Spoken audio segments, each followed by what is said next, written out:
Hello, everybody. It's good to see you. I'm Jeff Gibby with Metastock. Thank you for coming in again. Day 4 is kicking off. You look great. It's good to see you. We're going to kick off, as we always do, by making our lawyers happy. Today's demonstration is designed to instruct you on using Metastock and the accompanying software plugins. It is not a recommendation to buy or sell, but rather guidelines to interpreting and using specific indicators and features within the software. The information, software, and techniques presented today should only be used by investors who are aware of the risk inherent in trading. Metastock and its employees shall have no liability for any investment decisions based on the use of the software, any trading strategies, or any information provided in connection with the company. Metastock and its employees do not endorse the purchase of a security, nor are they paid to endorse a security. No information contained in the presentation today should be construed as an investment advice or the solicitation for you to buy a security. I said this yesterday after I read the legal disclaimer. I do hope you learn a lot today. Really, the goal behind the class isn't to say, hey, you should buy stock, abracadabra, right now. What we want to do is really kind of give you a foundation. I want you to learn things. I want you to kind of understand more about the process. So before we kick everything off, I'm going to say hello or thank you. Hi to all of our sponsors. We'll start with AAII. You can find out about AAII at AAII.com. They're the American Association of Individual Investors. They've been sponsoring our event for a number of years, and we appreciate it. Thank you, AAII. Hugely well-respected organization. I want to say thank you to Stocks and Commodities Magazine. If you don't get this magazine, you should. And you could, and you should. Go to www.traders.com. You can sign up for a subscription. They'll get you set up. And I get one every month. And I love kind of going through it. And there you go. We do have a little bit of a new community project that we've been working on. We call it the Traders Forum. It's free. You can come up. We have lots of lessons. We have market chat. You can kind of share ideas with other traders. We do interviews with traders. Very, very cool site. www.thetradersforum.com. CMT Association. Tyler's actually going to talk tomorrow.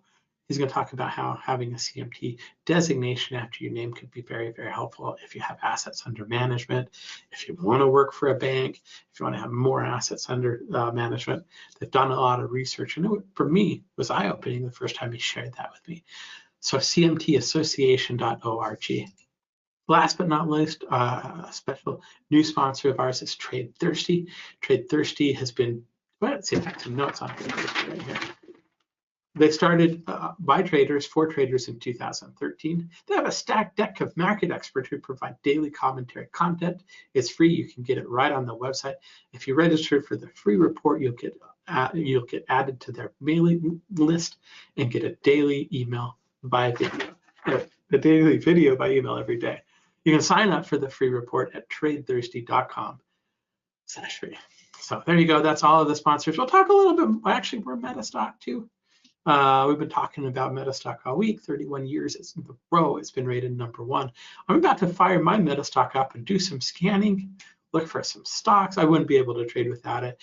The offer that we have for Metastock, and we'll talk more about it later, is if you buy a month, we'll give you the second and third month for free. So all of you that have already signed up for the Metastock trial, thank you. You're not going to regret it, and you still have time if you haven't. Metastock.com/conf promo for anything we're going to talk about today. Now let's introduce our speaker. Serge Berger is a friend of Metastock.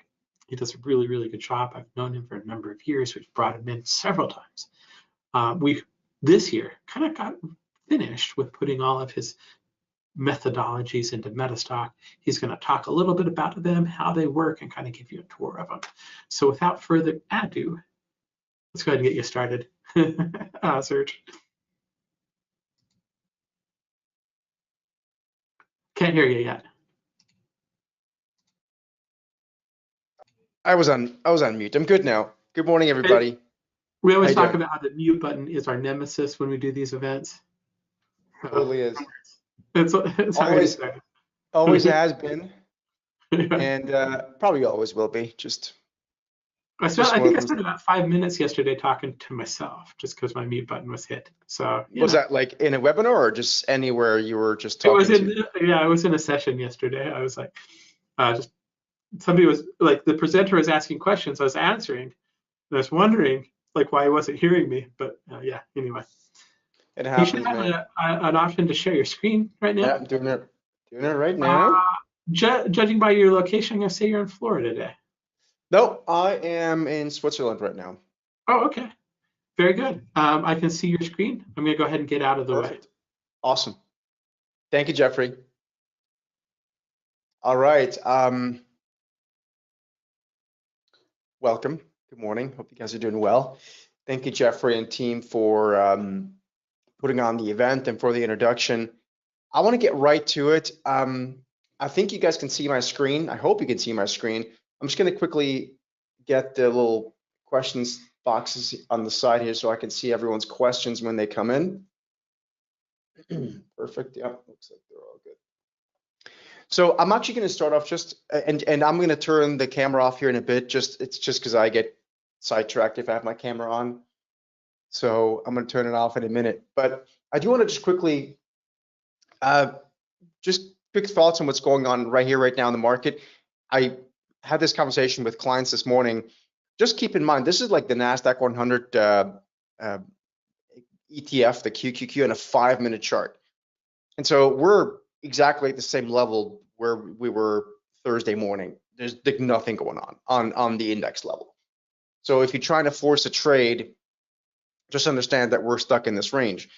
We're at the very low end of the range, so either we finally break below it, which appears likely and would be quite a healthy, or we just buy or they buy them again and we go back to the upper end of that range, and which is even more boring. So anyway, just as a quick FYI, I think that's worth pointing out. However, what we are seeing in the market, and we're seeing it in any time frame, is momentum. So let's talk about momentum a little bit. And so what I'd like to just go through here is a little bit of a background of what is momentum in the market and why we care. So I guess the cleanest way to start off is by saying that if you are a trader, if you are a directional trader, you buy stuff and you sell stuff, maybe, right? So you buy a call option, or you buy a futures contract, or you buy a stock or an ETF in the hopes of it going up, or you short it in the hopes of it going down. That's a directional trader. That's what most people do. There's a lot of strategies, particularly with options, where we can generate income. Those are less directional. But for the most part, people are directionally exposed.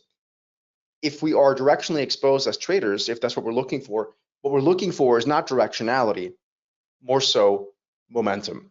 And so what I'd like to just go through here for the next, we got 35, 40 minutes, it's just kind of educate you on how this works. And then I'd love to give you access to our momentum tool as well, so you can use that as well the way we do. If that sounds good, I would say let's get started. This is me. I'm in a different office today, but that's, I guess, in my main office. And the course of my career, past 25 years or so, I've just found that understanding what momentum is, using it to our advantage, is important, because a lot of people confuse trend and momentum. And in my experience, and for our clients, it has really opened up possibilities by understanding that what it is momentum is they're looking for, as opposed to trend. So let's continue. Just quickly, my own risk disclaimer. Trading and investing carries a lot of risk, so please take it serious. None of what I'm going to talk about here right now is advice. It's purely educational. And never trade or invest with more money you can afford to lose. I think that's important to keep in mind. So let's talk a little bit about indicators and tools in general. And I'm going to turn the camera back off so I'm not distracted.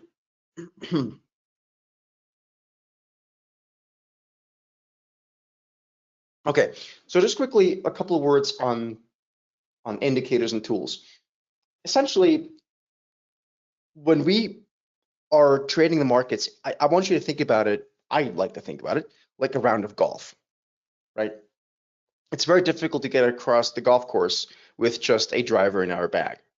And you might say to yourself, well, I can hit it out of anywhere. Well, if you're in I don't know, a steep side bunker right next to the green, 20 yards to go, a driver's not going to cut it, is it, right?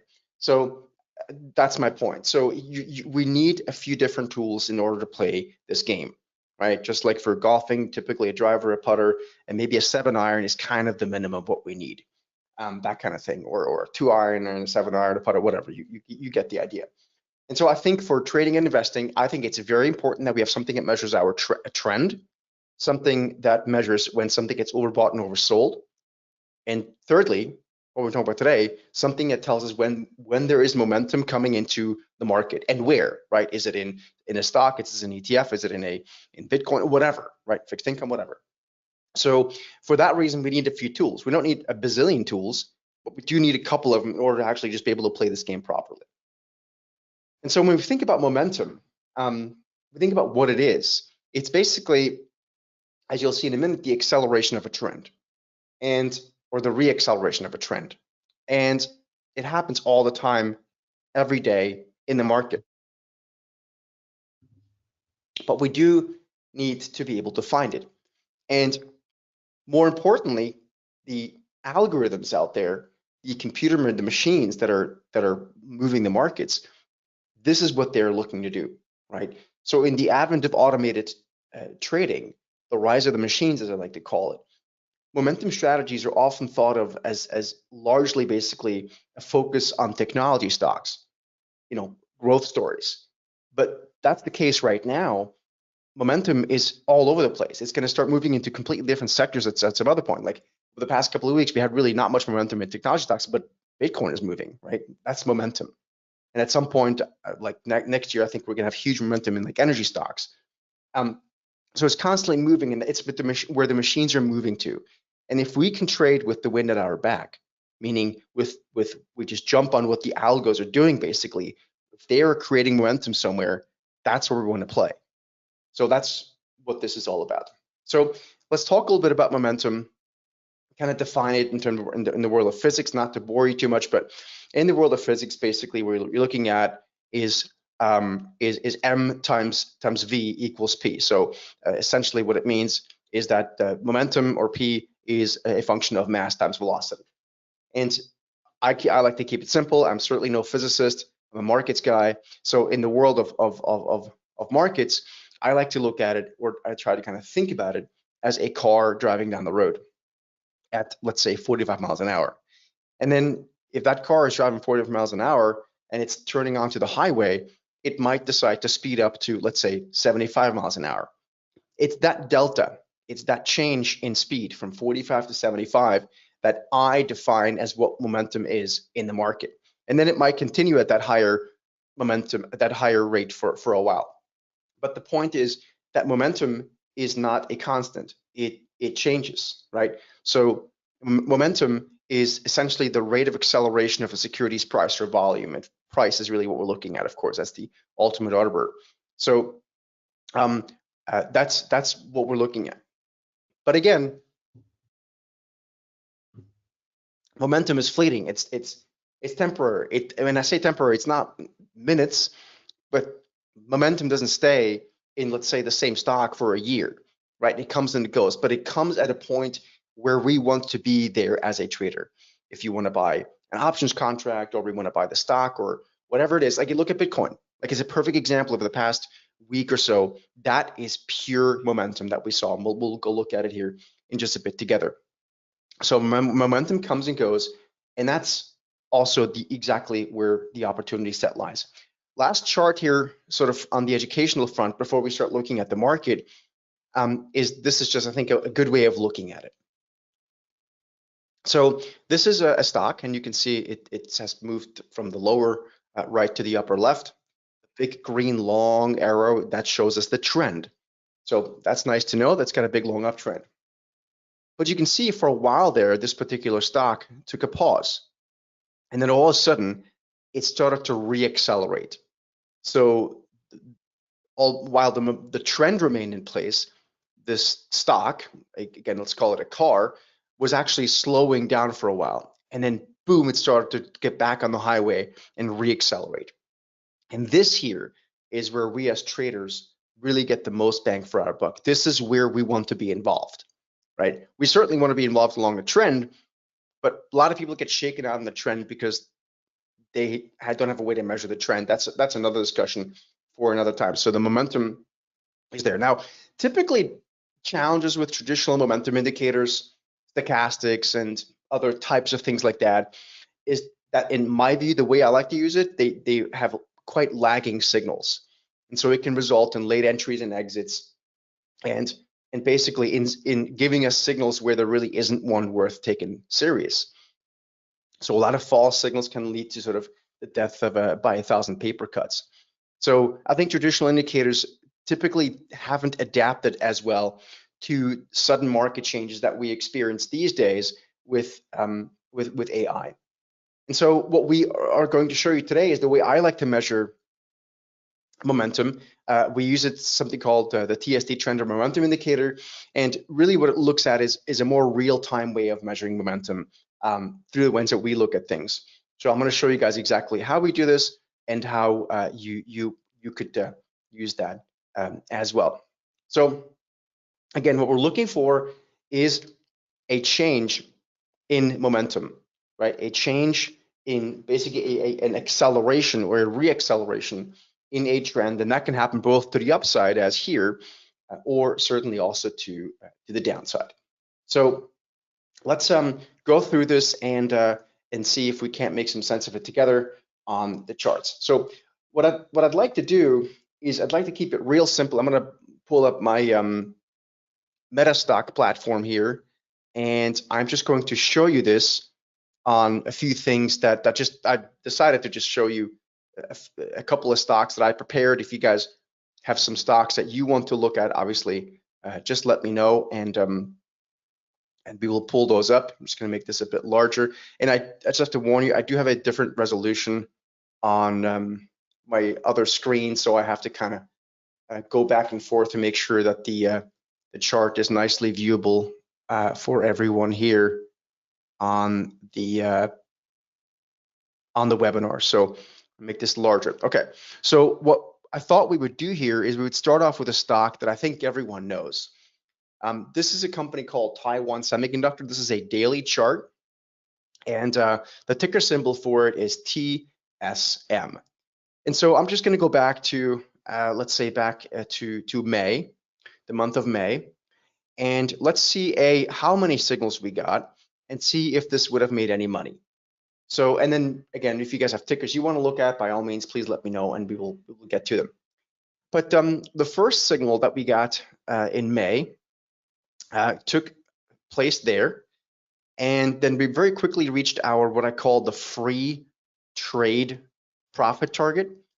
What that basically means is that we like to get to a point of a free trade as quickly as possible, so that we then have basically a no risk trade on. So that reached very quickly, and ultimately this signal was good for a gain of about 20% before it ultimately stopped out. So that's 20% right there on that first move. Then we got a sell or short signal. That one also reached the free trade target, and then ultimately got stopped out for a gain of about 2%, or actually no, probably for a flat trade. So this entire trade was probably flat in terms of profits. So delete this here. So we said 20% plus nothing is 20%. Same thing here. This one actually probably would have lost. Again, the first target reached, then the second one stopped out. So again, a flat profits trade. And then we got a buy signal in September, and that signal was good for 10%. And we just received a new sell signal literally right now here today. Now the day has just started, so we still need that confirmation, but basically that's 30% of profits. That's just the stock. That's not using a call option. I could have bought a call option here. So 20%, then flat profits, and now up, what did we say? What, another 10? So yeah, 20 plus 10, and now we get a new short signal, and we'll see how that one works out. So just wanted to quickly go over this one so you guys can see. So my point, what I'm trying to make, is that this only gets us involved in the market when there is momentum. When there's no momentum, there's nothing to do. How would you like to, if you like this stock have over the past, so let's call that May, June, July, August, September, October, 6 months, only made 1, 2, 3, 4, 5 trades, right? A lot of people do 5 trades in a day, or certainly in a week. That's literally just 5 trades. Let's look at the S&P 500 for illustration purposes as well. Let me quickly bring that one up. SPY. Quickly find it over here. There we go. Got it. All right, so here's SPY. It's just loading here quickly. And I would say let's do the same exercise. And let's go back to, what, about a year or so, right? And let's see how many signals there were and if this would have made any money. So first of all, in total, since almost exactly 1 year ago, there were 1, 2, 3, 4, 5, 6, 7, 9 trades. So over 12 months, 9 trades. That's less than 1 trade per month. Let's see if with 9 trades, we could have made any money. That's it, 9 trades. That's not a lot of stuff to do, but you'll see in a minute if this would have worked. Well, so the first signal came in early November of last year. Again, the initial free trade profit target reached right away.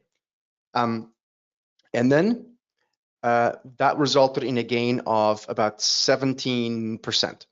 Okay, that's 1 trade. The S&P goes up 17%. I could have bought a call option to make a lot more money in that, but just so you can see, that's 1 trade, entered in November and ended in April, right? That's it.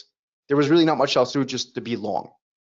Second trade, we got a short signal. It reaches its free trade target, and then the second one gets stopped out. So again, that's a scratch trade. But then we get a buy signal, and then we get a buy signal, and that one was good for another 6%. Let's call that to be conservative. So 17 plus 6, that's 23. Even I can do that math. Then we had a sell signal. Again, it reaches its free profit target. So we're now stuck with a free trade. So, and this one also got stopped out. So no gain, no loss, just that. Then we had one in September that was a sell/short signal, did not reach its profit target, and ultimately got stopped out for a loss of 1.5%. Okay, so 1.5% loss on that one. And then we had a buy signal that was good for another 1.5. So that cancels out. So 1.5 gain, 1.5 loss, with the other vice versa. And then since the election, we had 1 trade that just fired off, and so far the S&P's up 1.5% or something like that. Okay, so over the course of 12 months, if I want to trade this, I would have made about 23%, literally just doing 9 trades. That probably beats what most people would have done in terms of the amount of trades, much less headache. Okay, so basically it just keeps us involved when there is momentum. Does this make sense, folks? Can I get a quick yes if this is kind of something that resonates with you?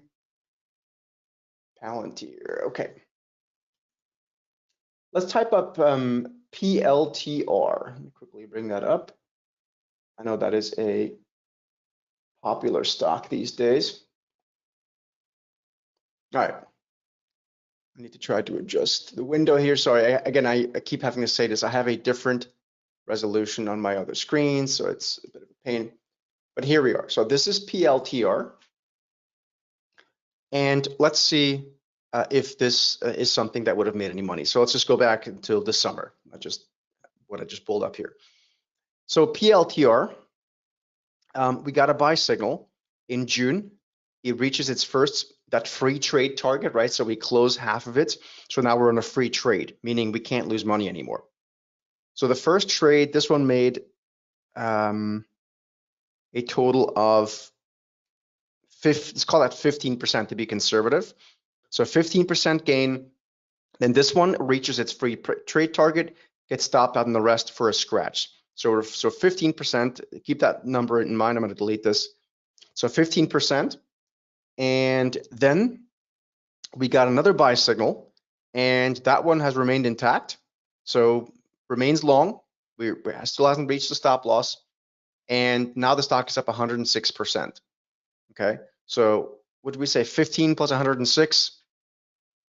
So let's call that 100 and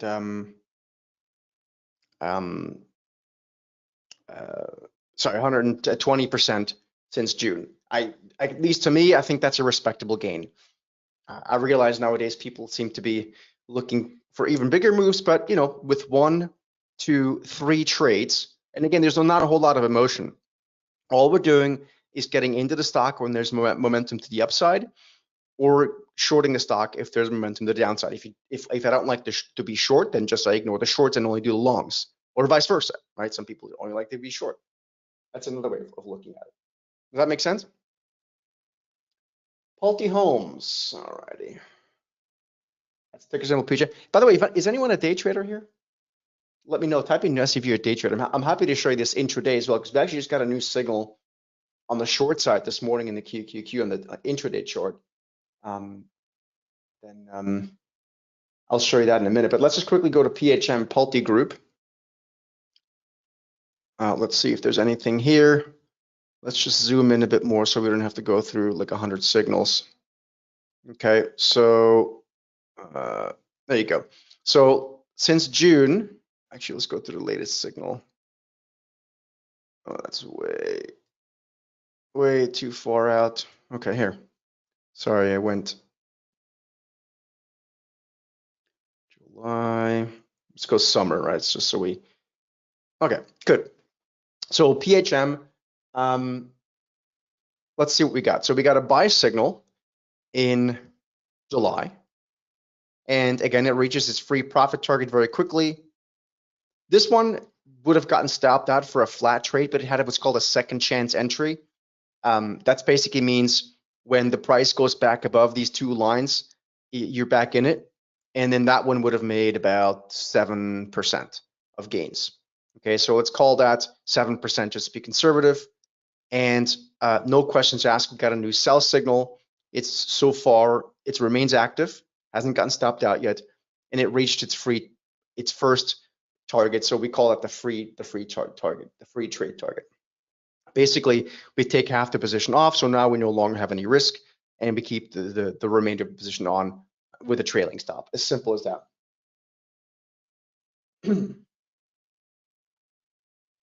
Oh, NASDAQ 100, sure. Yeah, let's look at the NASDAQ 100. I actually meant to show that before on my own. Quickly bring here. I think this one works, this ticker. So this here is the NASDAQ 100 on a daily chart. And we'll look at some intraday stuff as well for those of you guys who are asking. So this is the NASDAQ 100. And again, let's just see how many trades there were over the past 12 months, just like the SPY. We did the same exercise before. So if all I did, the only thing I did is trade momentum, I would have received over the past 12 months, 1 signal, 2, 3, 4, 5, 6, 7. 7 signals. That's it. As opposed to 7 trades, as opposed to, you know, two a week, right? Which was kind of what a lot of people do. So here is what would have happened. So entry and ultimately for a gain of about 16%. Excuse me. Next signal reaches the free trade target. The rest gets stopped out for a scratch. Same thing here. This one lost, I'm going to say 4%. And then we got a buy signal. And so far, the NASDAQ is up 8%. So that's 24% with literally just doing, what do we say, 9 trades over the past 12 months. That's it. And again, this is not even using options. If I would have bought a call option or a put option, which is what I like to do a lot of times, or futures, that's actually really what I like to do on these indices. Not so much on stocks, of course. So that's what I like to do.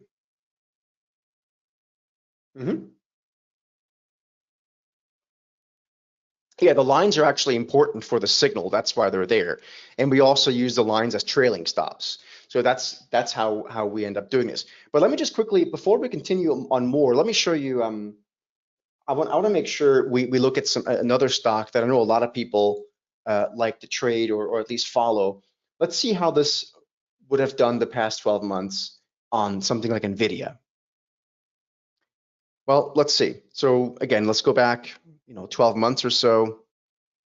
Let's just start off with that. So we got it looks like a little baby sell signal for a scratch there, and then we got a buy signal, and that one was good ultimately for a gain of 80%. Okay, so that's 80%.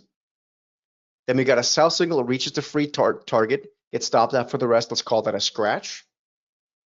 And we get a buy signal, gets stopped out for a gain of 28%. Okay, so we got 28 plus, what did we say here before? 90 or something. Okay. Then we got a sell signal. It reaches the first profit target. The rest gets stopped out. So this is probably this is a scratch too because it get at the same level. Same thing again there. This one would have lost. Let's call it 10%. So we'll keep that in mind. 10%, and the most recent trade so far remains intact. The stock's up 24%. So 24 plus 28 plus 100. So let's call it 130, 155 minus 10, 145. So that's 145% of gains in a little more than a handful of trades, or was it 9 trades, whatever we said, in 12 months or 11 months actually in this case, right? That's very powerful in my view. But let me quickly just go back to what I wanted to touch on a minute ago, and that's on the intraday chart, and just quickly share with you what this looks like intraday. So like, for example, right now, let me bring this up. We have a very flat-ish market here today. But here is, like, for example, this is a live ticking 5-minute chart. I hope you guys can see that.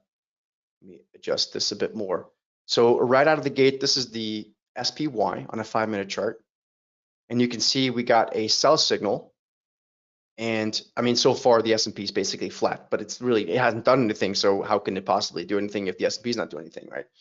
But I was trying to share with you quickly, just so you can see, this is actually currently a live signal on the SPY. I think it's the same on the QQQs this morning. But again, the market's not doing anything. Remember I showed you before at the beginning, a few minutes ago, that we're stuck in this range basically since last Thursday, and we haven't moved. I mean, it's literally, it's like watching paint dry, right? So as long as we stick in this range, there's nothing to do. So just quick as an FYI, okay? Futures, yeah, same exact thing with futures. If this were a futures contract, right, it's no different. It doesn't matter whether it's a futures contract. In fact, I can show you this. Give me 1 second. Let me just quickly open this up here so you can see this, and then we'll look at some more stocks if you guys would like to. So this is the live chart of the E-mini S&P 500 futures contract. Again, you can see we've got a down arrow, and so far it's down. Again, it's obviously the market's not doing anything here, but it's moving in the right direction so far. Does that make sense? Yeah. Okay, let's continue and look at a bunch of other things. I'm trying to just hit some stocks and tickers that you guys actually know. Like, for example, something that's moving. I don't know, are there any currency traders here in this group? Anyone do currencies? Let me show you this. I'm going to show you this on Euro. Of course, trying to find the ticker symbol.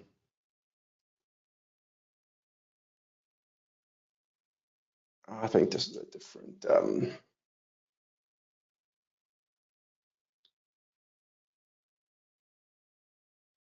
I had the ticker symbol before. I just have to find it again. Anyway, I'll just show you this. I think this reflects the here. This reflects the euro just fine. Let me just share it. Serge, did you need Yeah, what's the ticker for the euro? EUR equals.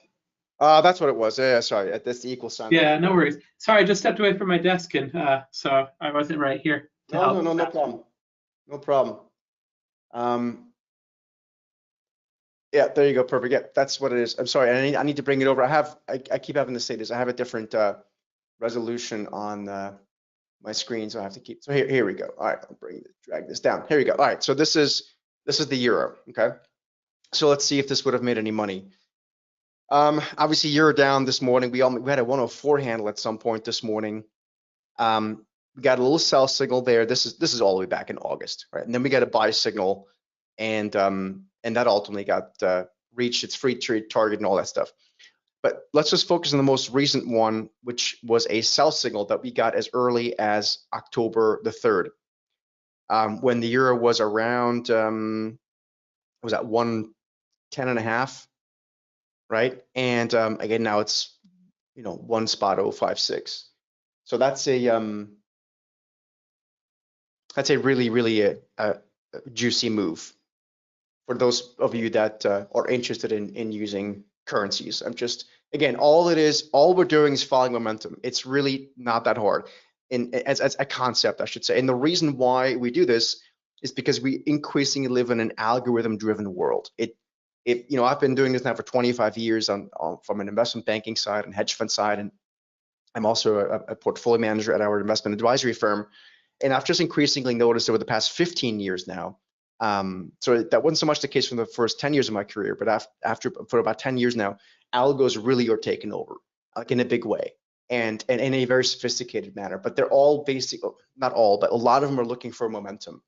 So that's really kind of what we're looking at here is momentum. Let me just quickly, I apologize for having to keep going back and forth on these charts, but I have a different resolution, so it's difficult otherwise. So let's see, we had momentum. Okay, so let's just look at the past 24 hours, for example. This is for AL, right, Leftco. So this is the NASDAQ futures on a 5-minute chart. This is about 24 hours now. So let's see what we had. We had a buy signal, and mind you, the NASDAQ's doing like nothing now. Like, I mean, this is laughable, right? It's literally like flatlining. It's boring as all hell. But despite that, let's see what would have happened. Well, we had one buy signal there. That was good for 0.4%, so 0.5% of gains. That's a lot, by the way. Then we got a sell signal that was good for 0.3%. Then we had a buy signal that was more or less a stop loss, then a flat, then another flat one. Then we had a 0.16, so that gets us roughly to 0.3, 0.4, so that's 0.7 plus 15, so 0.85, scratch, and then the latest signal since this morning so far, about 20 basis, so about 100 basis points of gains. And again, the NASDAQ's boring as all hell right now. Like, this is nothing, right? But you can see that even in a complete, this is not even, I'm not even trading this market. It's completely silly, right? Because we're in the chop zone. Remember, I told you guys before about this chop zone. Like, this is what we're in. This is the no trading zone. Just forget it. At least for me, this is not worth doing anything. Once we get out of this, oh yeah, the trender is going to start firing things left and right, in a good way, of course. Hopefully. What about Baxter? Okay, that's BAX. Let me quickly bring that over. You guys still following this? Right. Again, the reason this is important is because as a trader, and particularly if you're using stocks or ETFs, and certainly if you're using options, we are really looking for momentum, right? That's what we're looking for. So if you're like buying a call option or a put option, what you're looking for is momentum. So let's just zoom in here and over the past few signals again, not to take too long on one ticker, but we got a sell signal. This is in April in Baxter. That one was good for ultimately a gain of 14%. Then we got a buy signal in July. That one, free trade target reached, so a scratch, and then we had a second chance entry, which is when this price goes back above.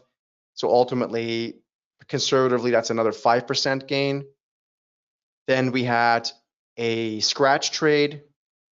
No, this one, sorry, this one's still on. So the latest one is still on, and so far the stock is down 13%. So 13 plus 8 plus 15, so let's call it 35%.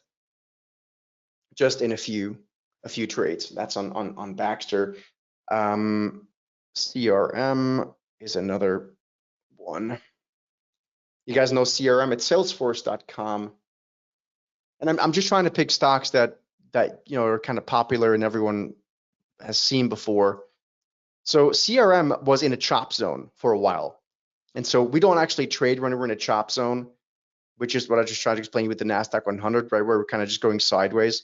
But we recently broke out of this chop zone, and we actually did so on the mid-September. So we've had one trade since, and since then this particular stock is up about 25%. And you can see the trailing stop. Can you guys see this purple line? That's typically the trailing stop that I like to use. And you can see that it never got stopped out on a daily closing basis, which is really what we're looking for. So for Baxter, for example, we very quickly within 3 days reached that initial profit target. So now we're sitting on a free trade. So now no matter what happens with it, given the fact that we have a trailing stop, I really can't lose money. So let's say I buy 2 call options, then I would close one of them at the free profit target, free trade target, and keep the other one on. Or if I bought, let's say 200 shares, right? I sell 100 shares and I keep the other one on. You guys still following this? Give me a quick thumbs up if you're enjoying this. I'm going to quickly put the camera on so you can see there's actually flesh and blood here. Let's see. Oh, of course. Let's look at the crypto stuff. That's been firing stuff off left and right. So something like BLOK. This is like one of those Bitcoin ETF things. Let's just see what would have happened here. Again, let's just go back and look at the past number of signals here. Okay, so we had a buy signal in February. So that was good for a gain of 16%. Then we had a short signal, and it probably would have made money. Let's see how much. Yeah, free trade target reached, and then I mean I'm gonna call it it made money, but let's just be conservative and say that it made no money, just to be super conservative. Buy target here, and that one got stopped out for a gain of 8%. So 18 plus 8. Then we had a sell signal. This one too reached a free target, probably got stopped out for the rest. So scratch trade, same thing here. And then we had a buy signal in September, and with the second chance entry, it would have been up. So it would have been up at 10%. So 10% plus second chance entry here. So that means when the price goes back above, another 7. So that's 17 plus, let's call 20, that's 37, let's call it 35. So that's 45-ish% of gains over the course of, since February. So that's not a lot of trades. You guys see that? And again, we're just trying to keep it simple. So imagine instead of, like, just take the most recent trade, right? Just because it's the most recent one. I could have just bought a call option as opposed to the ETF. Let's look at IBIT. Do you guys know IBIT? IBIT. It's like one of the ETFs that tracks. It's the largest one that tracks Bitcoin. let's have a look at this one. So as you imagine, there is momentum in something like that. I'm just trying to get this to the proper sizing here. Alrighty.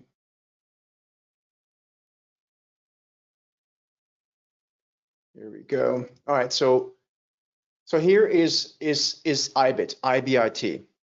So we received a buy signal in September, and again, it very quickly reaches that free profit target, that free trade target, and then it would have gotten stopped out for I'm going to say this was a bit lower, so I'm going to say the loss on this one was about 3%. Okay, so we had, I mean, there would have been no loss, but I want to be very conservative so you guys can see this, because we have a trailing stop and Bitcoin's a bit more volatile. So let's assume, to be fair, we lost 3%. But then we had a second chance entry. As I said, remember, the buy signal was there. We just want to respect this moving average. As soon as price broke back above it, we had another entry. So there, and that ultimately stopped out for another 4% loss. So now you're saying, oh, Serge, it sucks. Now I'm 8% in the can. Okay, so then momentum came back in, we got another chance, and so far we're up 40. So 40% minus 7, so 33%.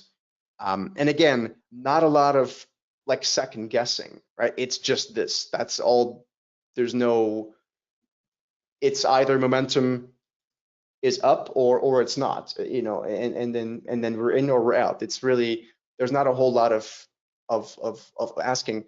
Ethereum too, let me show you this one. Like this is ETH8, the ETF. So this is ETHA. So we got a buy signal, a momentum buy signal on November 6th, so last week. And this thing was up as much as 25%. Today's a bit of a down day now, so now in total it's up 14%. Right? The ticker symbol for Ethereum is ETHA. ETHA, and for Bitcoin it's IBIT. I could show you Bitcoin as well, but you know, I'm trying to keep it unanimous, so otherwise we have to skip through 100 different asset classes. Right? Now I'm going to quickly share with you one more ticker, and then if you guys want to have access to this indicator, I'm happy to give you that. Let's just have a quick look at FedEx. Just again, I was trying to think of popular stocks that people might be interested in. So let me just quickly show you FedEx. And let's just zoom in. Oh God, that's what happens when I have it on the wrong screen. Here we go. All right, so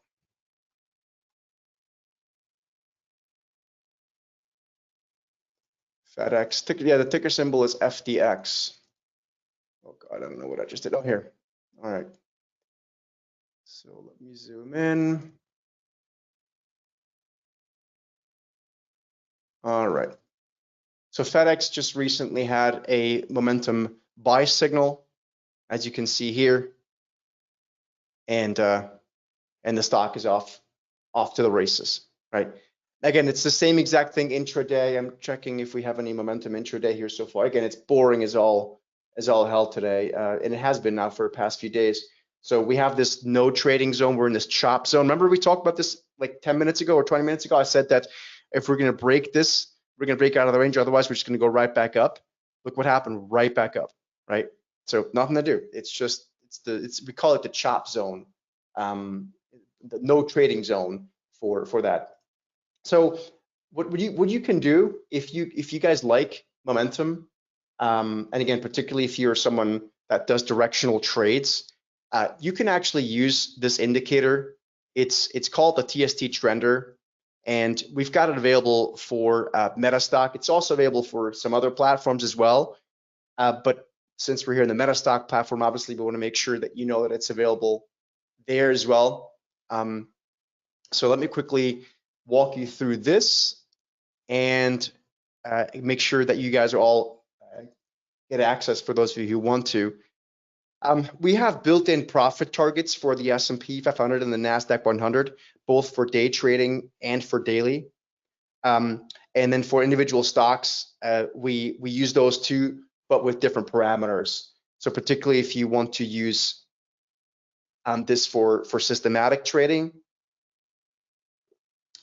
we have built-in profit targets. It just makes it simpler, you know. So that's what this is. If you want to have access for this, it's actually 80% off today for the MetaStock webinar here today. And what happens is you get full access to this. And we're also going to give you access for 12 months of the trade alerts as well. So you get access to the indicator. You can use it on MetaStock, TradingView, and a few others. I'm happy to, if you guys have a different platform, I can tell you if it's available there. We do we do monthly training sessions. So we meet once a month. And I give you a Monday update of which ones are the hottest new trends. And then we update you guys on new and emerging trends. So it's $397. You can go to the link here.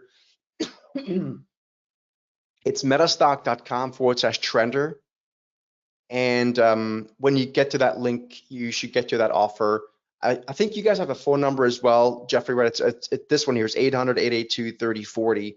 If anyone has any questions, you can call the good folks over at MetaStock. Perfect. There's also a few additional things that we throw in here because I think that when we trade momentum, we should also be a bit more just broadly educated about the market. So we have a couple of other strategies that are included in videos that you can learn as well.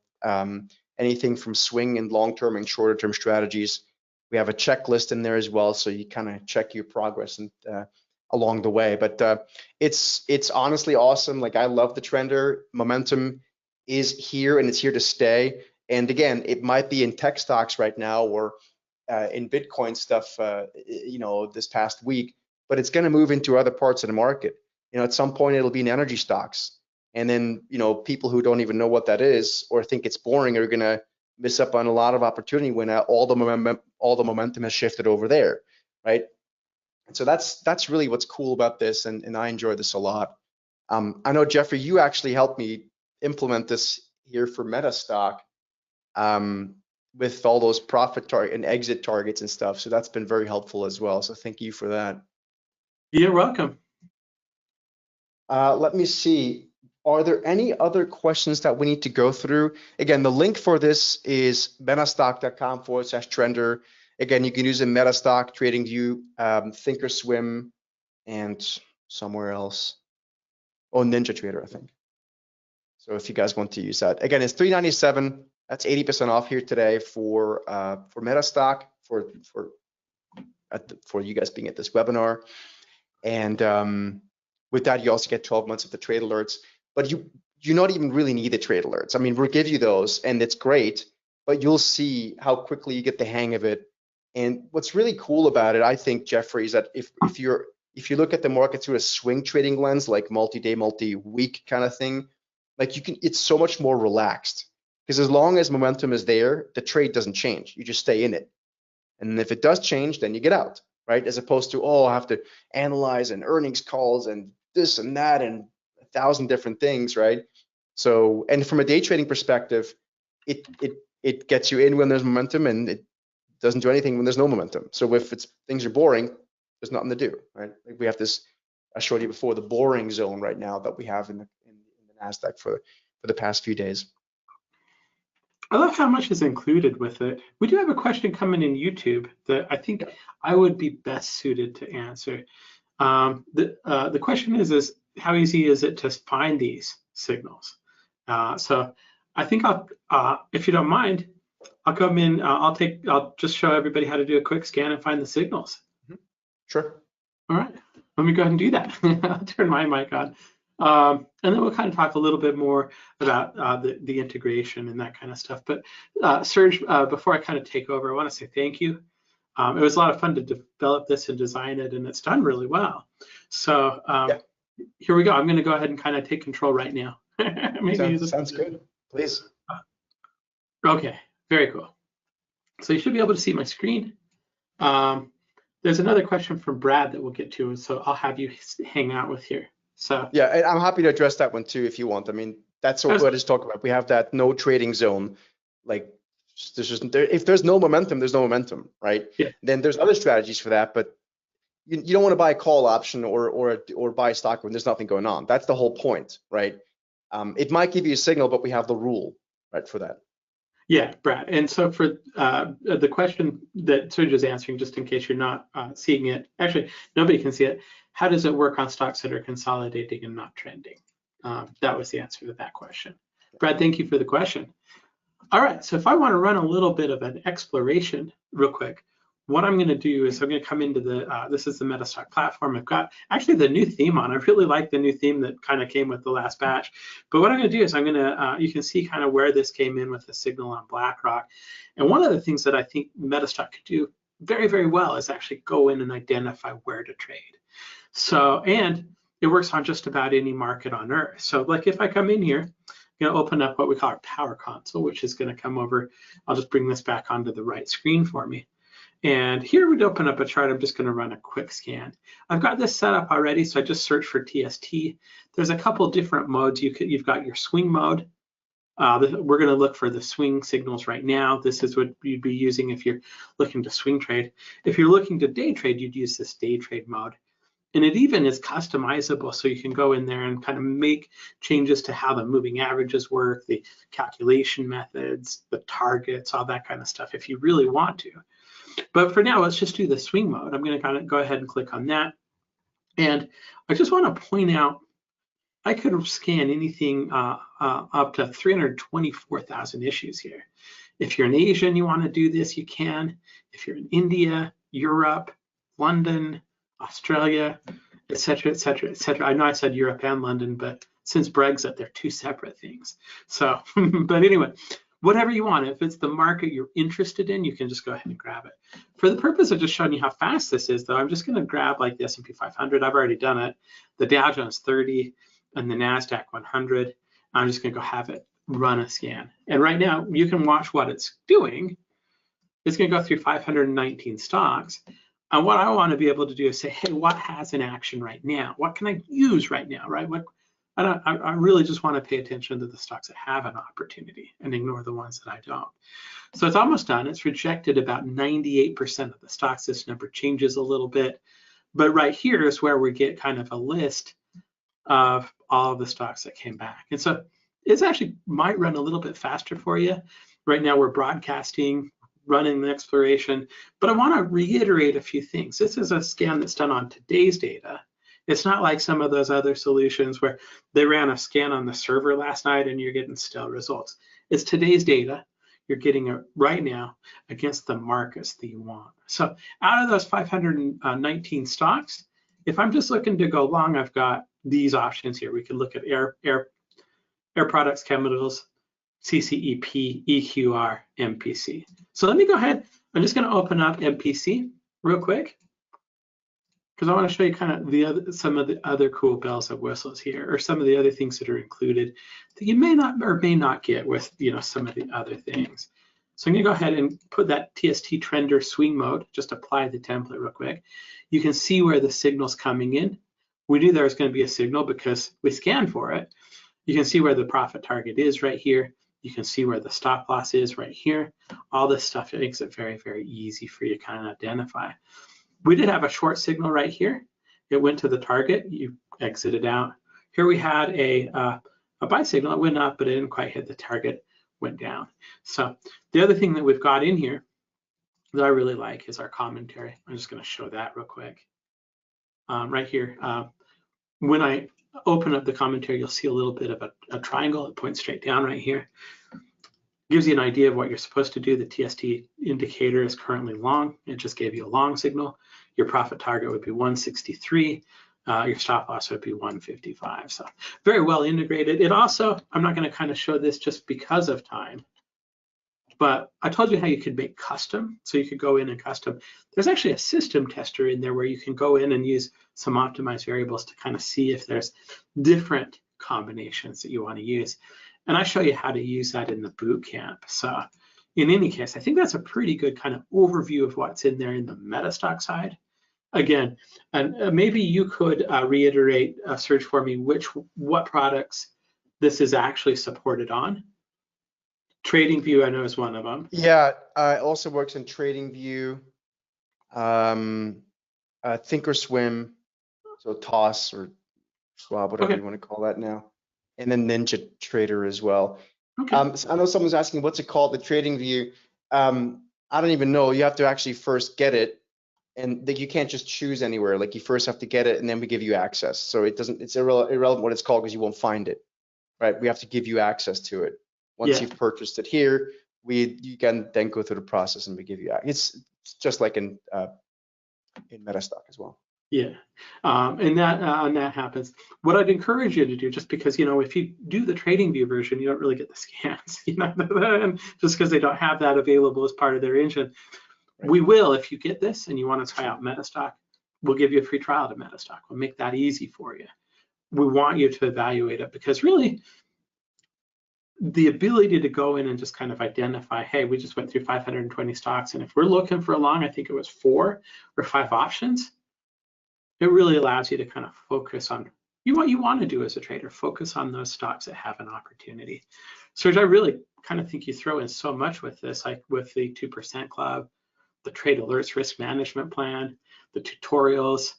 We sat down and did a boot camp that's available instantly as well on our site. The live monthly coaching sessions, all of that stuff just is all included. And Serge, great job with that. So again, well, thank you. I just think, you know, in general, momentum is very real. But it's important to realize that momentum doesn't, just to kind of summarize what I said before, momentum is, as a trader, what you're looking for is momentum. But if all you or one is doing is chasing breakouts with no parameters and no real, you know, no real plan, it doesn't work. Like breakouts doesn't really mean momentum necessarily, right?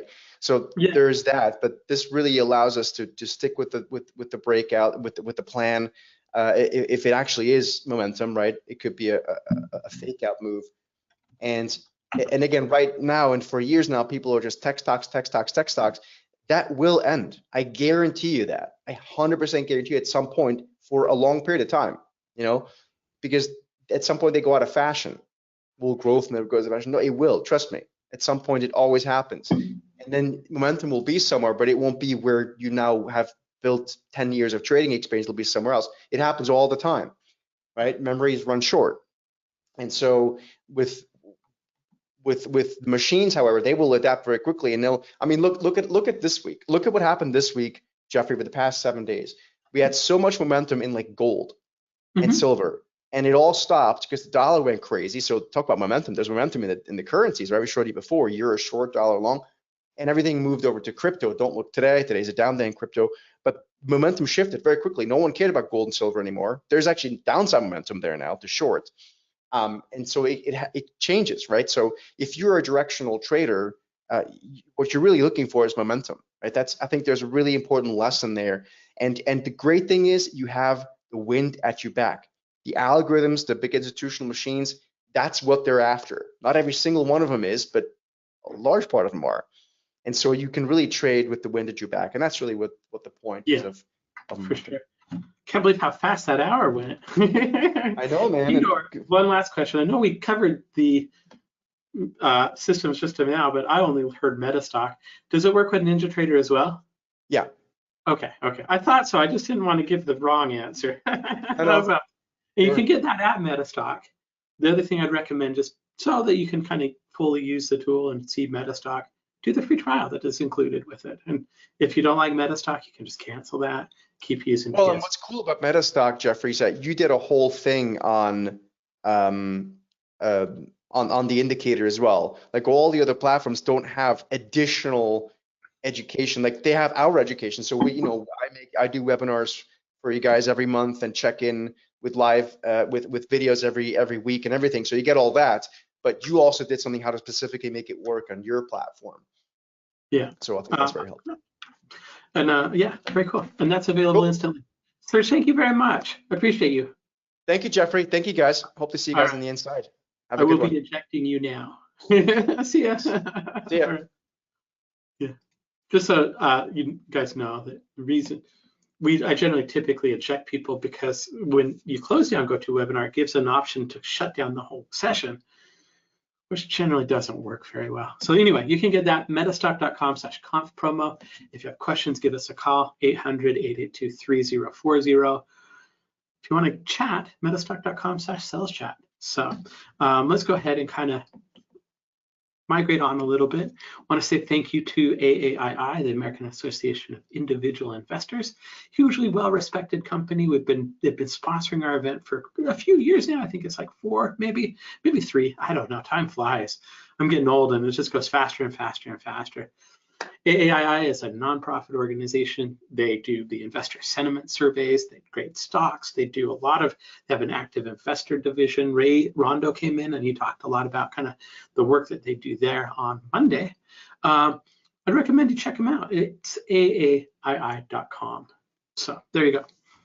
Of course, we're Metastock. I just talked a lot about Metastock. I'm going to kind of move on. I am going to add a few things here for those of you that are watching on YouTube.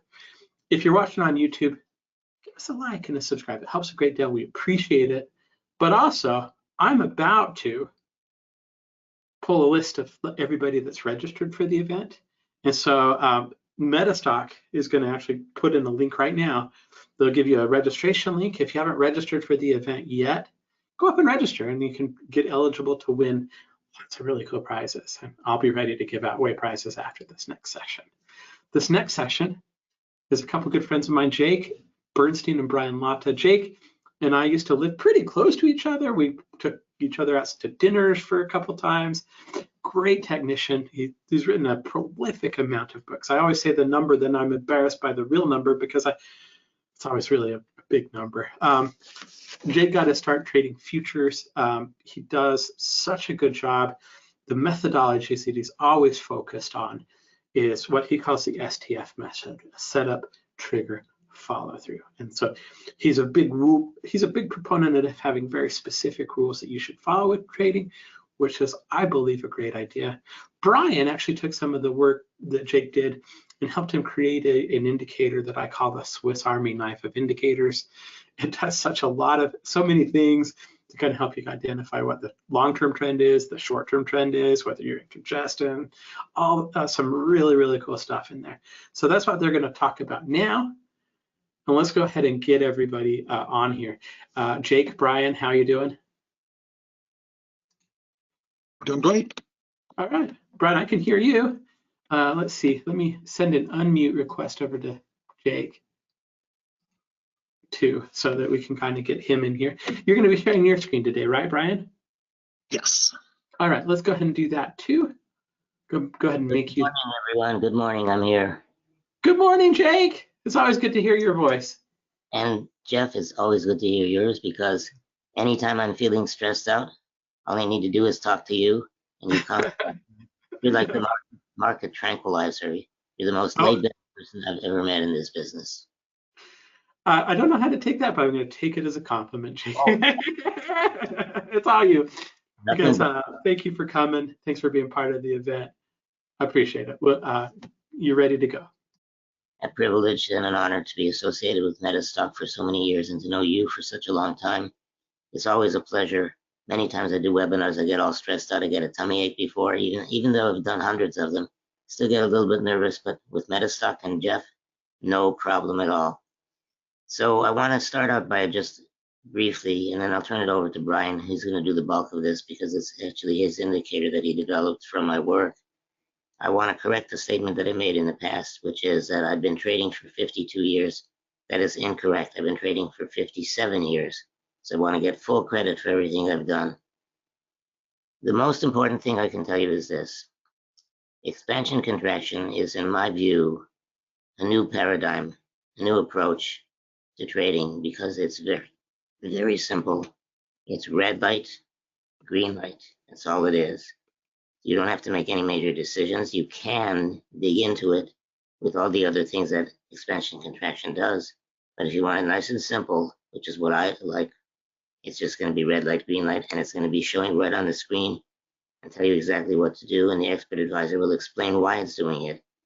I also want to say it's a privilege and an honor to be associated with Brian, who I've known for a few years. He used to be a student of mine, and he's taken off on his own and done an extremely excellent job with his concepts. He's a coach. He's coached thousands of people, but I'll let him tell you all about himself, and then we'll go on with the work. The most important thing is this: we want to show you things that work.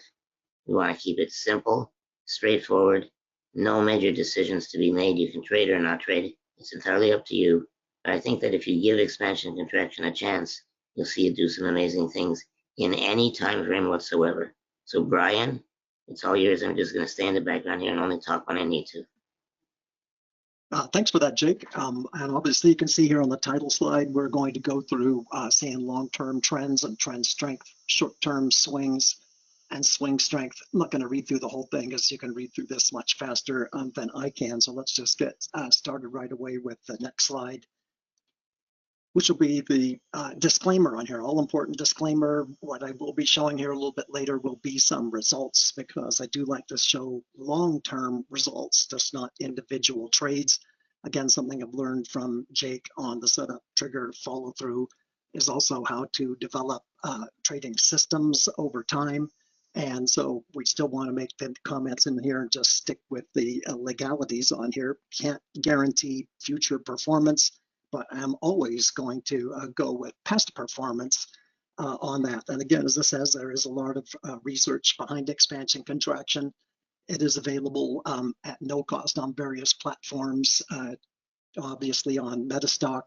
It's available on TradeStation. It's available for Thinkorswim, for NinjaTrader, for TradingView, excuse me, and also even MetaTrader on there. And again, it is 100% objective. Obviously, we can't guarantee how you use it in the future, but we're both going to show you how we use it in our own individual ways. Jake, you already kind of described what you have as experience, but you've also published significant market reports. And of course, there are some huge names in the world that subscribe to your services. So if you're looking for the resource to find information that is consistent, it's high probability, it's long-term, Jake is definitely the resource for that on that. And again, just for my instances, I'm quite a bit newer to trading. I did start in 2000 to trade for myself. Previous to that, I was just an investor with a broker. So I have developed my own trading corporation and 5 different trading systems using Jake's setup, trigger, follow through process, and also using the go back 15 years with 100% objective rules, trade them over 10 years to the back test, optimize the previous 10 years, and then work it forward for another 5 years to make sure the optimized data is consistent into the future. So again, the expansion contractions based on Jake's moving average channel system on that, and also coded actually 5 different systems, but they have to be 100% objective. Basically, a computer could do it, although we prefer to do our own trading on that. And of course, what I get the most out of is helping other traders. It's actually over 4,500 traders now since 2002 when I started coaching. And I get the most amount, as I said, out of helping others, because when I get testimonials and such where people have said, hey, I finally got it, that's also very gratifying on that. This year's success story is a single mom who lost her job, but she was an auditor. So I'm working with her. She gets to be profitable. We'll definitely have her pay after the fact when she's actually recovered the cost of the coaching, but actually took her about 4 to 6 months from knowing absolutely nothing to basically being taught Jake's seasonal trader platform, high probability trades there, expansion, contraction, buy and sells on the daily charts, weekly swings, also divergence trades on that. So she's managed to replace her income. And as an auditor, I basically have told her, well, thank you very much, because basically what you've done is audited my coaching process. And second, I want to give a great amount of thanks to Frank Castillo, who's an engineer who codes trading systems and are auto tradable. But the main thing is you need to have somebody that you can trust in order to code programs even on the fly on that. As just recently we helped an individual looking for some of the commitments of traders data from the seasonal process on that, and helped them develop a system that had a better win to loss Yeah, ratio. jump in here for a second, Brian. Sure, go ahead, Jake.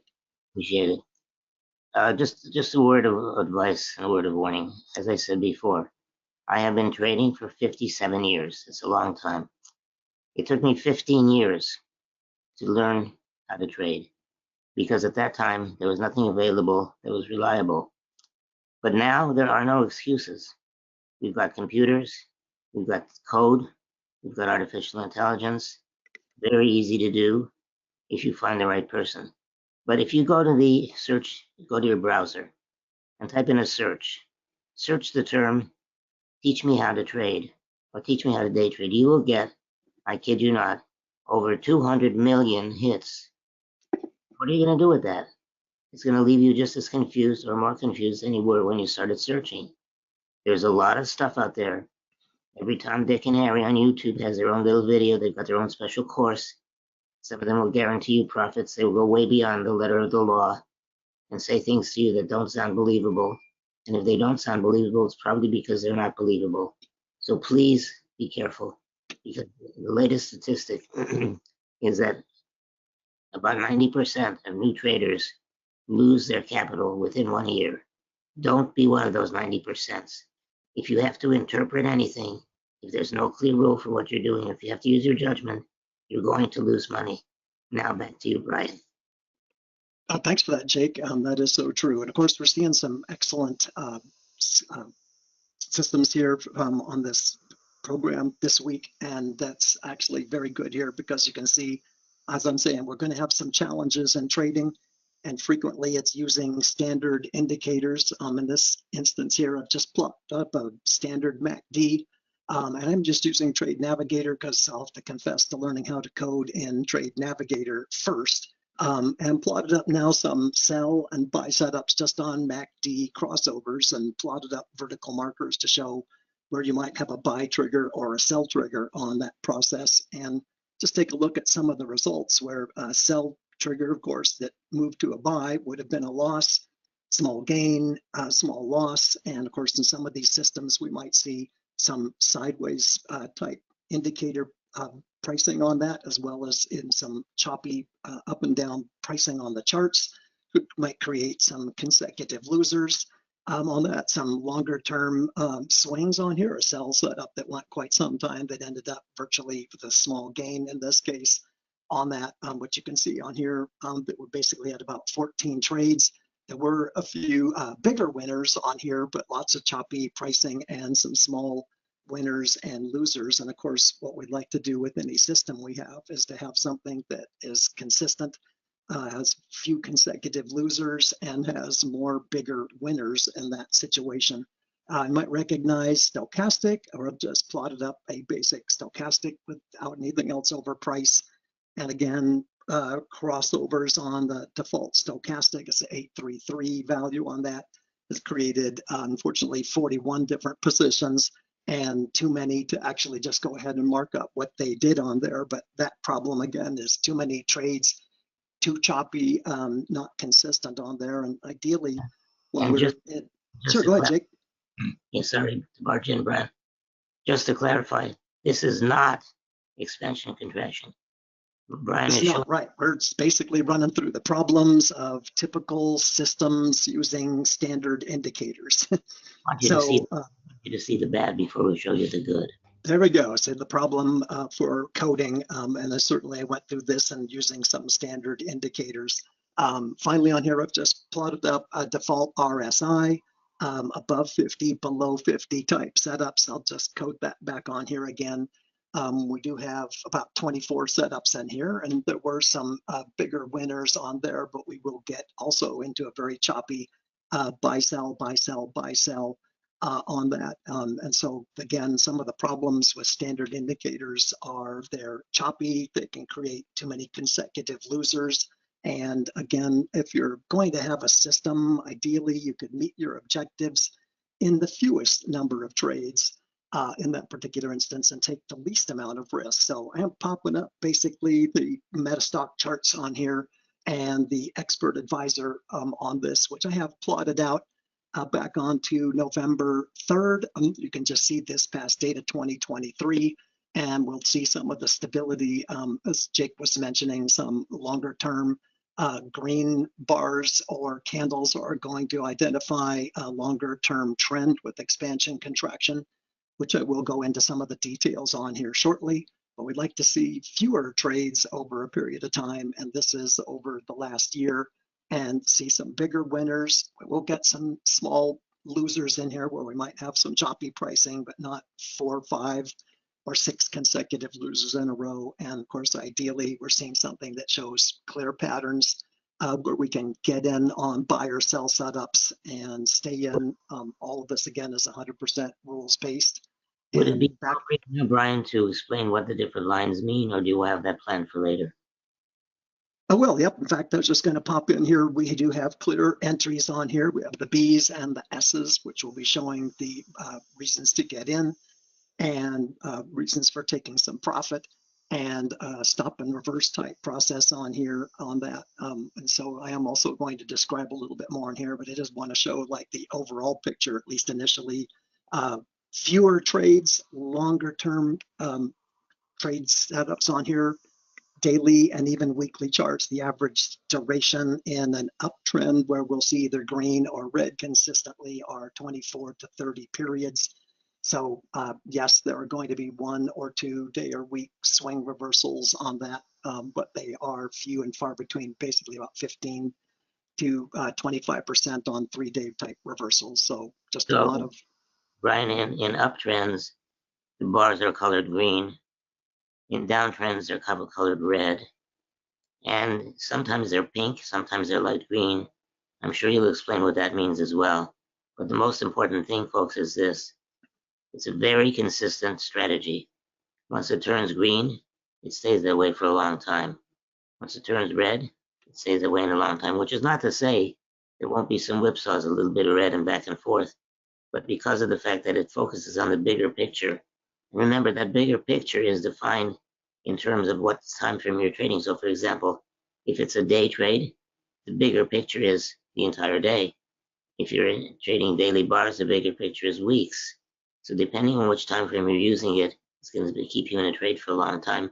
But you have to determine what does the term long term mean, what does short term mean, and that depends on what your orientation is to the market. So when I say you can use it in all time frames, I mean that exactly. But the basic rules are still the same. It's just the time frame that changes. Back to you, Brian. Thanks for that, Jake. That's exactly right. In fact, this is a daily chart on here. It can be run on weekly. It can be run on intraday. It can be run on minute charts, tick charts, range charts, Renko bars if you want. Basically, the coding is on there. And as Jake's mentioned, basically green light when we're bullish. I'll describe the components in a second. Red light when we're bearish. On that one, as Jake had mentioned, there'll be times there are light green or light red bars. That's just weakness. And this will have basically strong up, weak up, strong down, or weak down setup conditions on there. Fortunately, Metastock does wrap it all up in an expert advisor describing the trend and the strength and the swings on that. So it's very handy on here to utilize that part of the program. And so certainly grateful for Metastock to have provided that. So we'll just say real quickly that expansion contraction is different from most indicators since they are defined as lagging. And they take many bars in order to plot one bar of data, and expansion contraction is plotting one bar to plot one bit of data and basically is non-lagging. It also includes the second component, which is the trend filter on there, and the 2 unique measurements on there combined to identify higher probability, longer duration setups there on any time frame, as we mentioned. So it is. Yeah. Go ahead. And Brian, if you get tired of me jumping in, just send me a private message and tell me to shut up. Oh, no problem. I always appreciate your comments. We need to talk about indicator types. three types of indicators, as Brian said. A lagging indicator. It tells you that a change in trend has happened, but it doesn't tell it to you as it's happening. It tells it to you after the fact. So that would be, for example, the so-called golden cross, the death cross, and so forth. Two moving averages crossing each other. In the long run, those lagging indicators will work. They will make money. But in the short run, you'll be accurate about 36% of the time. You will lose 16 to 20 times in a row. And by the time the system starts working, you're out of money, or you're out of patience, or you're out of your mind. So lagging indicators, don't do it. What about leading indicators? A leading indicator is, for example, a seasonal. We know that November, December historically have been very bullish months, and they're predictable. So it leads, it tells you what's going to happen. A cycle is a leading indicator. Momentum is a leading indicator in terms of divergence. The third category is, the middle category is time current indicators. In other words, they're indicators that change as the market is changing. And you're going to be way ahead of the game if you're working with leading indicators, which is what expansion contraction does, or at the very minimum, it's a time current indicator. But if you want to save yourself a lot of grief and a lot of trouble, don't use lagging indicators. That's the good news. The bad news is most indicators are lagging. Try and avoid that. Back to you, Brian. Thank you for that, Jake. Obviously, you've most likely had a chance to read through most of this. This does on the top just talk about green bars, red bars on that, and to give you further definition. Strength is also coming from calculating the normal range over 500 bars of data. That will be horizontal lines in the indicator, helping us identify strong up or strong down conditions. So on here, at least with expansion contraction, you always know that what's real at the right edge. I like to call it reality at the right edge of the chart.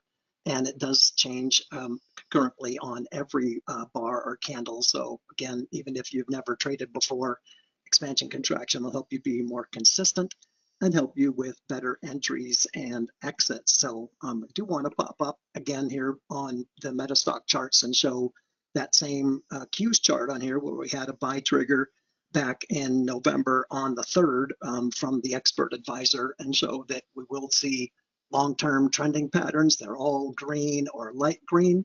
We will have some bear swings on this and an uptrend. So short-term bearish is actually identified with the red and the green lines down in expansion contraction. That's short-term momentum with expansion contraction, which is basically just measuring where price is in relation to Jake's moving average channel.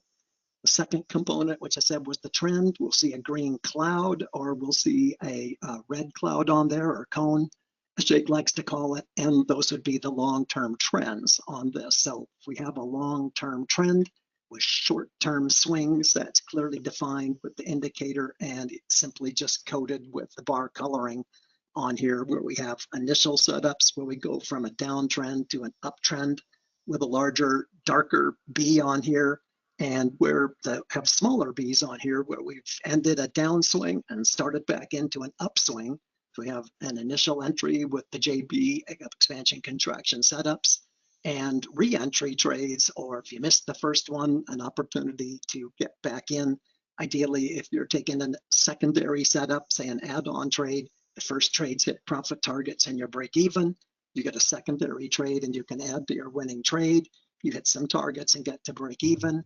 You can add to your winning trade, and so on and so forth on here. And of course, at some point, we get some very weak pricing where it stays inside the normal range on that. So basically normal distribution, but range makes it a little bit easier to understand. We had a weak sideways market that did turn for a little bit over a week plus into a downtrend, where we see an expanding cone or cloud. That's the strongest part of a move down in this instance. Or if we see an expanding cloud or cone on the upside on there, it's the strongest part of a move up. Contracting, again, is showing us the weakness. Go ahead, Jake. Let me share something with the group. You may find it a little bit pedestrian, but when I first saw the expansion contraction that Brian developed a few years ago, I had just finished an appointment with my cardiologist, they've just been taking all kinds of tests, and I heard all the noise and the beeps and the graphs and the charts. And I'm looking at this chart and I'm saying to myself, you know what? This is like the heart tests that I just recently had. When the heart is beating nice and strong, the cone is wide, and the market continues higher. Then every now and then the cone gets a little bit narrow, but most important, it then changes to red, which means the cone is getting narrow, your heart is getting weaker, get some medication in there, give them a shot of something, give you the shot of epinephrine, and then things get back on track and you're green again. I know it's kind of silly, but it made a difference to me because when I look at it and I say, you know, this is like a medical procedure because the market is in many ways a living, breathing thing that's impacted by the people who trade it. So right now, I would say on this chart, on the very right of the chart, the heart is beating strongly, your other right, all the way to the expansion contraction on the bottom, Brian. Then you can see that the expansion contraction is getting wide. It's a good, strong heartbeat. The two inner lines, which are further tests of the heartbeat of the market, are showing bullish, and that means it's a strong market to me. That's my simple way of doing things. Brian is more technically oriented. He understands this a lot better than I do because he's the one who developed it. But the bottom line, no puns intended, is you're looking for a strong heartbeat, or you're looking for a change where the patient is revived from nearly dying, which would be a bear market, and then living again after getting a shot of medication, and then the market goes higher again, the heart starts beating. Okay, now I'll shut up for a bit. Not a problem. Always appreciate your input on that. I say you and I do use this just slightly differently, but again, both will be 100% objective, rules-based. Clear rules of when to get in, where to get out of loss, when to take profit, all back-tested. Third-party validated is also what I like to hear on that one. So again, that's certainly why I use an engineer to do some of the back-testing in other platforms on here. And then this platform also allows you to test this over time. So let's pop back over at least to range expansion and contraction, as Jake was mentioning, where the cone or the cloud is expanding over time. We're going to be in the strongest part of a move up. We may also see where the red cone or cloud is contracting. Basically, you can see the green lines here getting back together, and we're in a consolidation pattern on here or not trending on that. Also, we may see where expansion contraction peaks on that one, usually at a price extreme, and I'm just identifying that as a resistance. And in this case, on here with the green arrow pointing to the expanding red cloud on here, getting to a point where that's going to identify some support on there. So we'll get support, we'll get the range contraction, and then we'll get a reversal on here on that, which will give us some longer term swings for buy and sell.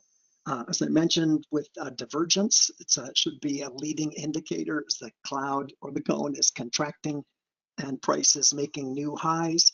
The indicator is not. It's giving us divergence type patterns, and Jake's rules on trading divergence are also transferable to expansion contraction. So that's what we use on there. So I'm running at least a bullish divergence. We have price making new lows in less than 60 days is one of the rules that Jake uses. The cone or the cloud in this case is contracting and created a bullish divergence just shortly before Apple made a new low and reversed higher on this particular case following the rules. This one missed being stopped out by, I think, about 23 cents. And then significantly went higher post earnings on that. So again, leading indication of divergence can be used with the concurrent indicator with expansion contraction. And I say go ahead, Jake. Thank you. So folks, what Brian is doing is very intelligent. He's telling you what it does, what it means, and why it does it, which is what the expert advisor will also do. I'm very simple when it comes to my trading. I believe it's either there or it's not there. It's either red or it's green. That's what does it for me. I don't want to think too much. I don't want to analyze anything. To me, that's dangerous. I don't want to make too many decisions. Every time you make another decision, you're putting yourself in the position of possibly being wrong on that decision. So Brian is explaining the guts of this, how it works for those people who want to know why and how it works. But for me, I have found after many years of trading and teaching people how to trade, For me, it's either red light, green light, or no light. Back to you, Brian. Thanks, Jake. Right, and exactly. I mean, what is it? What does it mean? And how do we use it? Jake's the trader. He focuses on how do we use it on that. But again, I've just popped up where we might have a continuation sell in a downtrend. We want to have uptrend, downtrend setups, and also to see where you might get in, where you might take profit on that one. And then buy trigger. These are clearly coded on there. I've just made some labels on here to show some of the situations on there that you'll see with the rules. Continuation buys with the blue arrow just marking the get in price, the stop loss price with the red arrow, and profit targets and so on with the green arrows, and then the reversal. So these are clearly coded on there with B's and with S's. And so I do joke about liking a lot of BS on my charts. And of course, clear buy and sell setups are what I'm referring to in that particular case. I did want to do like some of the most accurate back testing. Again, I pulled up the expert advisor on here with the strong sell marked out on the current Japanese yen futures on that one, and pulled up in order to do the back testing. The most accurate back testing when you have more than one type of entry or exit is to do it manually. Although I don't trade the Japanese yen futures, I trade retail currencies and use stock options. Futures are for Jake, and that's what his expertise is in futures and stocks. But also want to run through that we should have entry prices, clear stops, profit targets, what's going on that. And again, if we run through and can see the buy or sell setups, what were some of the results? As again, I'm really results oriented on this. We should be able to prove consistency long term with taking absolutely every trade setup, not picking and choosing. We need to have that really clear on here. So on a buy trigger on here that shows the JBXC buy with the B, I marked out the entry price and some quick profit targets. And then another JBXC buy on here, which would have been an add-on trade, which just hit a quick target and came back and stopped out on that. And a second JBXC buy on here that just hit a quick profit target and stopped out. We run through the reasons for doing a manual back test and identifying where you'd get in, where you'd get out at a profit and or a loss with multiple targets as you come up with this data that should be spreadsheeted out so you can see the win to loss ratio and the profit to loss ratio on either target 1, 2, or 3. And of course, once you have long-term back tested results, that certainly helps with your confidence and minimizes doubt on, say, the next setup on here. So as you can see on here, I have posted out, some of them are big winners. On this one, 404 points on the third target, 481. There will be some small trades in here. A JBXC buy, hit a profit target, went to break even, only got about 23.5 points for a small gain on here. Reasons you may see 4 contracts or 3 contracts basically did this on no more than $5,000 risk per trade. Of course, you'd need a $250,000 account in order to trade this with 2% risk. But again, I just wanted to show out that if you do back test off of the setups on here and run through the rules of where to get in, where to get out of the gain or a loss, you can come up with a long-term test, as this is over the last year. In this particular case, has not had a loss on here, and these are all net gains. And again, just wanted to run through, if you're going to have a system, it's got to be 100% objective, ideally back tested, forward traded, third party validated or audited, so that you can have the confidence to go ahead. May I just trade that. Go ahead, Jake. You know, the one thing that's most important in the psychology of trading is the trader attitude. If you have a strategy that has low accuracy, you're going to have low confidence. If you have low confidence, you're going to have low discipline. If you have low discipline, you're not going to take trades you're supposed to take. You're going to get in too early. You're going to get out too late, which will further undermine your confidence, which will further destroy your results. So when I trade, I use methods that don't, for lack of a better term, jerk me around. In other words, I don't want a strategy that's going to be long and short and long and short and long and short, be long for 3 days, be short for 2 days, take a loss each time. The most important thing for me is accuracy. If I can have accuracy, I would rather trade high accuracy for lower average profit, because accuracy is going to give you confidence, and then the whole virtuous circle is going to start over again, and you'll start doing much better. You'll have money, you make money, you'll have discipline, which will give you confidence and so forth.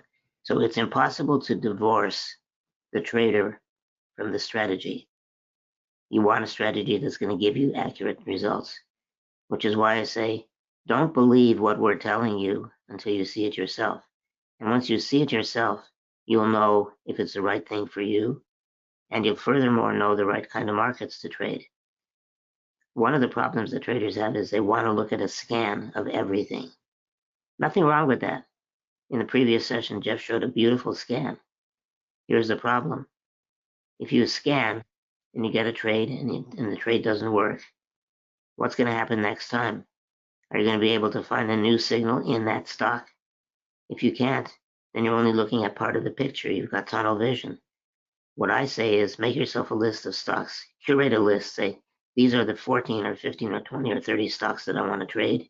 They've proven themselves to be accurate over time. And that's the list I'm going to scan for signals rather than scanning a universe of 40,000 symbols, because that's going to lead you all kinds of directions, and you won't be there when the strategy begins to work in that particular market. So I will go back to Jeff, to Brian. Thanks for that. That was a perfect segue into what I was popping up here next. Do want to trade daily expansion, contraction, buy or sell setups, daily or weekly swing trade, buy or sell setups. That's basically buy the dip or sell the rip.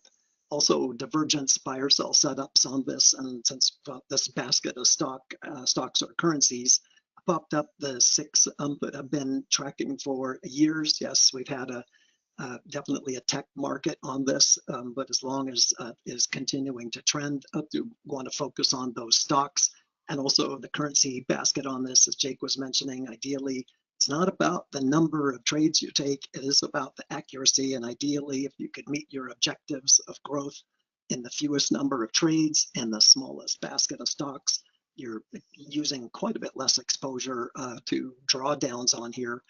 Certainly I learned the hard way early on. Biggest single drawdown ever was having too many positions open in one market at one time with risk, and saw a sudden market reversal and had a big drawdown. So I'm going to pop up, at least because we did do this last year. We're on Apple in this particular case. You can see last year's results, but I have popped up on Trade Navigator. We'll put on the results on here of where to get in with a buy or a sell setup with expansion, contraction. And of course, also plot out and program the swing trade rules that I'm going to share here with you on that. But ideally, we're seeing more wins. And even hopefully, if it's in a choppy market, there are at least small wins on that one and fewer losses. So in this particular case, Apple is not performing as well as it did last year, but it has, especially on a divergence trade, seen a big winner, a divergence buy that I marked with the down arrow, price is making new lows, expansion, contraction, contracting lower to the trigger point, triggered a buy that went down, almost stopped out, but then went up and hit bigger gains into a divergence sell. So this does have to be manually back tested. I still mark up the charts in order to track all of these. We're currently not in a trade as a sell. Didn't see Williams accumulation triggered to the downside, so currently no trades here, but up right now. And I'm just going to show the long term for consistently. Second on that was Amazon in the basket. Again, not doing as well as last year, but that's not the key point. Is it consistent? Well, we are getting some bigger winners. There was a choppy period in here where there were several losses, but we're still seeing more gains, fewer losses. There was one stop out in here. Typically what I've seen is the number of stop losses at 2% risk are generally about 4 to 6% of the losses. So usually smaller losses in these situations. Currently net long in Amazon and seeing a larger gain on here, and I've just still plot out the current points on that. And these returns again are on 2% risk. Reason for showing long-term results are to show stability of the triggers you're going to use to get in. Microsoft in the top left hasn't done as well as it did last year, has been quite a bit choppier on that, and has also just run into 3 consecutive losses. Ideally, when you're in a system 2 or 3 consecutive losses, maybe 4. The win rate from back testing on expansion contraction and the swing trades has been in the mid 60% win to loss ratio. So that does say we'll get losers. And ideally, with a 60 to 65% win rate, you might have 7 or 8 consecutive losers. Is basically what the statistics say. So if we're getting 2 or 3, maybe 4, that's a lot better than 7 or 8, and I'm going to take that as a positive. Currently, we're in a buy setup on this one and up slightly. May I jump? NVIDIA, go ahead, Jake. If you have any intraday charts, maybe you could show them, or Jeff can. But I want to say one thing. Nowadays, everybody and their brother is interested in day trading. There are ways to day trade, and there are ways to not day trade, obviously. Most people lose money day trading. I will be having a webinar later this month, and you can get information about that on my website, jakebernstein.com. But here's what I wanted to say. The only way that you're going to make day trading money is by trading a lot, trading many, many times a day for small profits, or trading a few times a day with large positions. So if you take your average day trader and make $100 or $200 a day, you can increase that by trading a larger position. The good news about that is it works. We've got some very good day trading strategies. The bad news is most people can't afford a big position, and most people can't handle a big position. It scares them. So they make mistakes out of emotional situations. So the good news is this: you can use expansion contraction for day trading, but it's not going to be your best application. You want to use the right tool for the right job, and that's super important. And what I'm going to do in about 5 minutes is I'm going to bow out and leave the rest to Jeff and Brian. But I want to thank everyone for being here today. I really appreciate the opportunity to put my 2 cents in. Go ahead, Brian. Always appreciate it, Jake, on that. And so I am going to wrap this one up pretty quickly. I have a few more slides to show basically on results, but I do want to just be clear, there will be stop outs. There may be consecutive losses on that, but still seeing, although NVIDIA did significantly better last year than this year, still a positive outcome, greater number of wins, fewer losses, and still up positive on here. Still going to point out all strategies do have some losses on here, but we have seen some decent gains out of here on buys or sells on the Qs, as also recommended over the last few years on that, and also on Tesla, doing almost as well as last year. And of course, that's helped quite a bit with the breakout post earnings on that, as we will have again clear buy type setups on there or re-entries on that from expansion contraction. So I did from that basket, we want to see fewer number of trades and acceptable number of wins to losses on that. And again, consistency over time, and even ideally in alternative markets on here. So the basket of 6 currencies, US dollar, Aussie US dollar on here, one of the major currencies, is actually doing better than last year. Has had some small losses, but as you can see, there are more wins, fewer losses. Currently in a big move down off of divergence and an expansion contraction setup on here. And so I'm just going through the basket that I've gone through for several years now. Euro Aussie, one of the cross currencies, as much as it does appear to be somewhat choppy, still showing more wins, fewer losses, and a positive outcome on here on this basket. On the euro yen, one of the reasons I do like to trade some of the cross currencies is the cross currency effect. The euro and the USD JPY are typically trade the opposite direction. When one's up, one's down. So when they both trade in the same direction, the euro yen in this case will usually trade about 1.6 times greater return than either the euro or the yen in this. So I do like, and 2 of the pairs are here on cross currencies. Again, there are some losses, but more wins, fewer losses. Again, in the same basket that it's been tracking. Better year this year in the euro is currently we've had the strong move down with the US dollar up. We've had a multiple target trade and a swing trade here back at average, also continuing to go lower. And then the British pound, as I mentioned, that was on the basket, not doing as well as last year. on that, but still showing positive returns on here, fewer losses. Did start out the year with several losses in a row. This is one of those 4 in a row on that. So again, that didn't help at the beginning of the year, but has managed to trend a little bit better in some instances on that in order to at least still be positive. And finally, the US dollar, Japanese yen, I said it's not doing quite as well as last year either, but that's not the point. The actual total nets for the year are almost the same, as these are typically in the 60 to 90% annual rate of return on the baskets. The stocks did do better last year because of NVIDIA, but that's just what happens here. We're looking for long-term consistent trades often here. And again, the Japanese yen or the US dollar Japanese yen is continuing to trade significantly higher after a large sell-off. So again, the Euro yen and the yen are providing a bulk of the setups. If somebody asked me if I had to pick one, which would it be? Well, the yen or the Euro yen is consistent, as you saw with the futures. That was also positive outcome trading.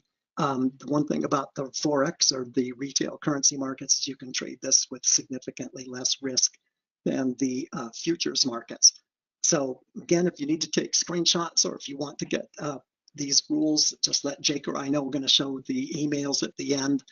Jake and I are also doing small group coaching, which helps individuals get, say, group help and even individual help on that for significantly less cost than the typical one-on-one type coaching. So we do have strong expansion, contraction setups, weak buy or sell type setups. So I'm just going to pop up the rules that you were seeing from those on the charts and hover over these for a second. Again, usually this platform has a way for you to take screenshots, or if you want the rules, just let us know. We're more than glad to pass those on. Jake's swing trade setups using the moving average channel, clear rules on that, which are all back tested rule setups on that.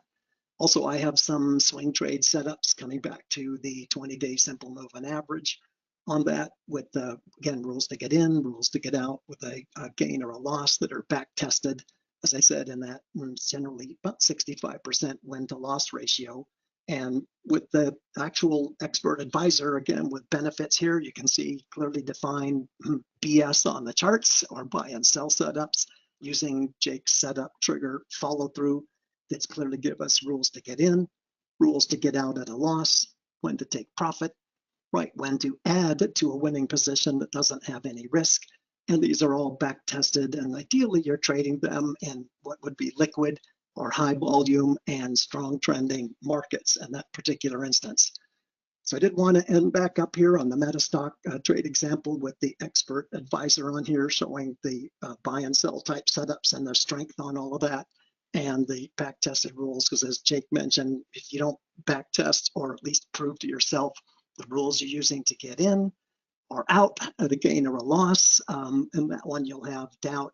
Certainly at one point I would live or die on every tick of pricing, and that's what led me to go to Jake to say, I know you do program trading setups and they've been back tested. I want to learn to code and develop systems on that, and that has allowed me to develop 5 systems for my trading corporation. And again, if you don't go back and test these yourself, you will have doubt. You are more likely to not stay in for the big moves on that or hold on too long and take big losses. And of course, we want all small losses. We know we're going to get some small wins because that's just the way it works out. Just get a single target or so. We got clear rules to get to break even. As soon as we hit some profit, we won't see that sudden reversal give us a bigger loser. But I think ideally you've got rules to help you get in and stay in for the big moves, as this current trade out here is still running and open on that. So as I said, we've got the expert advisor here. I'm sure that Jeff's going to go in here and talk a bit about that and using the Power Console, because we can do systems tests and stuff. And one of the tests that he ran on the S&P 500 did show there were some big winners. There were more winners than losers, and the the size of the lost trades were smaller. So we get bigger winners more often and smaller losers on that general test of the entire S&P 500. As you're hearing, Jake and I recommend, again, very liquid stocks, typically over 5 million average shares over the last 20 days. For options, I recommend high open interest and strong trends. So I am popping up here the information you can call Jake at, our numbers, our emails, if you're interested in the small group coaching. That's available also for a significantly smaller cost than individual one-on-one.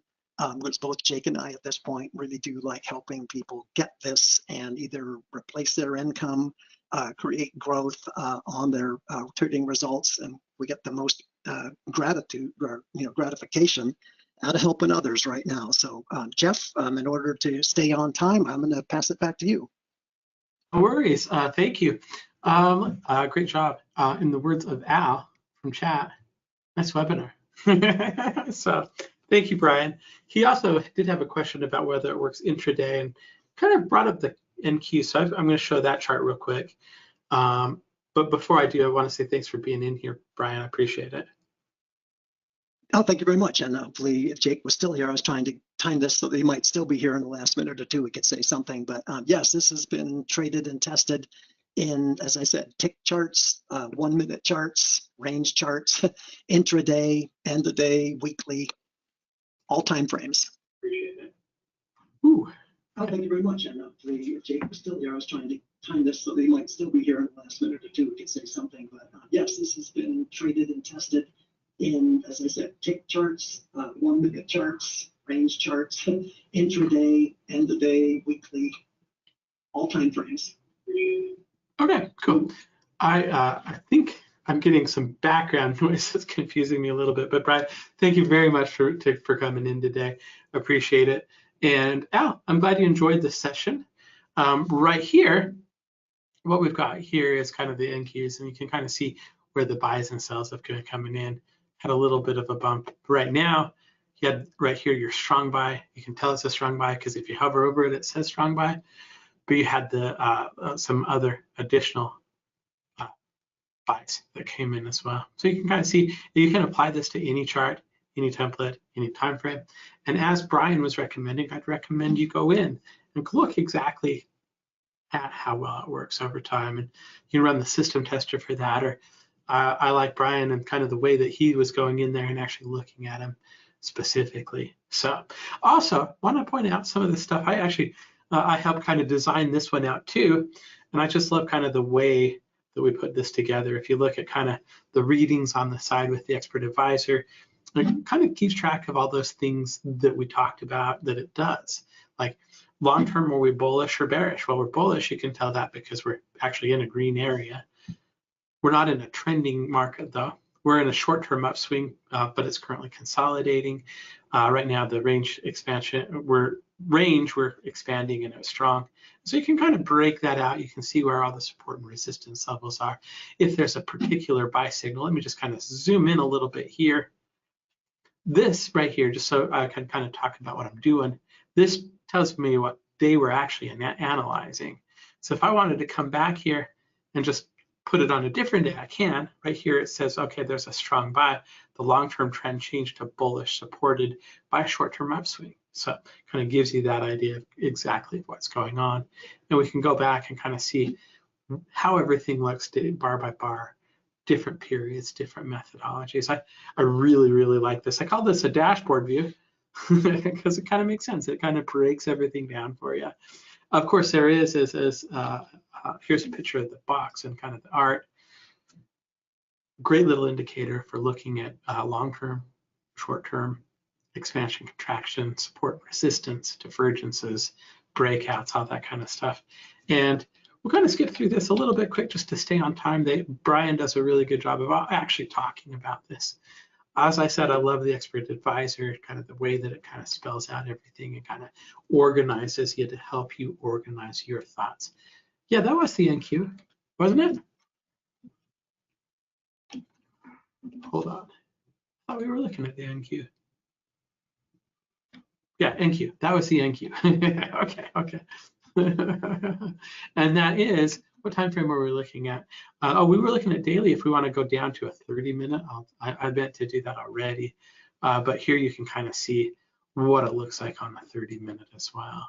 So there you go. You can apply it to any time frame. It will work with any time frame. And my apologies, I thought I had it on a 30-minute. So in any case, all right. Also, if you have charts you want to see and we didn't have a chance to pull them up just because it's busy and we're running behind time, if you get in touch with our sales staff, they'll be happy to send you any charts that you're interested in.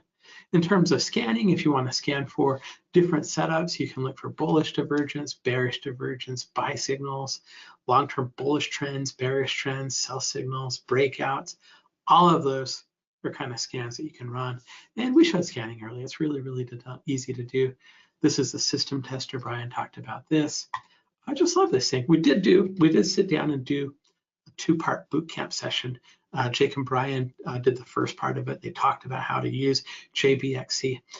After they were done, I kind of went in and really spent a lot of time saying, okay, here's how you open up charts. Here's how you can kind of trim down your list so you're just seeing the stocks that you're actually interested in that are in your region. Here's how you do the scans, the expert advisor. I'm going to show you how to do a system test. So that's available as part of the product. As soon as you get the product, it'll be right there on the downloads page for you to be able to view. Normally, JBXC is $5.99. We're doing a conference special here where it's $349. That's a one-time cost. You pay for it, you own it, that's it. We do offer it with a money-back guarantee, 30-day money-back guarantee. And like TST Trender before it, we will give you a free trial of Metastock with it. I love Metastock. I love the ability to go in and scan, the expert advisory, the commentary, the dashboard view, all that stuff. My thought is if you like Metastock as much as I do, or even just like a fraction of what I do, you're going to go ahead and keep it. And so we'll go ahead and give this to you. We'll give you a free trial. We'll give you a money-back guarantee. We'll give you all the resources you need to get started. You can do that if you go to metastock.com/conf-promo. You can call us if you want to if you have questions that we weren't able to get to. You're welcome, Al. 800-882-3040 or metastock.com/saleschat. So let's see. As we move on, what I want to do is I want to say thank you to Stocks and Commodities Magazine. Stocks and Commodities Magazine are awesome. They basically have been supporting the events that we do for like 11 or 12 years. I remember when we were kind of getting ready to do our first one-day summit with 8 different market experts. I called and I talked to them over at Stocks and Commodities. Like, here's what we're doing. Here's what we'd like you to do. We just want your support. And they were like, that sounds great. Now we want to be involved in that. And they've been supporting us since day one. So thank you to Stocks and Commodities. Actually, I just realized this isn't the right side, but thanks for Stocks and Commodities for supporting us all of these years. I think it's been 11, 12 years now, maybe longer than that. You can find out more about them at www.traders.com.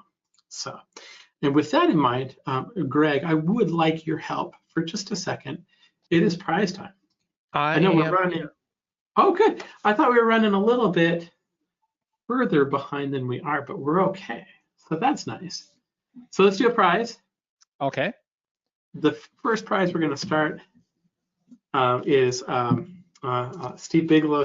Some books of Steve Bigelow. Steve Bigelow, the late Steve Bigelow, great friend of Metastock, awesome partner. I absolutely miss him. I personally learned a ton from Steve. He's done hundreds of webinars. He has our most viewed webinar of all time. I think it's up to like 1.5 million views now. Yeah. Okay. But in any case, so we're going to go ahead and give away a couple of his books. We've got High Profit Candlestick Patterns by Steve Bigelow. Candlestick Profits, Eliminating Emotions. And you know, Greg, that's not all. I'm not going to stop there. Really? No, I'm going to throw in this mouse pad too. That includes the 10 major patterns. I love that mouse pad. I had it for years in when I was in the Salt Lake office, and I've since lost it. Maybe you should send me one. You're going to be here for the holidays, so you can pick up your own. Okay. Well, or maybe I can send you one. I actually will be going to the post office to send all these books out. I'm just saying, you're already there. All right, so what I need, I've got a brand new list. I just pulled it. If you're watching us on YouTube, if you're watching us on GoToWebinar, don't worry about it. You're registered. Most of the drawings, you don't have to be present to win. As long as you're registered, you're good. If you're watching us on YouTube, go to metastock.com/traders-conference. Should be the pinned comment, I think. Is it the pinned comment, Greg? It is the pinned comment, and I'm also just sticking it in there right now. It'll take you a second. You can register. That'll allow you to get That's the wrong one. eligible to win any prize. Now, Greg, when you're ready, I am ready. I just need a number between 1 and 10,123, please. Yes, we did have quite a jump in registrations last evening, I noticed. Yeah, thank you for registering. If you did. The number, I don't like that number. Okay, I went to the second number I got because I didn't like the first one. Okay. The number I got from the Google random number generator is 2960. Was it, did you not like the first one because you're superstitious? It was so precisely in the middle. It doesn't seem random enough to me. That's why people are horrible at choosing random numbers, because truly random numbers can be anywhere. It could be the last number could be random. The first number could be random, but whatever. All right. Karina L is the person that won that. I think that's Karina. That sounds like a girl name to me. So if it is, congratulations. It doesn't matter if it is or not. Let's see. In the USA, Gmail account. Karina's a pretty unique name. If your name's Karina, you probably just won two really good books and a mouse pad. So let me go ahead and just make a note of that. Greg, I'm going to say thank you. Thank you. The assist. Okay. All right. I try and make sure I kind of keep really good notes, because once in a while I'll come back and I didn't write down who won, and I had to go back to the YouTube. Also, if you ever want to view the recordings, all week we're going to be broadcasting straight to YouTube. So youtube.com/metastock, all 6 days will be there. So there you go. All right, let's go back to this. Our next guest is Steve Primo. Steve Primo is another friend of Metastock. He's been we've been working with Steve for a number of years, and I think it's even predates before I went to California. It's decades at this point. Steve has been trading. He started trading on the Pacific Stock Exchange, and we actually sat down in the Traders Forum, thetradersforum.com, a week or two ago. We did a little bit of an interview with him. It kind of had some really interesting takes and interesting things to say. But the method that he's going to talk about today is really, really good. The thing I like about Steve is similar to why I like a lot of the people that speak. Very, very, very clear in kind of how he explains things. Very simple, very straightforward, no nonsense kind of a guy, which is the kind of guy I like. So without further ado, let's get you started. Steve, how are you doing? Hey, Jeff, great. Going really well today, and looking forward to teaching some great stuff today. All right, I just sent you the screen share, and I said if you ever want to see the recordings, I'm just going to repeat myself because Anna asked. Go to youtube.com/metastock, and I'll put that in the chat real quick. So, Steve, I can see you, I can hear you. I'm going to get out of your way. It's your turn. Go. Can you see the screen okay, or everything? Yeah. Okay, three exit strategies that will change the way I trade. Okay, great. Just wanted to make sure. Yeah, for sure. All right. Thanks, Jeff, and thanks to everyone at Metastock, Greg as well, and for all of you attending the November Online Traders Conference. This promises to be a great educational presentation I'm going to be sharing with you today. And as it says here in front of you, I'm going to be talking about 3 exit strategies that I firmly believe will change the way you trade. Now, we have students around the world. We have students in over 115 countries and in every state in the United States.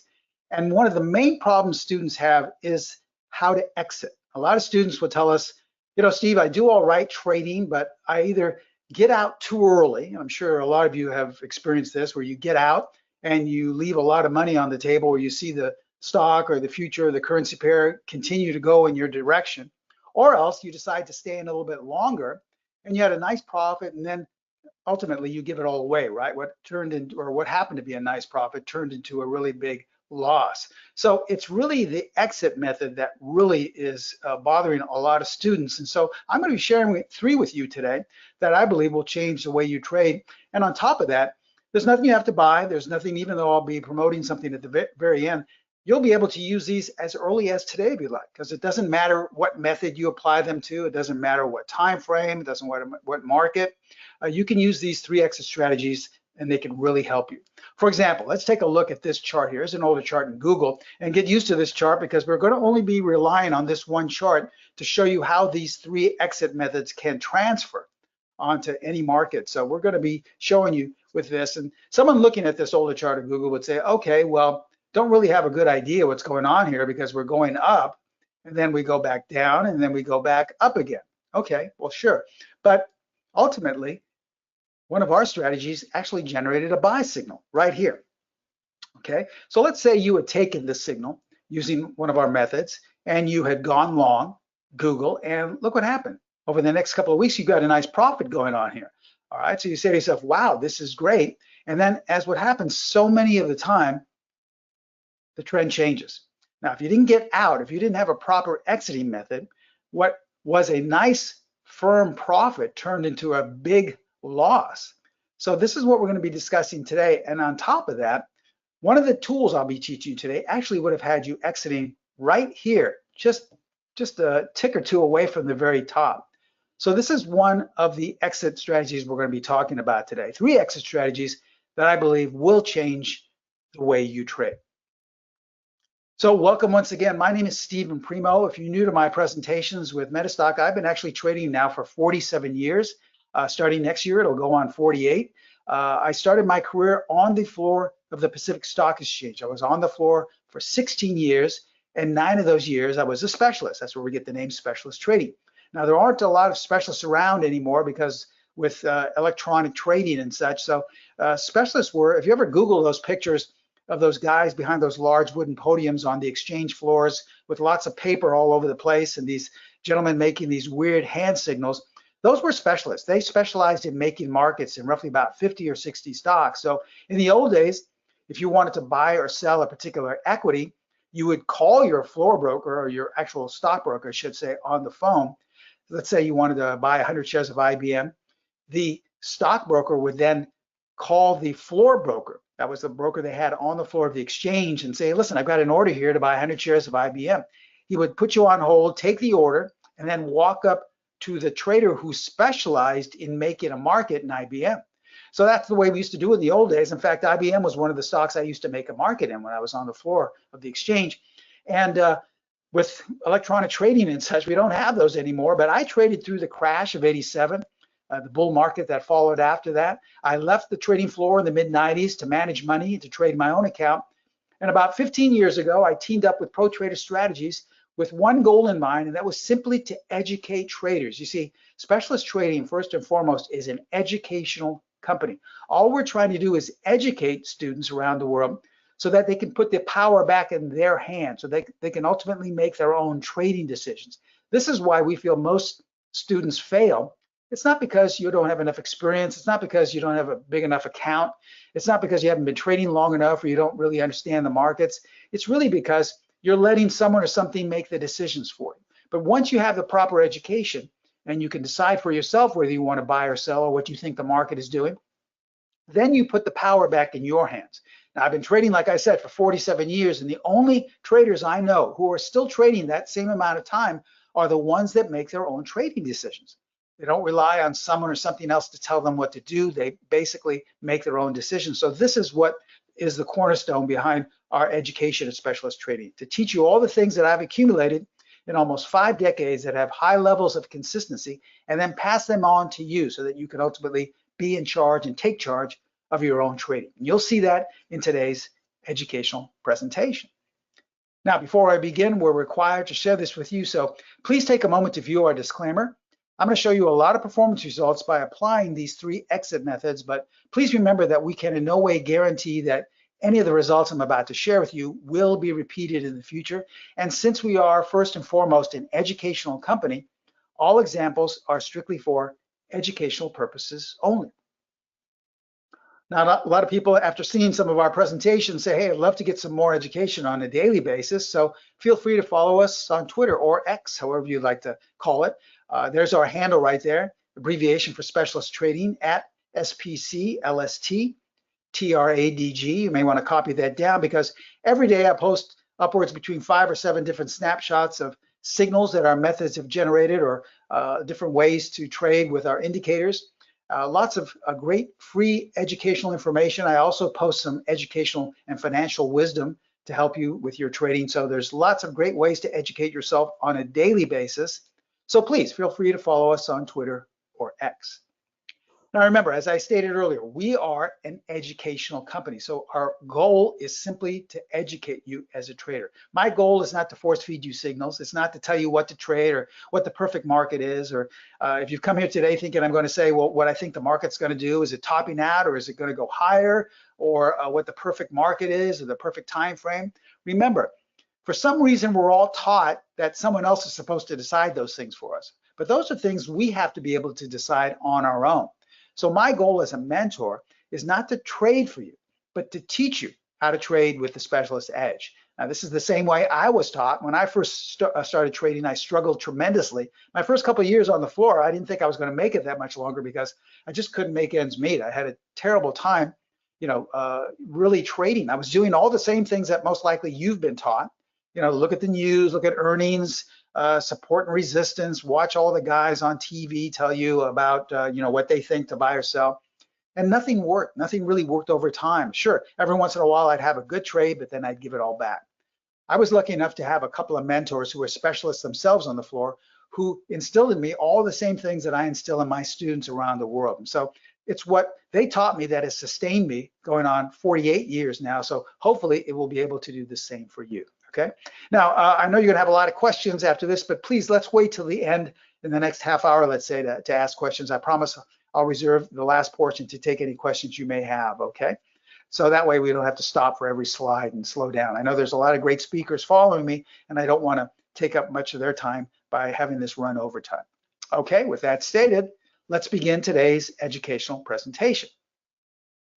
Now, today's theme is one that really hits home to a lot of traders, and that is having an exit strategy can avoid unnecessary pain. I mean, think about it. You really make it harder on yourself when you don't have a proper exit strategy. Most traders come into a trade saying, okay, I'll get in here and I'll kind of let, my feelings decide for me when I get out. I'll know when it's kind of getting time to exit, or I'll know if I've lost enough, but they really don't have a plan in place. So you have to have some idea, some recollection of a plan in place, some type of a strategy to avoid this unnecessary pain. And the good news is you're going to get 3 today. Not going to cost you anything. As I said earlier, you'll be able to start applying these as early as today if you'd like. All right, let's start off with exit strategy number 1. And this is what we call previous high, previous low. So let's give you a little detail about this particular method. Who is this technique for? Well, it's for traders who want a fixed exit. If you're not familiar with what a fixed exit is, it's basically an exit that doesn't change. It just stays there, and most of the time, you'll know where this level is even prior to entering. That's the beauty of having a fixed exit. You can see if you trust in this exit level for your particular market you're trading or time frame, if you trust in it, you'll know if it's a trade you should take because you already know where you're getting in most likely with your strategy. But with the exit strategy, you'll know, well, listen, is it worth it for me to get out here because I'm risking a lot just to make a little? Or you may say to yourself, wow, that looks like a pretty big gain I'll be making potentially if it works, so I'll take this trade. So that's the advantage of trading with a fixed exit. Okay, so let's go back to our friend here, Google. Remember, we're going to be using this chart for all 3 exit methods and to show you how you can transfer them onto any market or any time frame. But let's say we're looking at this right now. Obviously, Google has been going up in this chart here. But all of a sudden, it opens much lower and it closes below the previous bar. So let's just say, according to your method, whatever it is, you say, you know what, it's time to sell this and actually to go short. So if you were long, you've got a nice profit, but you want to take advantage of it going much lower. So you decide to sell at the close of this bar. So where are you going to be exiting? All right, this is the dilemma most traders get in. They say, okay, I have a firm decision that I want to be selling this short or buying the puts or some type of spread strategy with a downward bias, but they have no idea where they're going to get out with a profit, hopefully. So this is why we're looking at the previous low or the previous short-term low. You see, once you define what that previous short-term low is, you'll see more than often than not that it acts like a magnet. Price all of a sudden is geared towards going back to that previous low. It happens so many times. In fact, if you don't believe it, go back and look at your last 5 or 10 trades where you bought or sold and find out where the previous high was, if you were long, or the previous low. You'll see it acts like a magnet. Now, it does not guarantee that price is going to go exactly to that low price or to that high price, but you'll see that it acts like a magnet and it pushes down towards that if you have some type of, just a consistent method. So as we see this, we're short now, and for the first 4 days, we're looking pretty good. But if we're using this this method and we're actually using it in its most basic form, we actually have a limit here to cover our short position and to exit right at the last price. Now, some traders like to put it a little bit above, some traders like to put it a little bit below. That's up to you. Remember, that's your choice. This is not a system. This is something where you're a part of the process, and this is what we encourage. We want you to paper trade and practice over time to see what works the best for you. But we'll use the most generic way to trade this, and we'll just use the exact same low price. And so we are being pulled down to that price, and all of a sudden we bounce, and this is where traders get scared and they say, wow, I guess it's not going to work. But then ultimately, we went right back down and touched that previous low area. Now, once again, as you can see, it closed a little bit below. Some traders like to say, well, I wait for it to close there, then I cover my position. Or they'll place it right on the previous low price, or maybe even a little bit above. It's entirely up to you. This is why we want you to be in charge of your trading and decide for yourself. Either way, either one of those techniques you would have been applying, you would have had a nice profit, okay? And as we see later on, look what happened after that. It went right down to the previous low, automatically stopped, and is going back up. So we're not out of the trade yet. Let's say that's great. We just had a nice trade. Let's say you're a technical analyst and you say, well, I like to look at trend lines, and we have a short-term downtrend right here. And look what happened. We closed above. So that's good enough for me. I'm going to go long. I'll buy right here. Well, using the same exit strategy, previous high, previous low, what is the most recent previous high? Now, some students could say this one right here, but that doesn't go back far enough, and it really wouldn't be advantageous to buy here and to sell here. It's not that big of a profit. So we would most likely pick this level as the most recent previous high. So you go long here, and once again, using the most generic and basic way to trade this, you would place an exit right at the same price as this previous high. Now, if you like, you can put it just a little bit before, or you can wait for it to close or trade above. Entirely up to you. But that's, once again, what we encourage. We want you to be a part of the process. We want you to, take yourself away from feeling that you always have to have someone else tell you what or how to trade or what to do. You have to be in charge of your trading. So let's see what happened with this trade. Let's take it bar by bar here. It starts to, once again, be pulled like a magnet up to that area. And ultimately, it does trade there. So you would have exited. Now you've got two profitable trades just using the simple previous high, previous low. Now here's the trap that a lot of students take. They'll see that it trades there, and all of a sudden, it goes up higher. And they say, hey, Steve, I get out, but it continues to go up after I got out. Well, this is, there's nothing that's 100% foolproof in trading. The point is you had a nice exit and you were able to take advantage of it. Now, for 3 or 4 days, it did go higher, but look what happened after that. Let's say you had held on because you got greedy and you wanted to squeeze as much as possible. Well, how happy would you be feeling right now that you've given all your profit back and once again turned a nice profit into a loss? Okay, so let's review exit strategy number 1. For longs, you're going to be exiting at the most recent short-term high. And if you're short, you're going to be exiting at the most recent short-term low. All right. Now, let's move on to exit strategy number 2. This is entirely different. And this is what we call our 5-period SMA, or simple moving average. So what does this mean? Well, Who is this technique for? It's for traders who want a dynamic exit. All right. Previously, the last strategy was a fixed exit. A dynamic exit means that it changes with the ebb and flow of the market. So you don't have any idea where you're going to be getting out. The advantage to this is if the market keeps going in your desired direction, dynamic strategies will keep you in much longer and you'll be able to squeeze as much profit out as possible. Whereas if you have a dynamic stop, it's fixed. Or I should say a fixed stop, it's fixed at that level and you have to get out because that's your fixed level. But a dynamic exit will keep you in. It goes with the ebb and flow of the market, okay? Entirely different way to trade. Let's go back to our old friend Google once again. Entirely different exit strategy, but we're looking at the same chart. Now remember, we got long here because we had a short-term downtrend, a short-term downtrend line, and we broke above it. Okay, so let's take that same signal. But how would we exit using the 5-period simple moving average? Well, the first thing you have to do is apply the 5-period simple moving average, all right, as you see right here in red.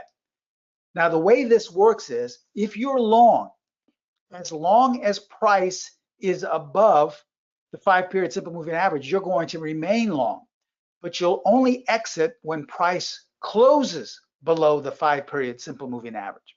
Now, when price closes below that, you actually have two options. You have an aggressive and a conservative way to apply it. Now, I'll show you, but let's just track this right here.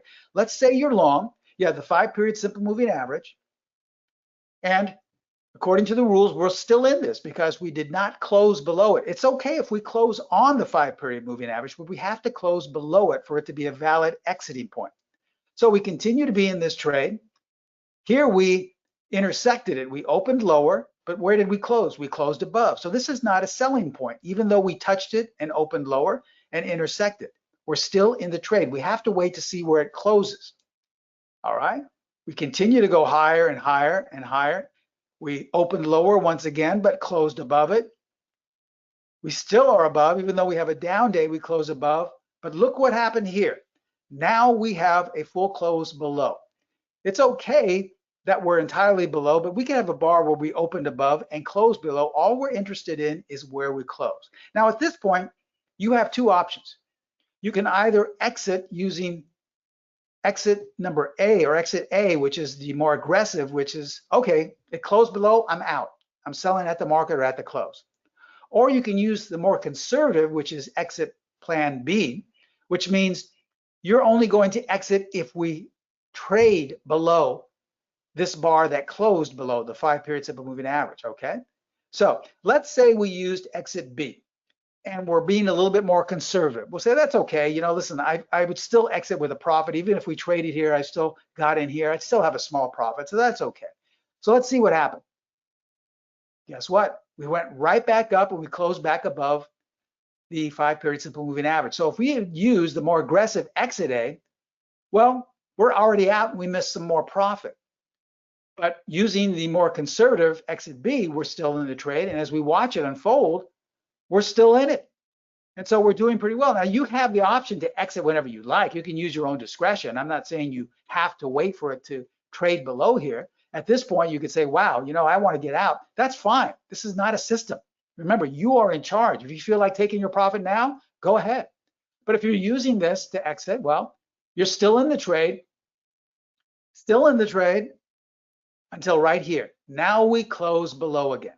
Now at this point, once again, let's say we had used exit plan number B. Well, we're still in the trade. So we could once again have two options. We can use exit A and exit at the market, or we can use exit B and more conservative and say, okay, if we trade below here on the next bar or any of the following bars, that's where I'm getting out. Okay, so it's up to you. You have two options here, either the more aggressive exit A or the more conservative exit B. So let's see what happened on the next bar. Well, on the next bar, you would have been out on both of them because you would have exited using the aggressive A plan already, and the aggressive B, you would have been out because it traded below. Now, someone would say, but Steve, it traded below, but look, it closed back higher.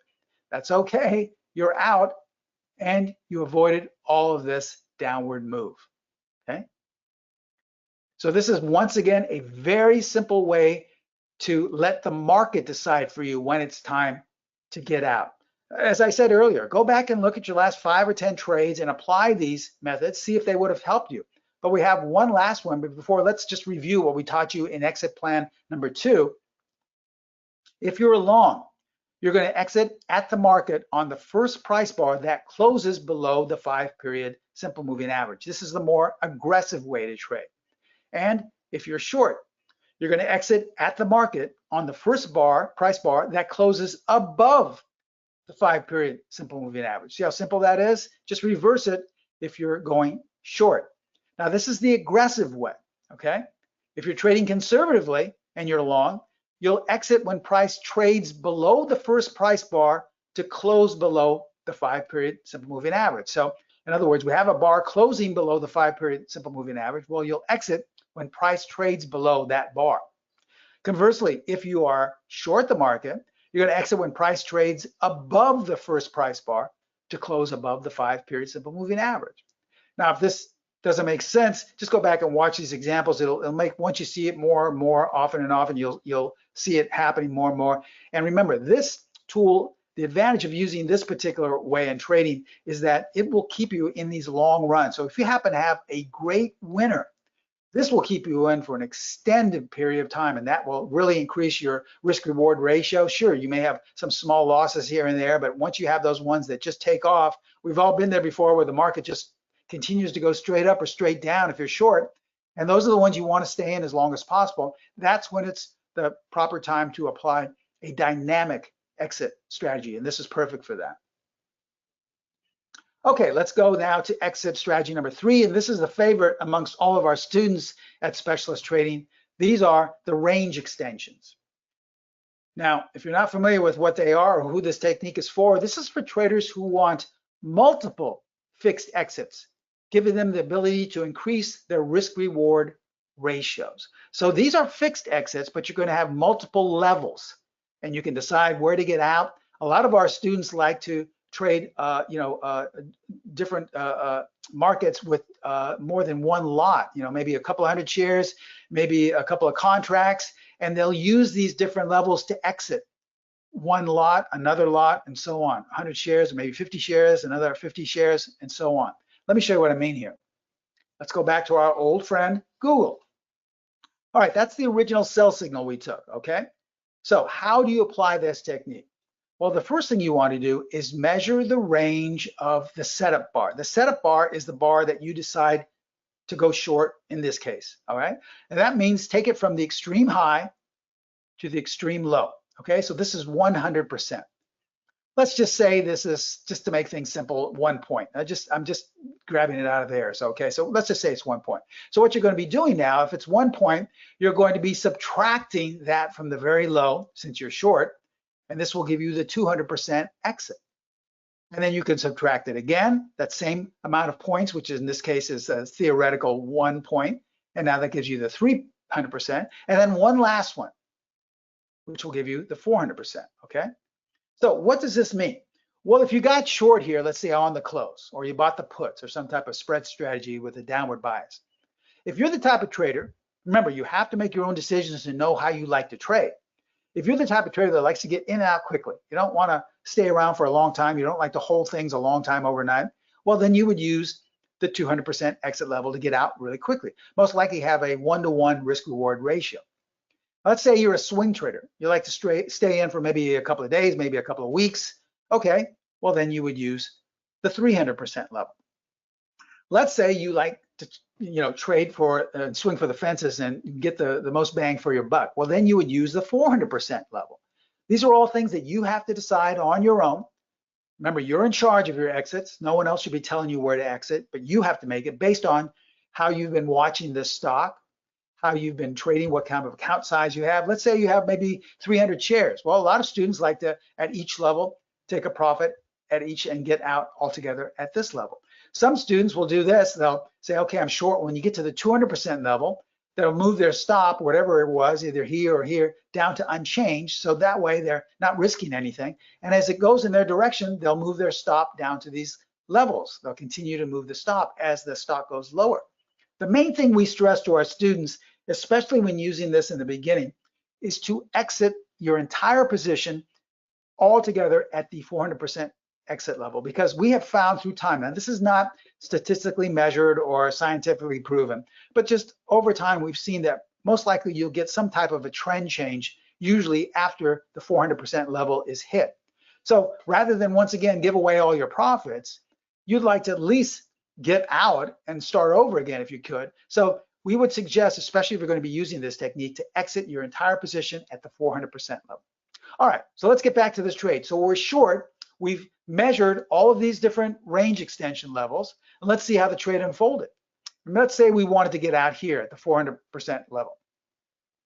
Well, guess what? In a matter of days, we are right down there. We would have got right down to the 400% level. Remember, each level would have ultimately been hit, but it's your decision as to where you wanted to get out, okay? So you would have exited. Now remember, our first exit plan, which was the previous low, would have exited way down here, but we're not concerned with that. We want multiple fixed exit levels. So we have a nice profit there, okay? Now, let's go back to the second trade. So now we're long because this is another buy signal. So we decide to buy right here. How do we apply the fixed exits here with the range extensions to a long position? Well, we do the same thing. Remember, wherever the bar is that you decide to go long, that's called your setup bar or your signal bar. So what you want to do is measure the range from extreme high to extreme low, not the open to close, but the extreme high to extreme low, top of the wick to the bottom of the wick. And that would be your 100% level, okay? Once again, let's just say it's 1 point, just to make things easy. All right, so we have a 1%, or I should say 1.100% equals 100%. Now we just add that to the top of the wick, and this will give us our 200% exit level, okay? We add it again, this will give us 300%, and we add it one more time, and we have 400%. So once again, if you're in this trade and you feel, listen, I just want to take a quick profit, I want to get out quickly, you would exit your entire position at the 200. If you want to stay in for a moderate trade, may last anywhere from a couple of days to a couple of weeks, you would exit at 300. And if you wanted to just squeeze out as much profit as possible, you would put your entire position at 400. But also, even if you're going higher and you have a long position, you would exit out completely at the 400% exit level, because this is most likely where you will see a trend change. Okay, so let's see what happened. As we decided, we figure we're going to get out at the 400% exit level. We want to squeeze as much bang for our buck out here. So look what happened. In a couple of weeks, we got right up there, right up to the 400% level. And look what happened after that. You see how it's almost like magic, how it's unbelievable how we get up to these levels and then it stops. So now previously, if we used the previous low when we were short, we would have had a better profit. But in this case, if we use the previous high, we would have exited early and we would have had a better profit using the range extension. So remember, this all just once again proves that you have to decide, because you'll have better profits here, there, it'll go back and forth with the different strategies. You have to decide which one works best for you. Now, if you feel it's a very fluid market and a very volatile market, well, then you may want to use a certain strategy, perhaps the dynamic exit strategy number 2. If you are trading with more than one position, maybe you have multiple lots or multiple shares, well, then maybe you want to use the range extensions as we see here. Or if you just want fixed exits and you just want to use, you feel that the market is going really nicely to previous highs and lows, well, then use exit strategy number 1. But ultimately, you are in charge. You have to decide for yourself, because our goal as a educational company, and me, myself, as a mentor, I want to see you succeed. And it would be a detriment to your success if I was telling you on every trade, buy here, sell here, place your stop, and do nothing but just watch. Okay, well, what point of it would be for you to be in the trade? You have to be a part of the process in order to be successful in the markets. Okay, so let's review exit strategy number 3. If you're long, you want to measure the range of the setup bar. That's the bar where you decide to buy, and then add it to the bar's high. These are the range extension exit levels. If you are short, you simply measure the range of the setup bar and then subtract it from the bar's low. These are the range extension exit levels. Okay, so there you have it. 3 exit strategies that I firmly believe will change the way you trade. And the good news is that, guess what? You didn't have to purchase anything. You have them right now in your trading bag. You can use them right now today if you'd like. Or I would actually suggest go back and paper trade and see how they would have worked in your past signals. I firmly believe they would have helped you become a lot more consistent. Now, a lot of students say, Steve, these are great, but guess what? I don't have that much trading experience. I haven't been trading long enough to even have a good strategy. I don't really know that much about the markets, or perhaps what I've been trading is doing terrible and it's not working. Well, we have a great discount for all the attendees today in our November Online Traders Conference. This is what we call our Trading Floor Edges course. These are all edges that I took from the trading floor that you won't find anywhere else.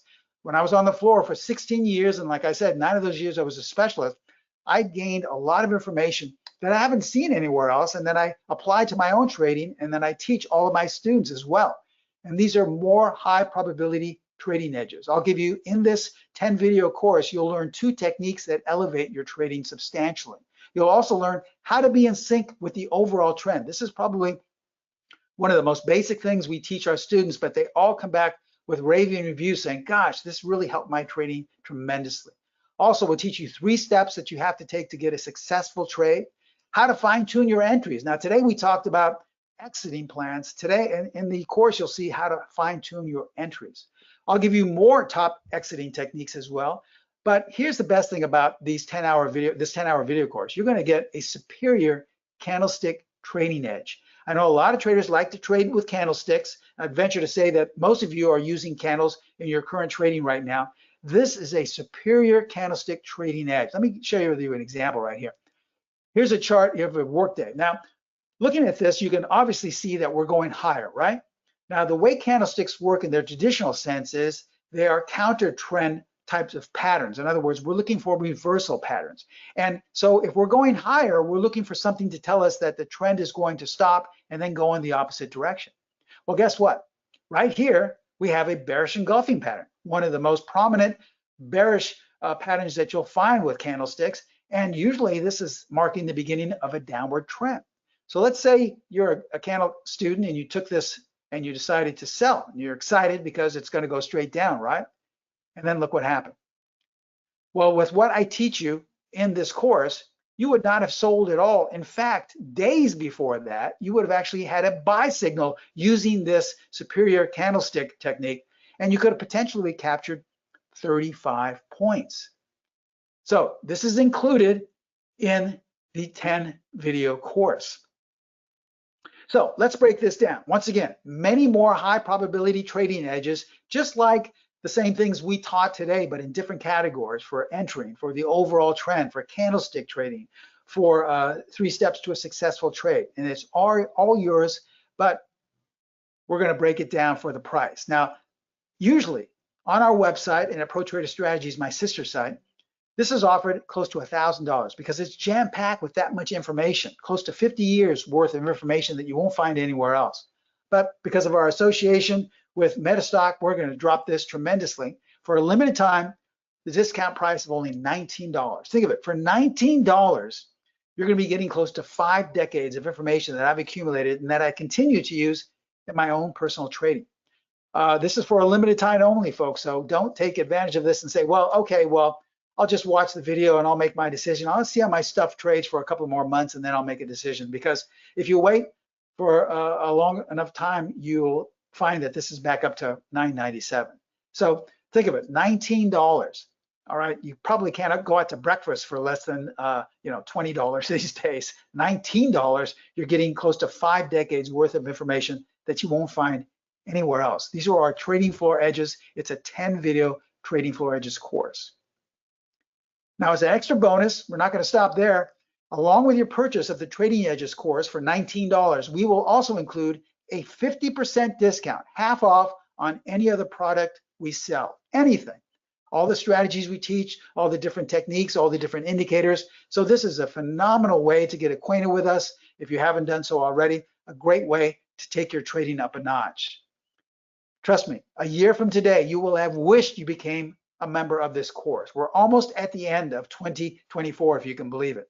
Now, everyone at the beginning of every year makes all these promises, these hopes and dreams of where they want their trading to be at the end of that year, right? I'm sure all of you have done that. You either want to make some extra income, maybe go on that dream vacation, or buy yourself that car, or maybe just have an addition onto your home. But most of us, I'd say the majority of traders, never achieve those goals. Even probably by the first quarter of the year, they figure that there's no way they're going to achieve that. So take advantage of this $19 discount. A year from today, you will have wished you became a member of this course. Here's how to take advantage of it. Contact my sister site, which is Pro Trader Strategies. You can email them at trading@protraderstrategies.com. I would highly recommend giving them a call at area code 310-598-6677. They have trading consultants manning the phones right now. They'd be more than happy to take your call. Or you see that link at the very bottom. That's the link that will take you to the info page as well as sign up page. You can sign up there if you'd like. It's not a live link, but I believe Jeff or Greg is going to post that on the— Working on it. Okay, thank you. Thank you for that. And so you won't have to copy and paste that. It'll be live and you'll be able to do that.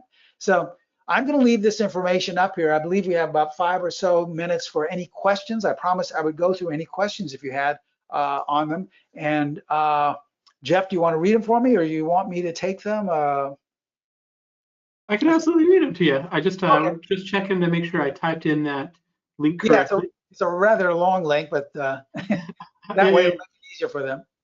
That's okay. I'm a fast typer. Okay. Umesh says, "Is the webinar still going on?" Umesh, you should be able to hear us. Yeah. We are still going. Let's see. If you ever have problems with the actual stream, hit refresh, and if that doesn't work, go to the YouTube simulcast, which is youtube.com/metastock. Craig wants to know, what is the difference between the bars and the little arrows on the candlestick? The bars and the little arrows on the candlestick. I'm not sure what you mean by the little arrows on the candlestick. Usually when there are arrows on a candlestick, that just means that that's a buy signal or a sell signal. Okay.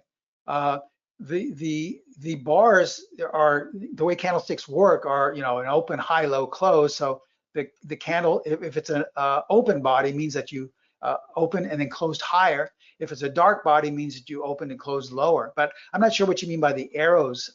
If I showed any arrows, it just meant that that was a buy signal or a sell signal. But I don't believe I did show an arrow. Yeah, I don't remember any. So Yeah. So if that wasn't clear, you can restate the question. We'll come back to it. Yeah. Mike says, can that course be used with any platform? Thanks, Steve. You are one of the best preventers of any conference.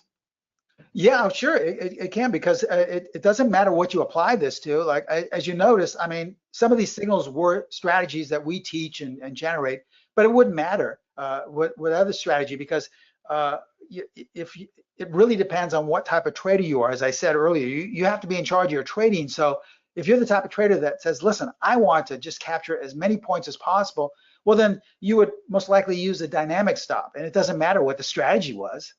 And if you're the type of trader that maybe said, I just want to get in and out really quickly, well, then you would use maybe a range exit and use the first exit level.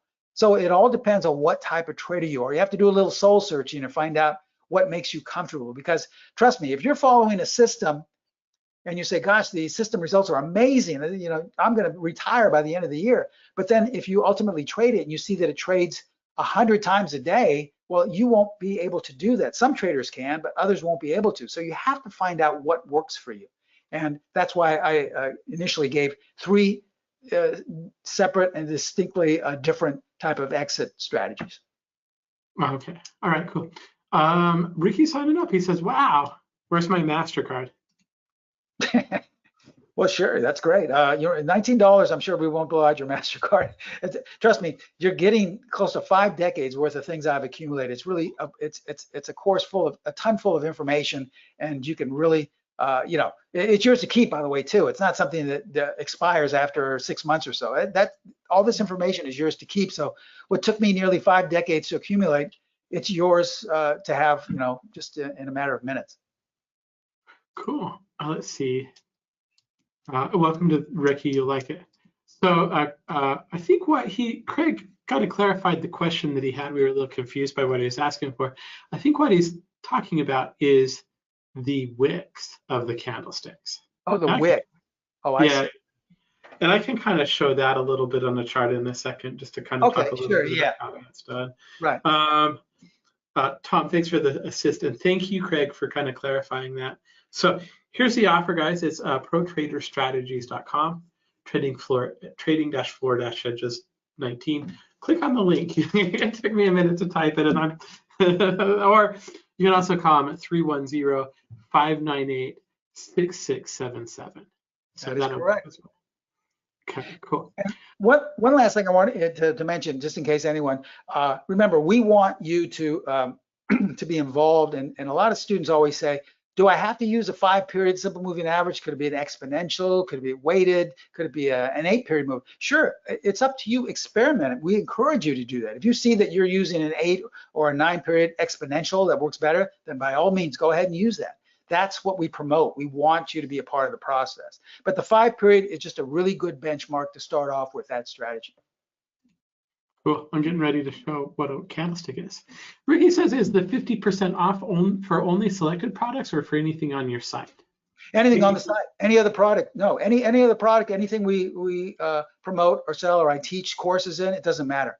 So we have, some really long courses. We have mentoring. We have some, $400 or $500 things. It's just you'll get $500 off anything, So it's a great deal, and it's a good idea to give Pro Trader Strategies a call. There's no obligation. Just because you call them, you don't have to purchase anything if you don't want to, but they would give you a better idea of what's offered there as well. And remember, I say this every time, but for students who aren't aware, regardless of what you buy, if you buy just a simple indicator from us, or if you buy an expensive course or my mentoring with you, private mentoring, I'm there with you every step of the way. Everyone gets to contact me via email, my personal email address. It doesn't come to an assistant or to a salesperson. And so it's the next best thing of having me sit next to you. So if you ever have any questions or you want me to answer a question, you can email me over the weekend, after the close, during market hours, before the opening, and I will get back to you as soon as possible. Okay, very good. I'm gonna go do Steve. I want to say thank you for coming in. I agree with the sentiment. You're a great speaker. Oh, thanks to everyone. I hope you learned something. All right, very cool. Thank you for coming in. Craig, I'm going to show you how a candlestick chart works. So let me do that. We have a minute or two. It won't take very long. Let me go ahead and just kind of take over the screen share right now. Looks like Greg has dropped off. I wonder if he lost internet, but we don't need him right now. Let me go ahead and show my screen. So Craig, right now, this is just a mini chart. I kind of cleaned it up so we kind of talk a little bit about just a little bit of a lesson in candlesticks is what this is. So this is a bar chart right now. So you can have the open on this side, the high, the low, and then the close. That's kind of the construction of a standard bar chart. If I was to make this into a candlestick, I'm just going to right click on it, go to properties here. I'm just going to make this into a candlestick. So, okay. Now, the difference is instead of having the open on the side and the close, you basically have a candle that's kind of painted in, okay? You can tell if the candle's an up day or a down day based on the color. So if it's a red color, or if it's, actually, I'm gonna kind of change this a little bit more. Let me set this just to the defaults. Okay. All right. So this is more kind of like what a classic candlestick chart would look like. So your open and close are instead going to be represented as lines all the way through. So your open is either going to be down here or up here, depending on the color of the bar. This is, in this case, the bar is red, so it means it's a down day, which means your open was here and your close was here. The wicks is basically just the high and the low. So if we're kind of looking at this chart, it's red, so we know that it opened up here. It closed lower, which is why it's filled in, and then the high and the low are represented by the extruding candlesticks. So that's really kind of how candlesticks are constructed. I'll do just another example for clarity. This one right here is a hollow candle.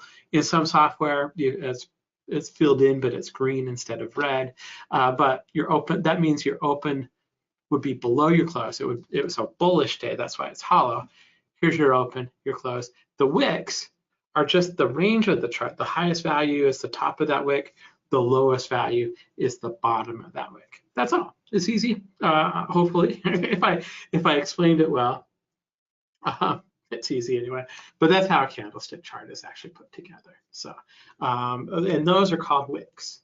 The other terminology, the filled-in area, or kind of the candle area, this is called the body of the candle. the area that's kind of the candle. And then the extruding is called the wicks. Got it. Cool. Got a little bonus class, right? Hopefully that was clear. Good. Let's see. All right. Doing actually pretty good on time right now.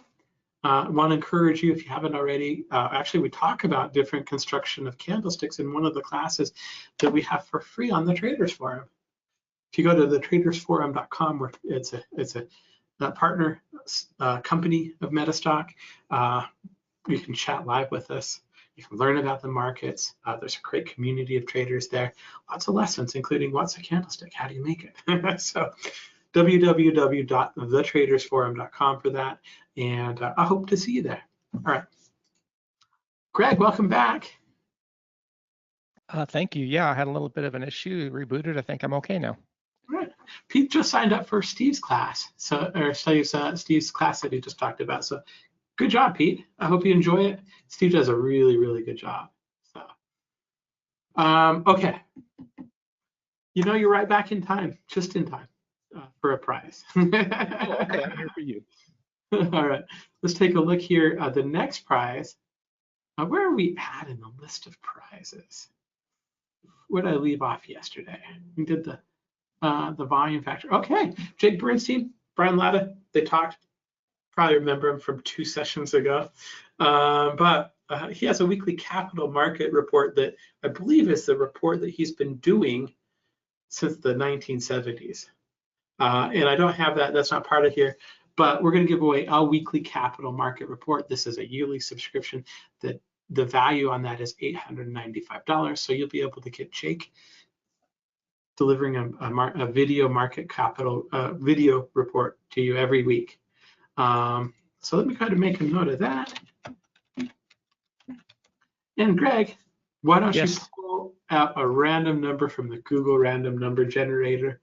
You know, how would we even get along without the Google random number generator? We just have to make up numbers. What? That's crazy.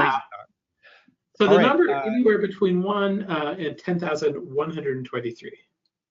All right. And around she goes.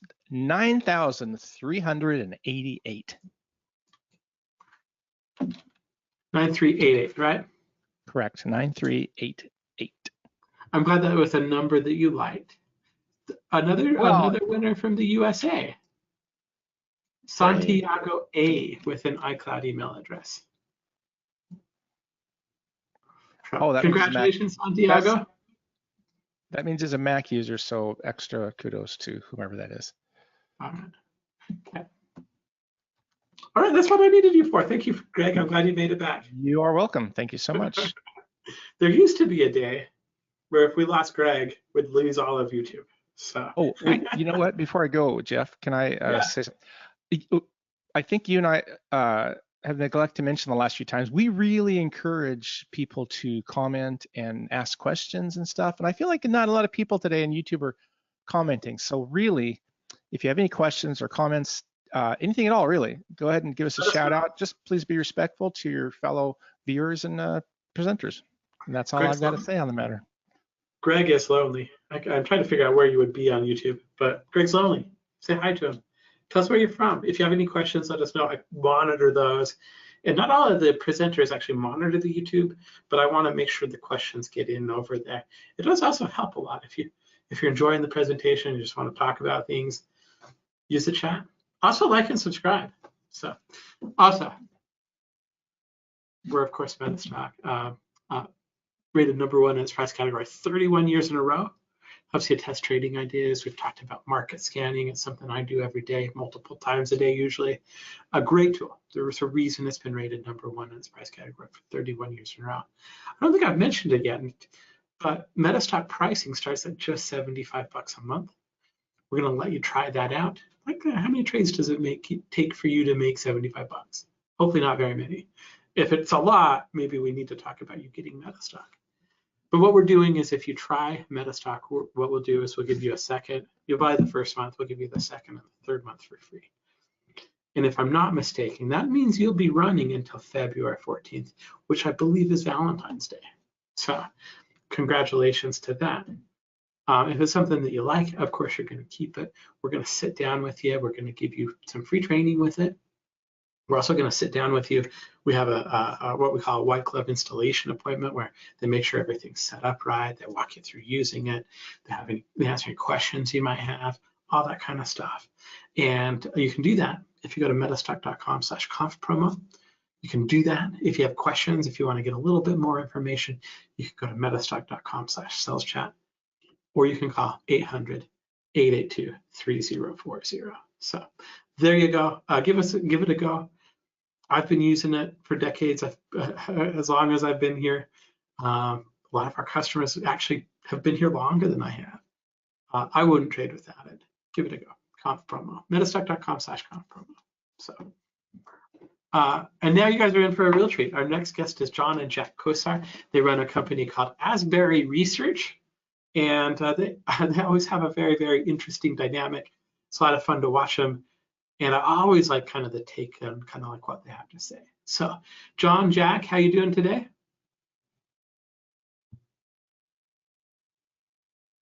We're fine. How are you? Good. Yeah, there you go. There's always a little bit of like when there's a little bit of a delay, I'm like, oh, are we going to run into technical issues? Where's my phone? So, but I can hear you. I don't think we're going to run into any issues. And there's Yeah. my screen. Hopefully you can see the slides, or at least the first one. Yeah, how we control risk and tamp down volatility. Great. So if you're ready for me to begin, I will. All right, it's your turn. Go. And here we go. So what we're going to talk about today, Jack and I, is I think we have a pretty unique approach to how we look at markets. Mine has evolved over the past 40 years that I've been in the business. You can see the Chicago Board of Trade in the background there. That was my college. I spent 17 years down on the Chicago exchanges on the floor of the exchanges, actually mostly at the CME, but the CBOT makes a much prettier picture for the slide. But I did spend time at both. So my learning period on this was a little different than a lot of other people that never had that great opportunity to be able to get on the trading floor. All that's gone now. Everything is electronic. I think there may be one pit open at the Board of Trade. It might be one of the options pits, something that they haven't been able to replicate the open outcry. But the beginning, I spent 17 years down there. Beginning of my career was trying to figure out, going down there green as grass and trying to figure out how to make money and how to begin a career for myself. I used to swing a hammer. I mean, I worked construction for 5 years. That's what my father did. And I hated every second of it, and I wanted to find something else to do. So first 17 years down here was figuring out who's making money, how are they making money. And back then, the guys that I noticed that were doing the best were those guys that were walking around with the point and figure charts. There was no, I started out in 1980, just to put in a little context, time-wise, there were no computers on the floor. We had pencils and we had paper. Used to buy the charting paper for point and figure charts in a little shop that was inside the Board of Trade. And I noticed those guys seemed to be the guys that were doing the best. And so my first 17 years was really traditional technical analysis, looking at all the stuff you're going to look at in your Metastock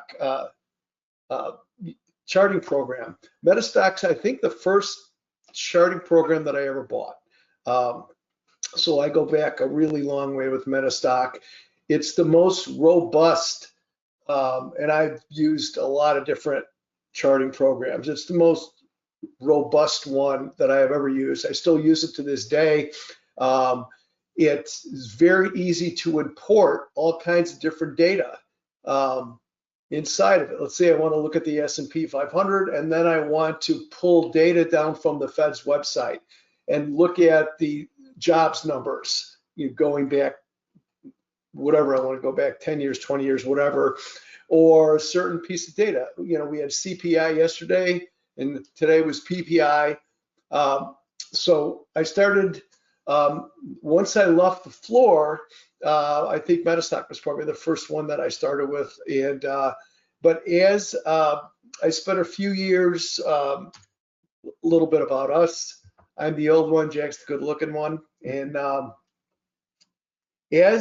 so I worked a few years off the floor. I was getting too old to bang heads with the young kids on the floor anymore. So I got off the floor. I worked for a couple of different firms. They were boutique firms, which allowed me to be a little more creative. I launched Asbury Research in 2005.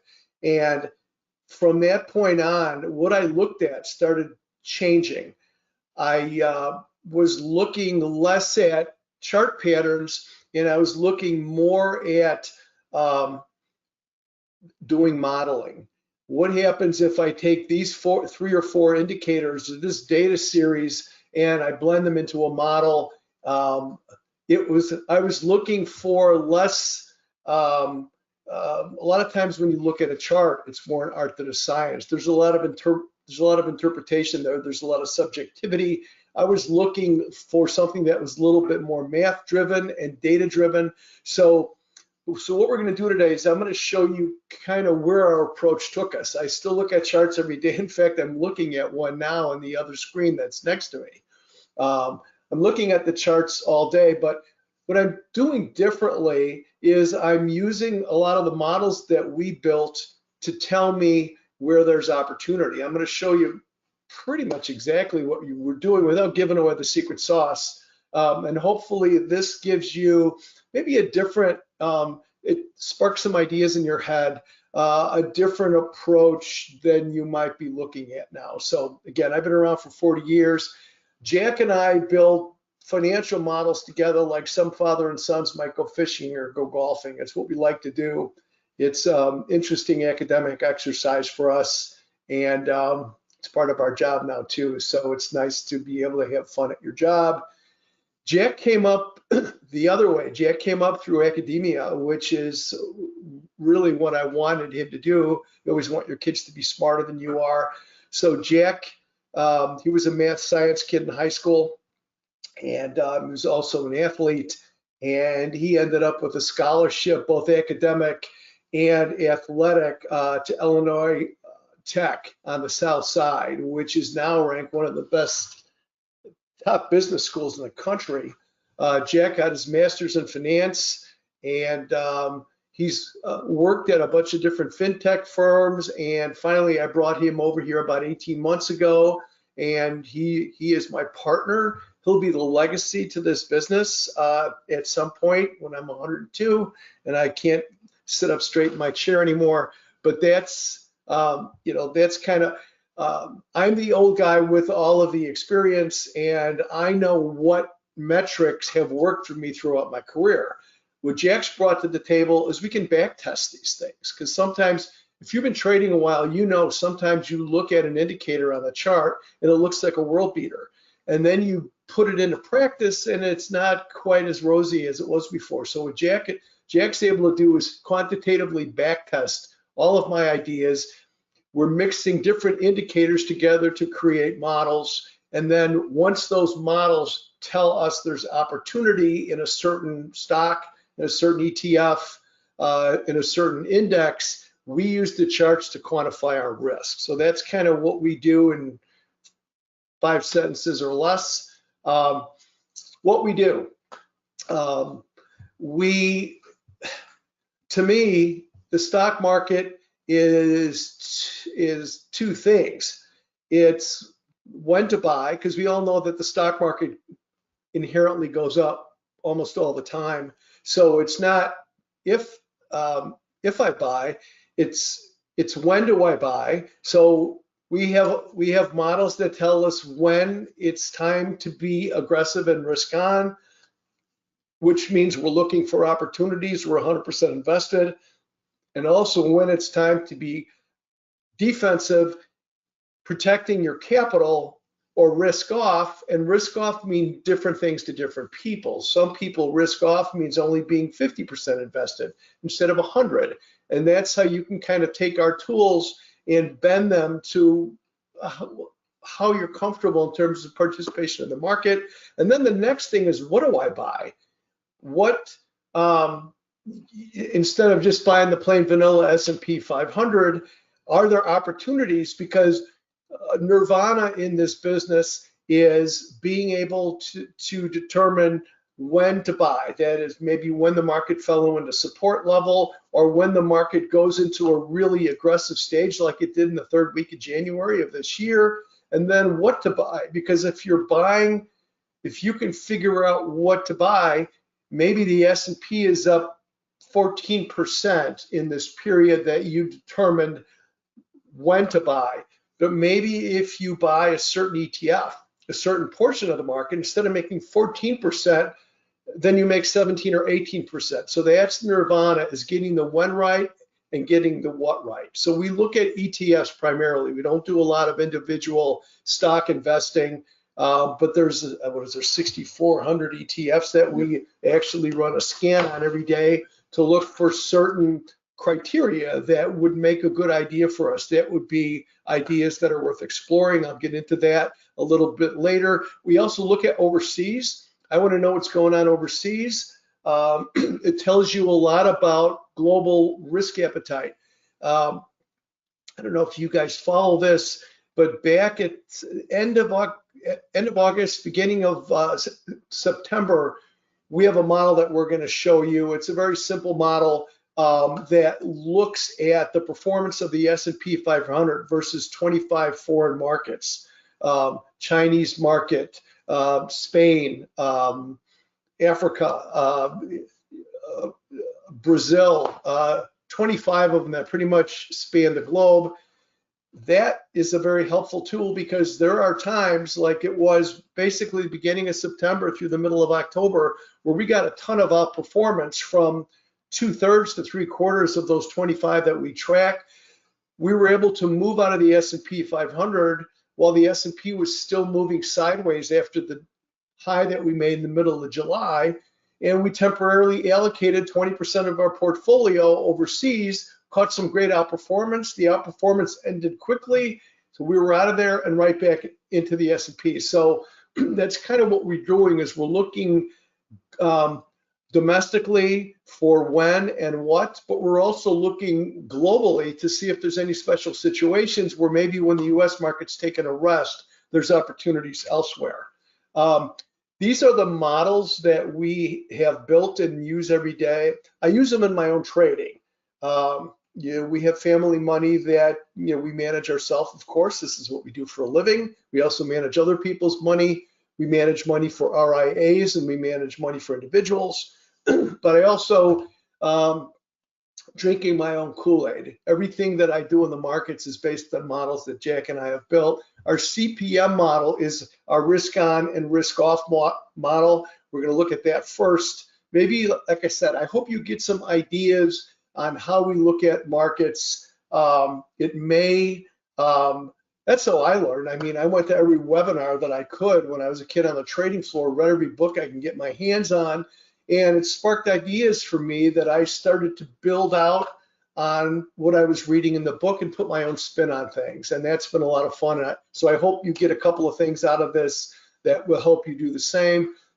Our Asbury 6 model, those who know me, those who follow me, the Asbury 6 is how I determine what the internal health of the market is, so I'm not chasing the tail of the S&P 500 every day when it's up 50 in the morning and down 50 at 2 o'clock in the afternoon. That's become way too common, and it's very easy to get knocked off your game. So I built a little model so I can focus on the internals and not on the crazy oscillations that we see so often in the S&P 500 and just in the market in general.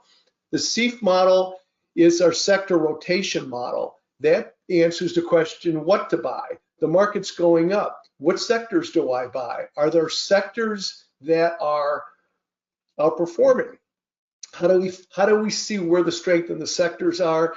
We do that by tracking asset flows as they move around those 11 sectors of the S&P 500, which if you put them together, it's the S&P 500, in 11 slices that are different sizes. Our industry group matrix tells us which subsets of those sectors we want to buy based on asset flows and also based on the relative performance of those sectors versus a number of different things. Our CARP model is the cross-asset model that tells us domestically where's the outperformance in the US. Again, it answers the question, I'm bullish the market, so what do I buy? So I can try to capture not only the market going up, but buying the right stuff so I can get some outperformance.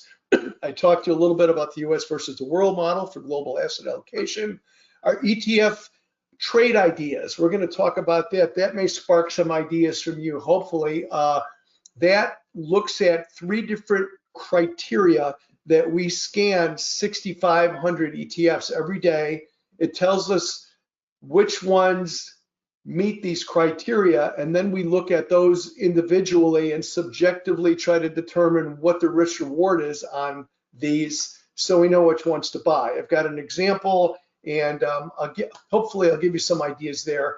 And then finally what we've done is we're managing money now, so we've built 4 model portfolios that use different blends of our own models, and then we'll bring in certain ETFs to give us a little fixed income ingredient, or maybe add a little leverage so we can get a little bit more horsepower out of one of our models. So that's what we're going to talk about today. Here's where to find us. YouTube channel.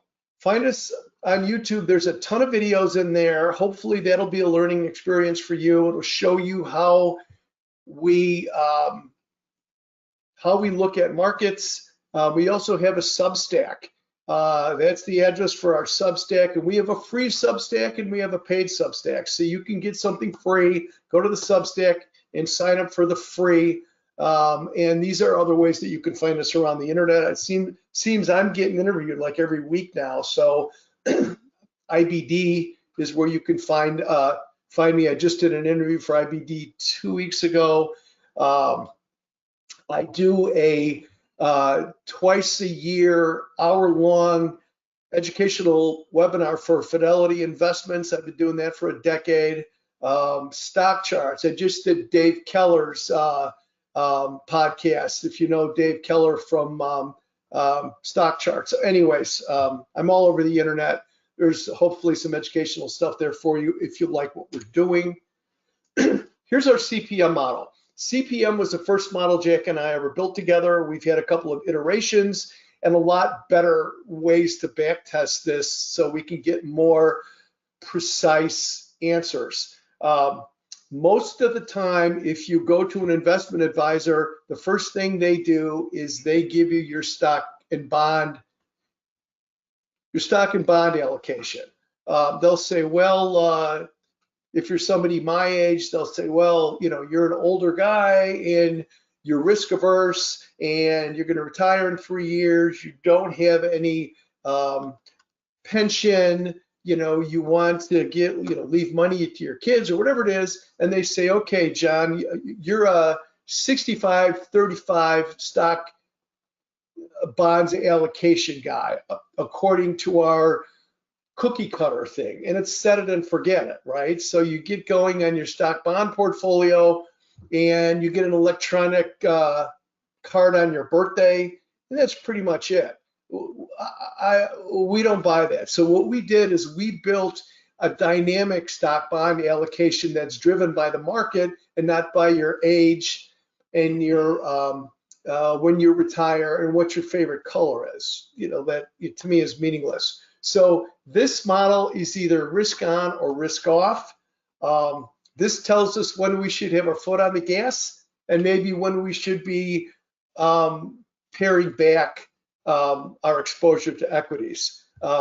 It's designed to protect investor assets during times where the market's going down and mostly eliminate the large drawdowns. The secret of this after spending a lot of time in the commodity markets where a commodity price over time, it'll look like a sine wave. It's sideways with big swaths or big swings up and down. Then I got to where I was just doing equities. And I was like, man, I've got an advantage here because there's an inherent upward bias in the stock market. So the game in the stock market is a lot more when should I be in and when should I be out, rather than some of the other, it's a lot more complicated. It's a lot more difficult when a market can just as easily go up or down than a market like the S&P that goes up most of the time. It's a wealth preservation tool. Play in the game with less risk. I don't know who's watching. If you're a younger person, you probably don't care that much about risk. When I was 30 or 40, I took a lot more chances. Jack's taking more chances now. He's using our models to be a lot more aggressive. If you're an older person, it matters if you take a big hit, because the next question is, how many years is it going to take me to get back? Like if you take a 25 or 30% hit in the stock market, how quick do you get that back? How long does it take you to get that money back? And what if you make another mistake because now you're under the gun? Controlling your losses in the stock market, to me, is the number one thing. The CPM helps us do that. So you can see these arrows here. This is risk on and risk off. So we went to risk on November the 2nd. We went to risk off on the middle of April, April 15th. We went back to risk on May 3rd, back to risk off on July 25th, and we've been risk on since August. You might say, well, John, how come you went risk off on April the 15th? It was only risk off for a couple of weeks. Well, because I can't see the future. We don't know when the model goes to risk off, we don't know if it's going to be 3% down in 3 weeks or if it's going to be 30% down in 3 quarters. You can't know that. So when our model tells us to be risk off,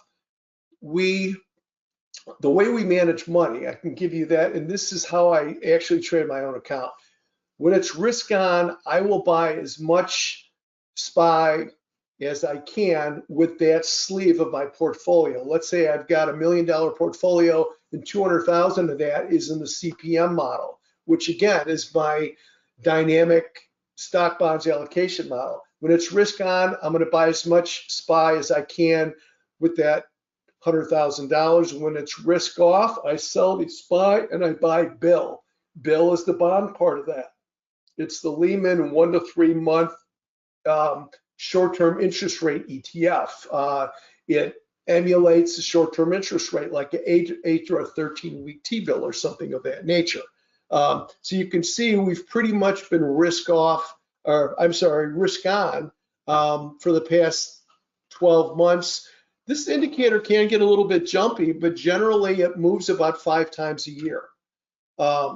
Averages 5 round turns a year. We don't go short. We don't use any futures or options.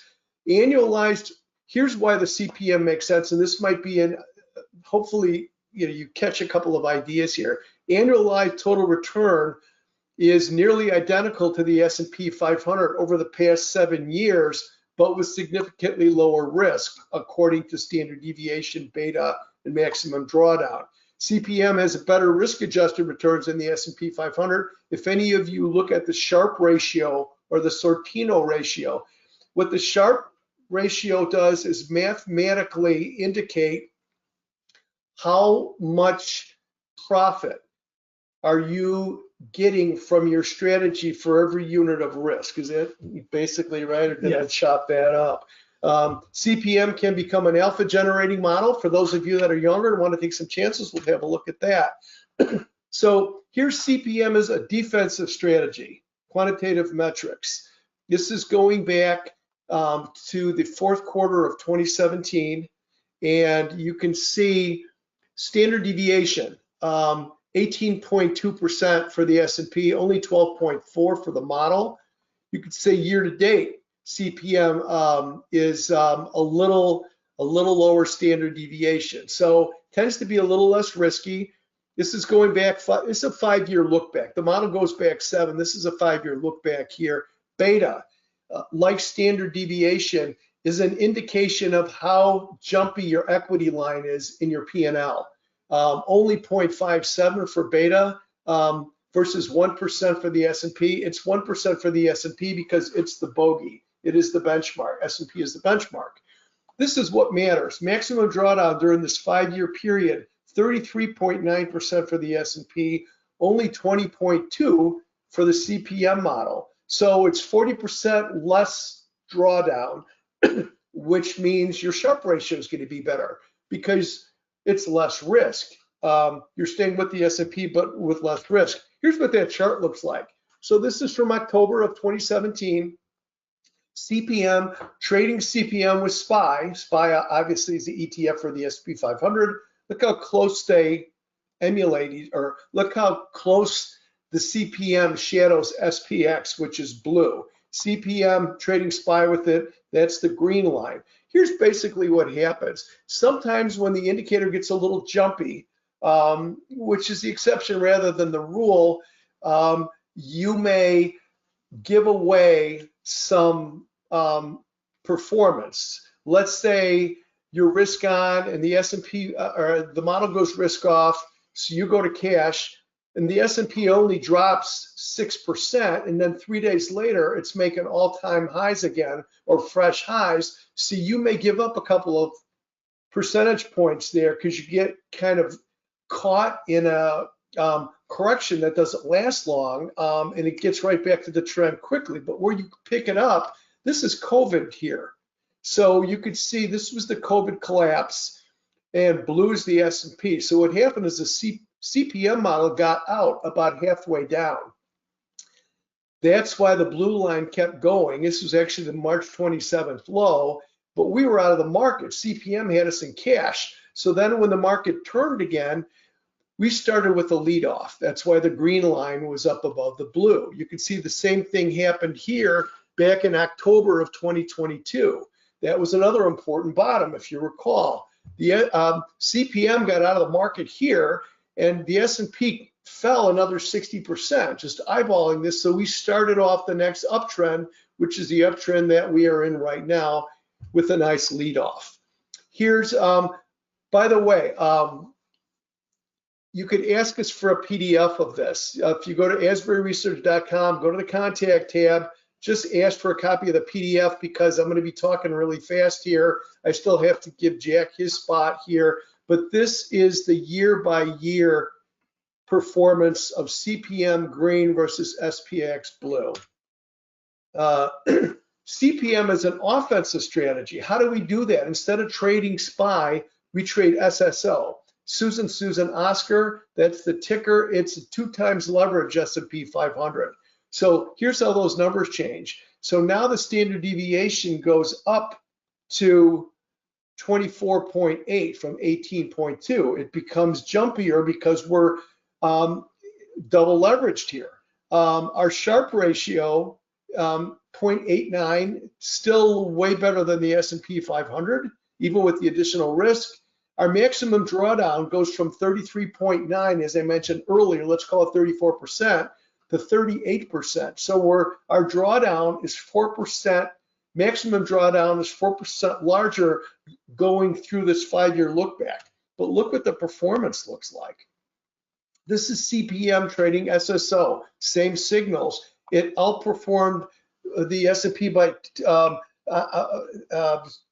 over 2.5 times, or 2.1 times. 2.1 times, and this is not annualized. This is the this is total percentage annual total revenue. Total revenue going back to October of 20. Actually, this is a 5-year look back, so we're starting right about here. So you can see a little bit more risk, but if you're a risk taker and you don't mind the risk that the S&P 500 gives you, look how much better we do here year by year. 2018. We lost about twice as much, 2.5 times as the S&P, but then look at the outperformance here in 2019. 2020 was up 16. The model was up 54%. 2021, S&P up 27. The model was up 43%. So same model, but the power of the model is the difference between how much you're making on the upside in terms of how much you're risking. That spread is the beauty of this model, and it can be used as a very aggressive offensive tool and it could also be used as a defensive tool because the power of the model is smaller risk than the S&P 500 with the same amount of performance, or you could jack that performance up and you still kind of get that spread in between how much you're making and how much you're risking. This is our Asbury 6. It's a daily, it's a tool. It's not a model as much as it is a methodology to measure the internal strength of the market. Why not just look at the S&P? Because the S&P is up and down. The volatility in the S&P over the past 5 to 7 years has exploded. Those of you that are old timers like me know that this stuff where the S&P is up 50 in the morning and down 7 in the afternoon, it's something new. That wasn't happening before. So I needed a way to keep myself, with all the experience I've had, from getting spooked out of a good idea because of these volatile days. So Jack and I took all of my favorite tactical tools and we back tested them in sets of 3, sets of 5, sets of 8. So we didn't know if we were going to have the Asbury 9 or the Asbury 3. We ended up with 6 indicators that are really disparate. They're all different. We've got monthly rate of change in the S&P, relative performance of stocks versus bonds, asset flows going into the spider, volatility, trading volume, and breadth. They're all different. The reason we use them, because their difference is what makes it valuable. 1 or 2 indicators can give you a bad signal. Those of you that have been trading for a while know that there's no magic lamp that you rub and a genie pops out and gives you a bag of money. All of these indicators have Achilles heels. We found 6 that work really good as a team, where 1 or 2 are giving you a false signal, the other 4 will pick you up. But look how much more active this is. This trades 11 to 12 round turns a year, like once a month. Again, if we go back, I think we went back 7 years to test this. It's much more active. It's meant to be an indicator and not a trading tool. But if you don't mind the volatility, the Asbury 6 has been a relative performer versus the S&P 500 since 2017, which means it's been even with the S&P 500 over time. But the maximum drawdown here with those 12 round turns a year is only 13.6% versus 34% for the S&P. So it's much less risky because you're cutting your drawdowns down to nothing. The payoff for that is sometimes you're really active here and it's going to drive you crazy with the activity. But this is how we determine what the internal health of the market is. It has been positive since November 6th. That was the election day. That is when the S&P opened up 130 higher that day. So you can see all of these metrics flip back to positive on November 5th or November 6th. Let's look at them individually so you can kind of see what I'm doing here. Hopefully this sparks some synapses in your brain where you might come up with your own favorite indicators that help you to not get tied into a knot by the day-to-day volatility of the S&P. Here's the first one. This is the monthly rate of change in the S&P. We use a 21-day moving average. That's what this red line is here. Because why 21 days? It's a business month, and that's our tactical time period. Our strategic time period is a business quarter, which is 63 days. So we have one indicator that's tactical that tells us when to get in and out of that longer strategic trend, which is 63 days or longer. So when the monthly rate of change is above its 21-day moving average, it moved there on November the 6th, it's positive. Relative performance between stocks and bonds. We use SPY and JNK. It's actually high yield bonds. JNK is one of several ETFs that track high yield bonds. Price of bond, not the yield. When high yield bonds trade more like a stock than they do a bond. When the S&P 500 is outperforming high yield bond prices, the stock market goes up. Again, here's our 21-day moving average here. when stocks are underperforming high yield bonds like they did here during September, the market goes down. We had a little period in here between October 3rd, 31st, and November 4th, right before the election, where the market was starting to roll over. It bounced right back on November the 5th, and it's been there since. So this is another positive metric of the Asbury 6. Here's the third one, ETF asset flows. This is the AUM, the daily AUM in SPY. Why do we care? Because to me, this is the closest equivalent that I could find to futures open interest. It indicates overnight conviction.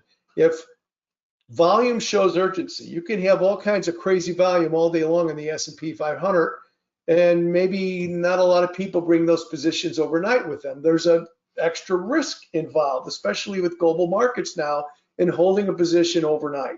So this shows conviction. You can see when SPY is expanding above its 21-day moving average or monthly expansion, like we had here from mid-September to the latter part of October, that gave us this bullish conviction and holding the asset overnight and taking on the event risk, the overnight event risk. We dropped just a little bit below it at the end of October, but again, after the election, after it became apparent Trump was going to win the election, the market loved that. And look at this asset expansion. It just exploded here. That is bullish conviction on a day-to-day basis. Here's the fourth of 6, volatility. Here's the VIX. Here's our 21-day moving average, this time in black.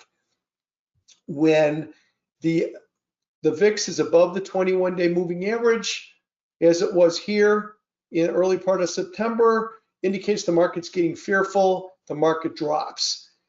We gapped hard underneath the 21-day moving average, which is currently at 18.53.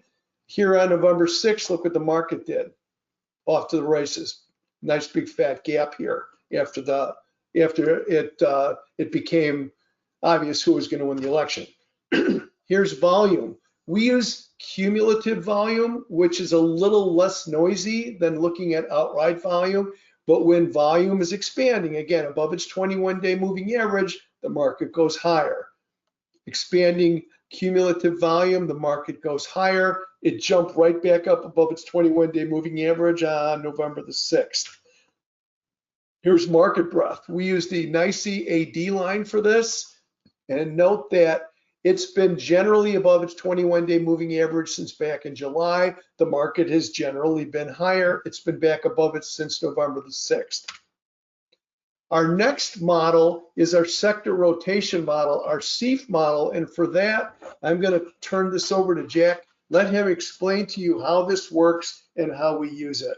Yeah, so our sector ETF model, our CEF model is our sector rotation model that we built. We came up with that algorithm that identifies the velocity of money as it kind of flows through the 11 sector spiders.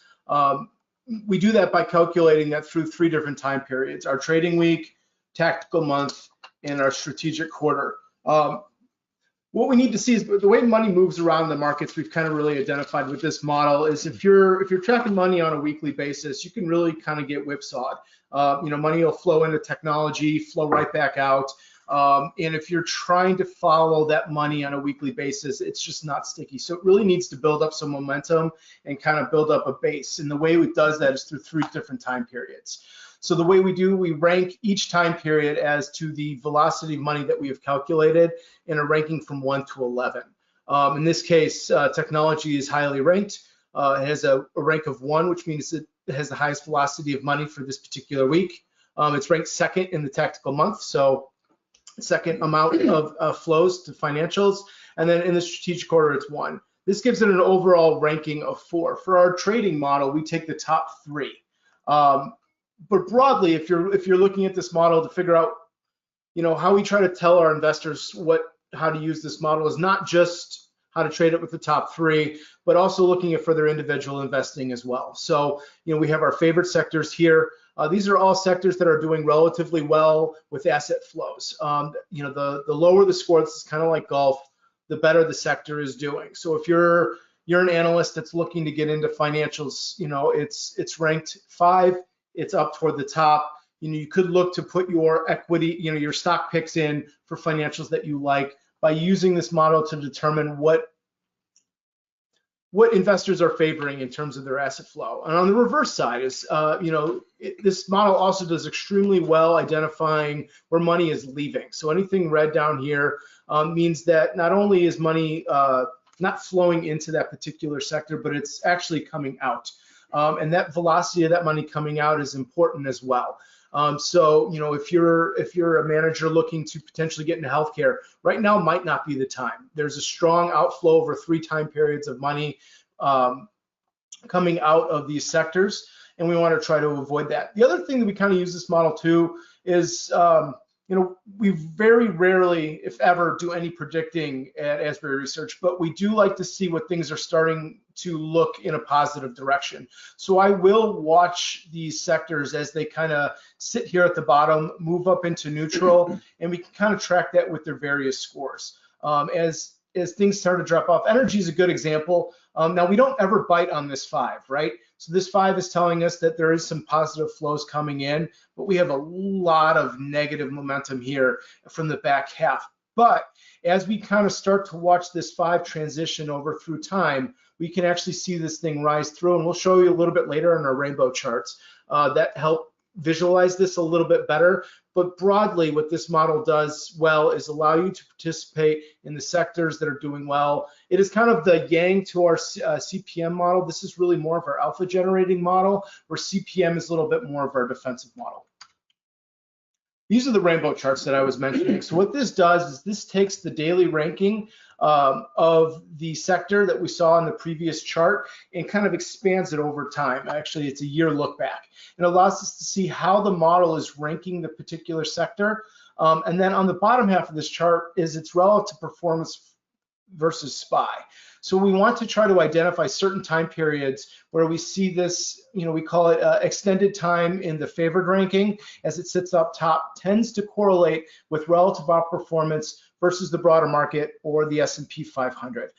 As you can see here, as we've tracked technology going up from its avoid back in the later part of August, early part of September, and drives up into this upper favored area, we have seen some nice relative outperformance breakthrough.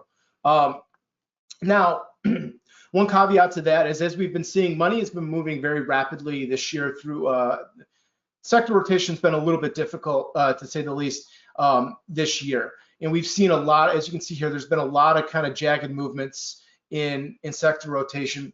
That's a good and bad thing for CEF. The good thing with CEF is CEF has tracked that. Over the last 8 years, CEF has identified the top outperforming sector in the market. And because of its tracking asset flows over multiple time periods, it speeds up and slows down with the asset flows. So as you can see here, we had little dips here in technology, but broadly we caught this move here with relative outperformance. Similar thing with financials. Financials has been a little bit less jumpy than technology, and it's allowed us to kind of really pick up this relative outperformance here as as financials moved in the mid part of September up through into our neutral, into our favored, and we have picked up some really nice relative outperformance during that time period. Let me just add one thing. When the favored ranking is sticky, you can see basically from middle of July here to, what do we got here, like the middle of September here. You can see where it jumped around, but it jumped around while it was green, while it was in the favored band, let's call it. So look what financials did. That gave us all of this relative outperformance here versus SPY. So this is how this works. When the ranking is turning from favored to avoid, we get relative underperformance. It's very much cause and effect. And when you get a sustained period, like we had here, it will give you a sustained period of relative outperformance. So that's the value of these charts. So you can visualize how all these individual daily signals turn into a rainbow chart, and you can get a better sense of what the trend of asset flows is. Yeah, and we, we see that on the flip side. Healthcare has kind of been, obviously you can see, has a little bit of a tough year. We spent a lot of time in avoid, and that has created really a broader underperformance trend that we've had going back almost the entire year. We've had little spurts into favored, as you can see here, going from avoid into favored, sticking into favored, got us some nice relative outperformance. And as it crashed down through, we have then subsequently outperformed 9% since October 2nd, which, the CEIF model has really identified. And again, heading into the risk and understanding not only what this model does, but how it performs. CEIF standard deviation has been less than the market going back the last 5 years, a little bit less on the year-to-date action. And it's Sharpe ratio. This is our alpha generating model. As we said earlier, Sharpe is taking the return of the model, subtracting the risk-free rate, and dividing it by its risk. So you're really getting your outsized returns per unit of risk that you're taking. And my understanding is a Sharpe of above 1 is a pretty solid Sharpe. And as you can see here, we're really driving that. And how do we also do that with a slightly less risk or slightly less drawdown than the market? So we're taking all of these components together and building this model that allows you to stay as a relative market performer. Apologies. And if you see the return, really generating a very nice return over a I think this is going back to June of 2018, generating almost 2 times the total return that of the S&P 500. This model really puts us in the right places to be almost all the time. We've picked up, even in down markets, we have picked up, That's our best year. Yeah. We've had people come to us and say, hey, why don't you use CPM and CEIF together? So only when CPM is risk on, only take the CEIF signals. And the reason we don't do that is because a lot of managers are required to be in the market at all times, which means they have to have their money somewhere. And sometimes that might be in defensive stocks, sometimes that might be in cyclical stocks. So in times of a down market trend, the CEIF model has actually picked up significant outperformance by being in energy or being in a defensive stock, because with those managers that have to be involved, that money has to go somewhere. And CEIF has done a really good job of identifying those places to be over the various things. We've had a pandemic, we've had some interest rate movements, and several volatile presidential campaigns, and all the while CEIF has done a good job of sticking to and being invested in the places where are most advantageous. So here we've got, did you want to take this? Yes. So this is kind of finishing up and looking at numbers. This is what we look at. To me, this is, when I was on the trading floor, I was an emotional, crazy person.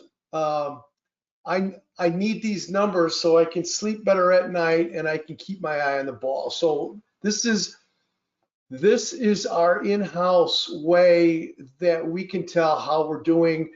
These are produced on Friday morning, every Friday morning. So, Jack, tomorrow at 5:30 in the morning when you're sleeping, Jack's going to be making the newer version of this. Here is, this top part is through 11/13. So we took this through yesterday because we were going to do the presentation today and we wanted the numbers to be right. This is historical. So this year, as according to CPM, we're trailing the S&P by 3%, but our drawdown's only been 5.8% versus 8.5. Our beta is lower.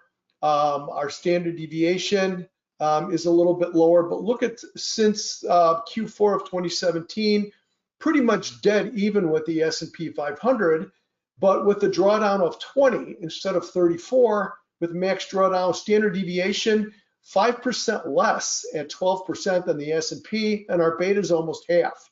Here's CEIF. CEIF year to date, we're trailing the S&P by a little bit over 2%, but again, with a lower drawdown, only 5.7 drawdown versus 8.5 for the S&P. Standard deviation is about the same. Beta's almost half, but look at these numbers here. Since June of 2018, S&P annualized total return 13.15%, 21.42. We're outperforming annualized almost 8.3%. more than the S&P on an annualized basis every year. I mean, it isn't every year, but annualized, we're beating the S&P by more than 8% a year. Our max drawdown is 4.5% less. Our standard deviation is about the same, and our beta is really about the same. So this is stuff we look at. Here's the A6. We don't use the A6 as a model, but through, again, starting Q4 of 2017, the S&P 5, the Asbury 6 has been 13.6 versus, what am I looking at? Annualized total returns, what I'm looking at, 12.7 versus 12.9, let's call it 13%, a little bit less than the S&P, but look at the maximum drawdown, only 13.6%, almost 2/3 less than the S&P 500. This is why we look at these models, because the numbers work. It keeps us from making mistakes, and over time, and again, like Jack said, this past 7 years has been really robust. We've had a major uptrend, a major downtrend, a change from a zero interest rate environment to a normal floating interest rate environment. We went through a pandemic. We went through 2021 was when Powell said, we're not letting asset prices deteriorate any further. I had to put the replay button on. I couldn't believe that a Fed chair would ever say that. So a robust period to backtest this stuff. Here's our industry group selection. We've got about 10 minutes left. So Mr. Gibby's going to get the hook out pretty soon and haul us off the stage, but we'll see how much of this that we can get through. And again, we'll send you the PDF and hopefully let's see how much more we can get through. This is Jack's invention. All we did was took our CEF model and we broadened it out for industry groups. There's 21 industry groups. So explain what we do here and how we use it. Yeah, so this is our industry group table. We use a similar metric that we do with CEF. To try to not only break down where the money is going on an individual sector basis, but to go into the industry groups level. We did find that because some of these ETFs are slightly smaller than the 11 sector spiders and aren't traded, we very much found the 11 sector spiders are traded kind of in a group.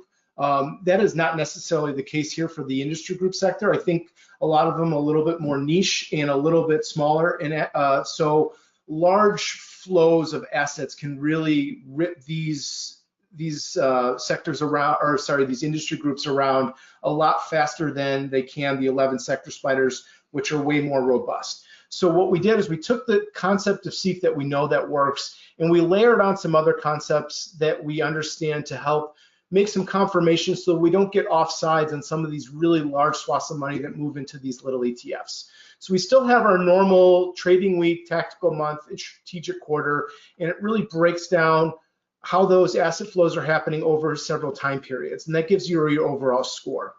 We also take the concept that we learned from our rainbow charts, that a movement from a low ranking to a high ranking will give you some it'll help you start to see that trend of relative outperformance. Momentum. So we track that momentum. How much is this move? So we take the ranking from the previous week and we understand in parentheses, this is the movement. So in this case, software and services had a ranking last week of 31 and moved up 16 spots. That means something to us, because that means not only is money moving in, but it's driving that ranking score. It's outperforming the other sectors.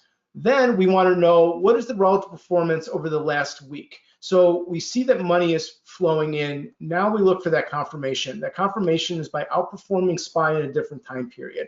In general, at Asbury, we don't want to be involved in trades that are underperforming the market. In that case, we'll just trade the market. So in this case, we want to see outperformance on the market. I also want to see outperformance on its parent sector. So in this case, XLK. So we see, to kind of wrap this up in a nutshell, we use this to understand different trading ideas that we're looking for, and using it as confirmation. There's money flowing in. It is performing better than it was last week, and we see that relative performance confirmation on the price chart, and using this to help us direct us to where our next trading ideas can be. Okay, so as I usually do, I'm always deathly afraid of going through all my slides and still time on the clock because I'm not very entertaining and I don't think I can make you. So I'm always afraid that I'm going to be up here like juggling or telling you family stories to kill the last 10 minutes. So I'm going to go through these really quick. We're kind of getting out of time here. Our CART model is cross asset relative performance. That tells us if we are risk on, CPM is risk on, what's outperforming? Where do we want to guide that money domestically? And right now, this is telling us technology is outperforming the S&P in all three of our time periods, our trading, our tactical, and our strategic. Growth is outperforming value. High beta stocks are outperforming low. So that means if you're using CPM, but you're saying, let's try to get some outperformers instead of just buying the market, which is SPY, this is telling you tech, growth, and high beta are outperforming the S&P 500, or they're outperforming their comparative ETF. So there is some alpha there that you could gain. There's some relative performance for you to gain. This is US versus the world. I mentioned this earlier. This is SPY versus 25 foreign equity markets. All of this white means nothing's outperforming the S&P, or looking at another way, the S&P is outperforming the world. A couple of months ago, 2/3 of these, 3/4 of these were outperforming the S&P. We jumped on many of those. When you get in these trades, you don't know if it's going to last 2 weeks, 2 months, or 2 years, but these particular ones lasted about a month. We picked up all kinds of quick relative outperformance. Those trades ended. The S&P broke out to new all-time highs. So we're out of there. This tells us don't be trading overseas right now because there's no relative outperformance. Stay in your own country if you can. That's where we are now. Here's our trading ideas that are based on 3 criteria: trend, relative performance, and asset flows. We only have 2 on here. We got out of a bunch of ideas here just over the past month. We just got out of IGV this morning. We were stopped out of IGV this morning. That's software. You probably saw software on the table that Jack was showing you for the industry groups. So here's trend. IGV outperforming its 200-day moving average. This is when I talk about the metastock charts of being so, I always say it's like if any of you are older gearheads here, it's like the old Chevys. You could do so much stuff with them. They're easy to work on. This is so easy to bring in disparate data and look at it over the S&P 500. This is IGV daily since January. It's in a major uptrend. It's above its 200-day moving average. It broke out of the resistance level here at, let's call it 89 on October the 4th. Here's those asset flows that I told you, the AUM. AUM is NAV multiplied by shares outstanding, monthly expansion here from September 10th. That's another criteria of ours. We bought this, let's see, we purchased this on 10/25 is when we actually got into the trade. And here's relative performance. IGV software outperforming SPY since October the 4th. So we just got out of this today. So we made 13% since, what did I say that was? October the 25th? October the 25th. And we outperformed the S&P by 10%. It's like catching lightning in a bottle. Is it because we're brilliant and we have a crystal ball? No, we have good models. This model tells us what to look for and what's important. We screen 6,500 ETFs every day looking for these initial criteria to tell us there's value here. This is how this is done.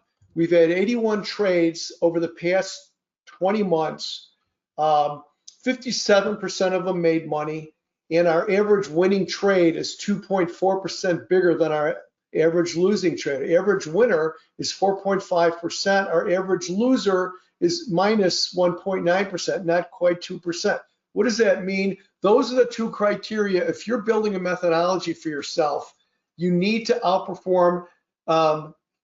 Your winners need to be bigger than your losers. You have to have more winning trades than more losing trades, and your winning trades need to be larger than your losing trades. That is risk control. If you could do those 2 things, you have a winning strategy. It's just how much those two are. If you're 57% right or 60% right, or if your winners are 2% or 3% bigger than your losers, then it's just a game of how much you're making. But those two criteria, percentage of winning trades, how big are your winners versus your losers, that's the definition of a winning stock picking or ETF picking trade.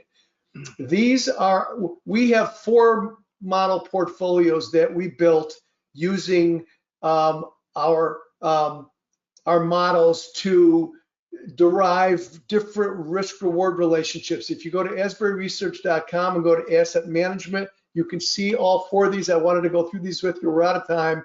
You could download the prospectuses of these. These are what we use to manage money for our clients.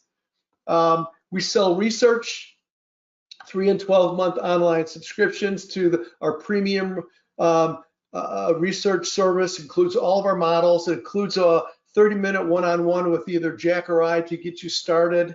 Money management, we manage money for professional RIAs, and we also manage money for individuals. We clear through Charles Schwab. $250,000 minimum investment, 1% annual management fee, up to $1 million. And there's our disclaimer. And this is how to get a hold of us, Mr. Gibby. We took you right up to the line here, so I hope we didn't cut the next guy off a little bit.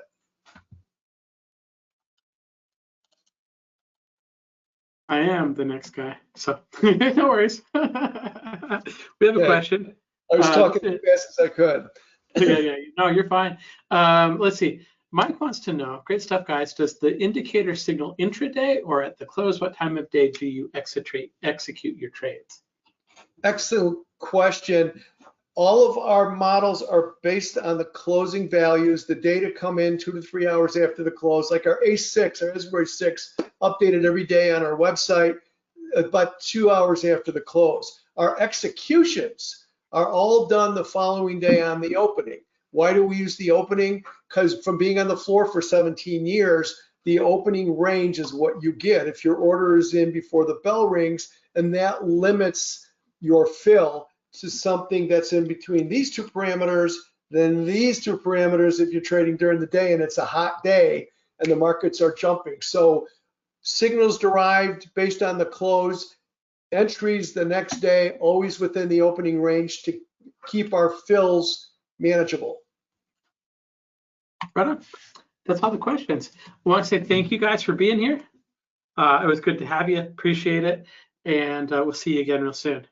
Thank you. www, or actually just asburyresearch.com. And we've got that in the link as well. Thank you, Jeff. And we look forward to doing another one of these soon. Thanks. All right. Thanks, guys. Thank you. Go ahead and make a few changes here. Let's see. Go ahead. Do that. I'll make me the presenter real quick. We're going to move on to, let's see, go. Okay. And let's make sure they're sharing the right screen. Thank you for the question, Mike. Let's see. Where's the presenter? Okay, audience view. Okay. Are you guys seeing a screen? Jeff, It's I not- can see the what I'm seeing right now is the TradeThirsty.com. Well, Cool. now just okay. There you go. Now it's That's what we wanted. Yeah. For some reason, it wasn't feeding me a preview of what people could see, and so I wasn't sure of broadcasting it or whatever. But in any case, all right. How's everybody doing? It's my turn again. All right. I do want to say thank you to one of our sponsors, TradeThirsty. TradeThirsty has been a partner of Metastock for a while now. They started in 2013. It's run by a really good friend of mine. They have a stable deck of market experts. They do a lot of market research. They do a lot of market analytics. If you want, you can get an income generator top 10 ETF report for free. You just have to go to www.tradethirsty.com/free, which I was going to type in the chat for you, but Craig already got it there. So very, very good. Thank you for that. We are, of course, Metastock, and you see this slide? That means we're going to give away a prize. Greg, that means I need your help. All right. I am ready. All right. Ready.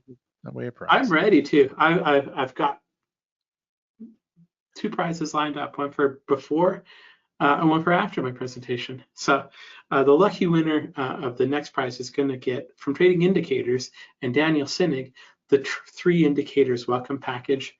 This package contains the divergence cloud indicator powered by AI, predicts the odds of winning the next trade, along with features such as auto optimization. It also includes their weekly trading sessions, the trade radar indicator, perfect tool to spot short, medium, long-term trends without cluttering up the price chart. So there you go. Greg, what I need from you Yes. is a second to get over to the right spreadsheet. Any number between 1 and 10,123.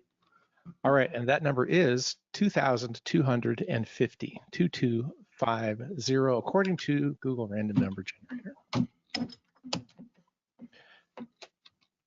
Ooh, we have a winner from Trinidad and Tobago. Ooh. So stepping out a little bit of the US, Nalini R with a Gmail account. So let me go ahead and make a note of that real quick so I don't have to go find it later. Congratulations. Now, Greg. Yes. While you're here, just a reminder, we're Metastock. I'm going to talk a little bit about Metastock right now. Did you want to introduce me again, or should I introduce myself again? I'd love to introduce you. All right. Ladies and gentlemen, may I give to you? Here's what you need to do is don't use any of the things that you said yesterday. All right. So I have known Jeff now in excess of 18 to 19 years. He is the sales. Well, I can't because I was very, very, very. You were very specific yesterday. Okay, I take away my rules. Jeff's been doing this for a real long time. He's essentially the poster boy of Metastock webinars. Anyone that knows us knows Jeff.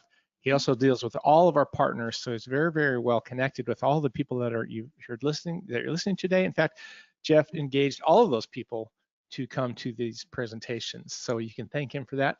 Also today, Jeff, you're talking about the Ichimoku method, if I recall correctly. That is correct.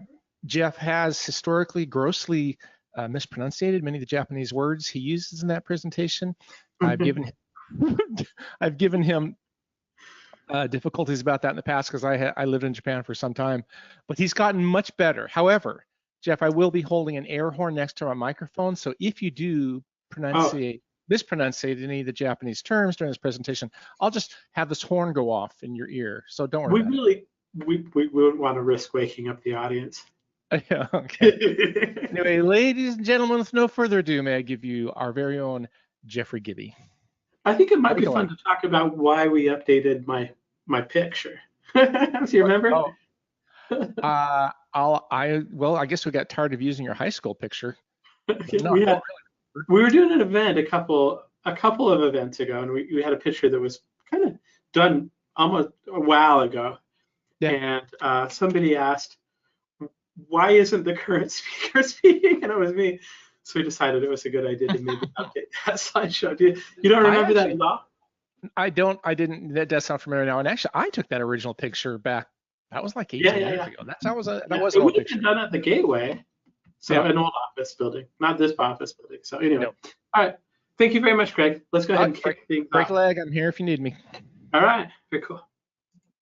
We talked a lot about me yesterday, and I'm not going to kind of revisit that a lot. I do want to know, though, are you familiar with the Ichimoku method?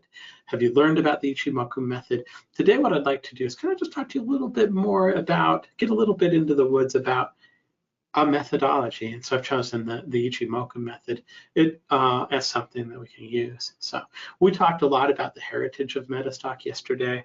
I really do. It's been a blessing. We're really grateful for all of the really good data we have. The data we get straight from the London Stock Exchange Group. It's the same sort of data and news that you'd get if you were a broker subscribing to like a platform like Bloomberg. Very, very nice data package, very good information in there. And are you familiar with Ichimoku method? Yes or no? Let me know in the chats. I'm watching for an answer. I'm just kind of curious. So let's kind of go here. I will say before we get started, Again, we've been rated #1 in our price category 31 years in a row. So I want to give you a little bit of history. If you're using Metastock and you've used it for a while now, and you haven't upgraded to Metastock 19, what I'm going to show you is something that we included with Metastock 19. It's part of the program. It's absolutely free. And if you haven't upgraded yet, you should. In fact, you'll get a special conference price if you give us a call and you do your upgrade now. In 19, they added a huge amount of stuff, like the theme support. They redid all of the interfaces, the dialogues, what's called a container. They put in support for more monitors. They support for no charting workflows, a layout. It supports a new modern look and feel. In fact, we'll see older pictures of just Metastock 18, which isn't really that old, and just be like, wow, that software looks really old compared to what we've got here. But a lot of what they've done is actually kind of really focused in on making things more useful, adding new drawing tools, new charting styles. It was a big upgrade for us. A lot of what we've been working on is really kind of making Metastock cutting edge. And certainly one of the things that is part of that list is making things look really modern and adding like really, really nice features. And so I'm not going to kind of go really deep into the woods about kind of what we added. There's YouTube videos that you can look at, but it was probably one of our biggest upgrades ever. If not, it was second to 18. And it's nice to see kind of the technology really start to dramatically improve in Metastock. It's really cool to see all they've added. It's really cool to be kind of sitting here in a webinar and see maybe a graphic that was taken in the old Metastock and go, wow, it looks so much better now. We need to get that updated. So in any case, there you go. I wanted to highlight some of the new systems that have actually been, there's some of the new systems. There's ETS 2.1, which was put together by Michael Murmer, a very popular add-on. The Ichimoku Master, which is what I'm going to talk about. There's also a gap identification system. I'll show you that if we have time. And then an update to the RMO, which I guess I could show you as well if I have time. But really what I want to do is kind of talk really specifically about the new Ichimoku method. With the Ichimoku method, it was an add-on. This is called the Ichimoku Master. It was built by Robert Dedman and the Trading Systems Analysis Group. They did a lot of really cool add-ons for Metastock. I actually kind of was the one that was, we should buy this. And there's a reason that I really liked the Ichimoku method. And it has to go with like how, in general, CJ says no, Pete says yes. Al says, I'm from Australia, I'm not familiar with the Ichimoku method. Great, okay, cool. Hopefully it'll be a good lesson on it. I'll do my best. But the reason I wanted to pull this into Metastock is I remember when I initially started, and if you remember yesterday from when I blabbered on for 20 minutes about who I was, when I started, I had very, very little knowledge about what the market was. And I remember kind of playing with kind of some of the tools, playing with the Expert Advisor. And there was an Expert Advisor in there that's actually called Candlesticks by Metastock. It used to be called Equistash Candlesticks, but now it's called Candlesticks by Metastock. And if you apply it to a chart, it kind of identifies all the major candle patterns. The expert commentary will tell you what they mean. And it does a really good job of helping you understand exactly what the candle pattern is. And I might show it to you if we have time. I doubt we will. But so it was one of those things that I'm like, well, that's super helpful because I don't know anything about these, but now I know that this pattern, this bar right here is an engulfing bull. And I can look at the commentary, and that just means that it's a bullish bar. It's that completely engulfs the previous bar. And so from a perspective of helping you learn about something that you might not be aware of, that Equus candlestick or that candlestick by Metastock is really good. And there's tons of them. You know, I talked a lot yesterday about how Metastock is a very mature platform. Like if you want to learn about MACD, you can apply the MACD Expert Advisor to the chart like Kelly did a few days ago, and I'll tell you, okay, well, here's what the MACD is. You're looking for either the crossover signals, you're looking for it to be overbought, oversold, and you're looking for this. And it's very specific in terms of what you wanted to do. when Robert created this add-on, I wanted to initially, we sold it for a number of years, but I felt like this would be a good tool to include with Metastock because a lot of people use Ichimoku. It's a very, very valid way to look at a chart, but not a lot of people understand it. And this expert advisor, not only this particular system does a really good job of kind of painting it on the chart, telling you what's important and kind of breaking down the things that were created for it. And then once you learn, you can also scan for the signals and that kind of stuff. So the goal that I've got today is just to kind of teach you a little bit about what the Ichimoku method is. Usually I go a little bit short on this one, so there's some other things that, if we have some extra time, I'll show you kind of some other things that I think are kind of cool. But we'll go ahead and start with this. So let's start with the Ichimoku. Yes. I'm sorry to interrupt you. So excuse me if you mentioned this, but have you mentioned, because you're showing a package of the add-on. Mm-hmm. Yeah. No, this is no longer. Oh, okay, you're going to get to that. No, well, I thought I said that already, but well, just in case you didn't, this is now included with every copy of Metastock. Metastock includes the Ichimoku Master. It's no longer a separate add-on. It's part of 19. Yeah, I actually called Robert and I said, "Hey, Robert, I want to include this in Metastock," and so we bought all of it from it. Yeah. It's part of Metastock. Okay, I beg your pardon if you said that. I might have. It doesn't hurt to clarify. So anyway. Okay. While you're on here, Greg, do you remember the name of this particular gentleman? Ichimoku Sanjin? Yeah. He's Seikin. Seikin. I don't. Oh, okay. Well, that's my job. It's Goichi Hasada. All right. So this is the developer of the Ichimoku method, a gentleman by the name of Goichi Hasada, also went by Ichimoku Sanjin, which can be roughly translated to what a man in the mountain sees. He developed the Ichimoku method over a period of about 60 years and then released it to the public. And it's been part of the public domain ever since. There's been a lot of people that I know that are kind of in the industry that use and look for particular setups. They teach courses around the Ichimoku. And what I want to do right now is just kind of walk you through the chart and kind of how the chart looks and that kind of stuff. The term Ichimoku Kinku Hui, roughly translated, can mean chart equilibrium. Chart equilibrium at a glance. We're 4 days in now. Okay, I've been talking all week. And so let's just kind of get down to kind of the usefulness or kind of what Ichimoku can be used for. And I'm going to kind of illustrate this as we go through the indicators. I'm going to break down all of the stuff that's drawn on the chart, how you design to actually just how you're supposed to interpret it and look at it. And this is a list. It can give you buy and sell indications in a couple of different ways. There's a lot of different ways that you can use it to determine whether something is bullish or bearish, and we'll go through that as well. With the Kumo, which means cloud, it will help you identify future support and resistance, future current support and resistance, future price direction, the current and expected future trend. Oh, we're going to have some fun here with all of my pronunciation that I'm going to do with all of everything. Shows the stability of the trend, how stable is your trend, and helps you identify potential reversals and stops. So let's go ahead and kind of just go through it. Again, what I want to, if you have questions, every time I look over here, I'm looking to see if you have questions. So if you do have questions or comments or feedback, it's valuable. I'll give you a shout out. So Al says, I do know ATAA and Gary Burton. Gary Burton, I told him, I don't know if you were here yesterday, Al, but we actually talked about the Haguro method that I developed with Gary Burton. Love Gary, he's awesome. So anyway, all right, moving forward.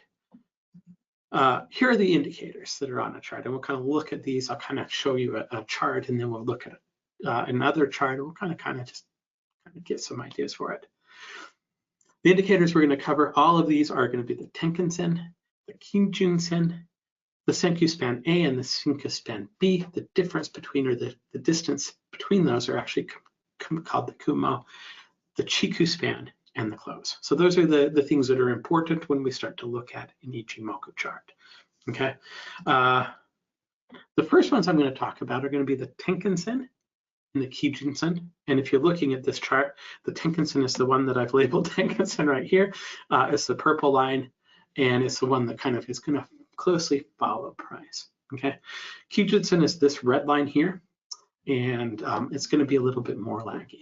Okay, if I wanted to calculate the value of the Tenkan-sen, what I'm going to do is I'm going to go to and look at the last 9 bars and figure out what the highest value is for those last 9 bars. I'm going to do the same for the low. So I take the highest high for 9 bars, so the lowest low for 9 bars. I add those together and I divide them by 2. And the result is the Tenkan-sen line, or a middle point in value for the last 9 bars. Okay, that's it. The calculation is that simple. If I wanted to tell you how to calculate the Kijinsen, I'd take the same calculation, except for I'd be looking at the highest high for 26 bars, the lowest low for 26 bars, and I'd divide that by 2. Okay, now I say this before, and I want to be really, really clear. These aren't moving averages, they're median prices, they're middle points. Okay, but that being said, if you look at moving averages and you kind of looking to identify the trend using moving averages, usually what you do is you compare a longer term moving average to a shorter term moving average. And you can take the same type of a methodology or a mentality to that. Okay. In other words, if the price is generally trending up as it is in this whole example, your lower price, medium price, the Tenkan-sen, is going to be above the Kijinsen. And it's that simple, right? And so for the very most part, this whole diagram that we have, the Tenkan-sen is above the Kijinsen. Okay. That also leads to the first way that you can kind of read the Tenkan-sen and the Kijinsen. If the Tenkan-sen is above the Kijinsen, then that's a bullish indication. One of many, but a bullish indication. Okay. Also, when the Tenkan-sen crosses up above the Kijinsen, that's called a TK cross, and that indicates a buy signal. Okay, and I think that's all on the right here. So if the Tenkan-sen is above the Kijinsen, you're bullish. If the Tenkan-sen is below the Kijinsen, it's bearish. If there's a cross, it's called the TK cross, and it's either bullish or bearish. It's an indication that you can buy or sell. Now, there's other things that you want to keep in mind, because remember, there's a lot of indicators that we're going to talk about, but for the most part, it's that simple. Okay. If you have questions so far, I'm looking for them. I don't see them. Okay, but you are welcome to answer any questions. So I do have Metastock open. Okay. I do have a chart of DAL. I currently have a position in DLL, but this is the one I kind of decided to kind of talk about in terms of kind of illustrating Ichimoku. Okay. Yeah. Let's just, for the most part right now, ignore the rest of the lines. We've got you've got the Kumo and the Cloud, and I've got all of the lines on here. I do want to show you, if you're using Metastock and you've got Metastock 19, this is something that you can apply to a chart. And so I'm going to show you how I applied it to the chart, just so you know. If I have an open chart and I go right here, I can go on any of the blank areas of the chart, and I'm just going to right click. I'm going to go to Apply Template. And the name of this template is just called Ichimoku. So here you go. You see it right there. That's all. And you click on Apply.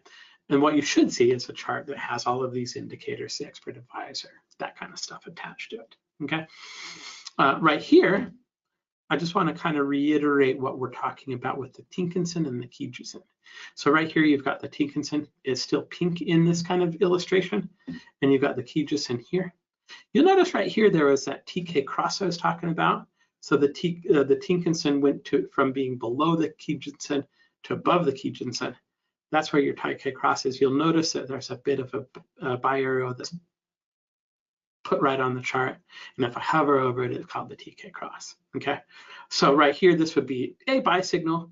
You probably ignore this one right now for reasons I'll talk about in a minute. But ever since this particular time, the Tenkan-sen has been above the Kijinsen. That means that you've been in a bullish phase. Okay. You had a Tenkan-sen Kijinsen cross right here. Okay. Came back down to this level here, and that was just because the Tenkan-sen went down below the Kijinsen. It's very, very simple. And hopefully, don't let all of the kind of complicated terminology of Tenkan-sen and Kijinsen confuse you. It's a very, very straightforward indicator. Okay. All right. So that's the first indicator. our usefulness for that, or our uses for that, our usefulness for that is a weird way to say that. Again, it's bullish if the Tinkinson is above the Kijinson, it's bearish if it's down below. A cross indicates an opportunity where you could buy or sell, okay?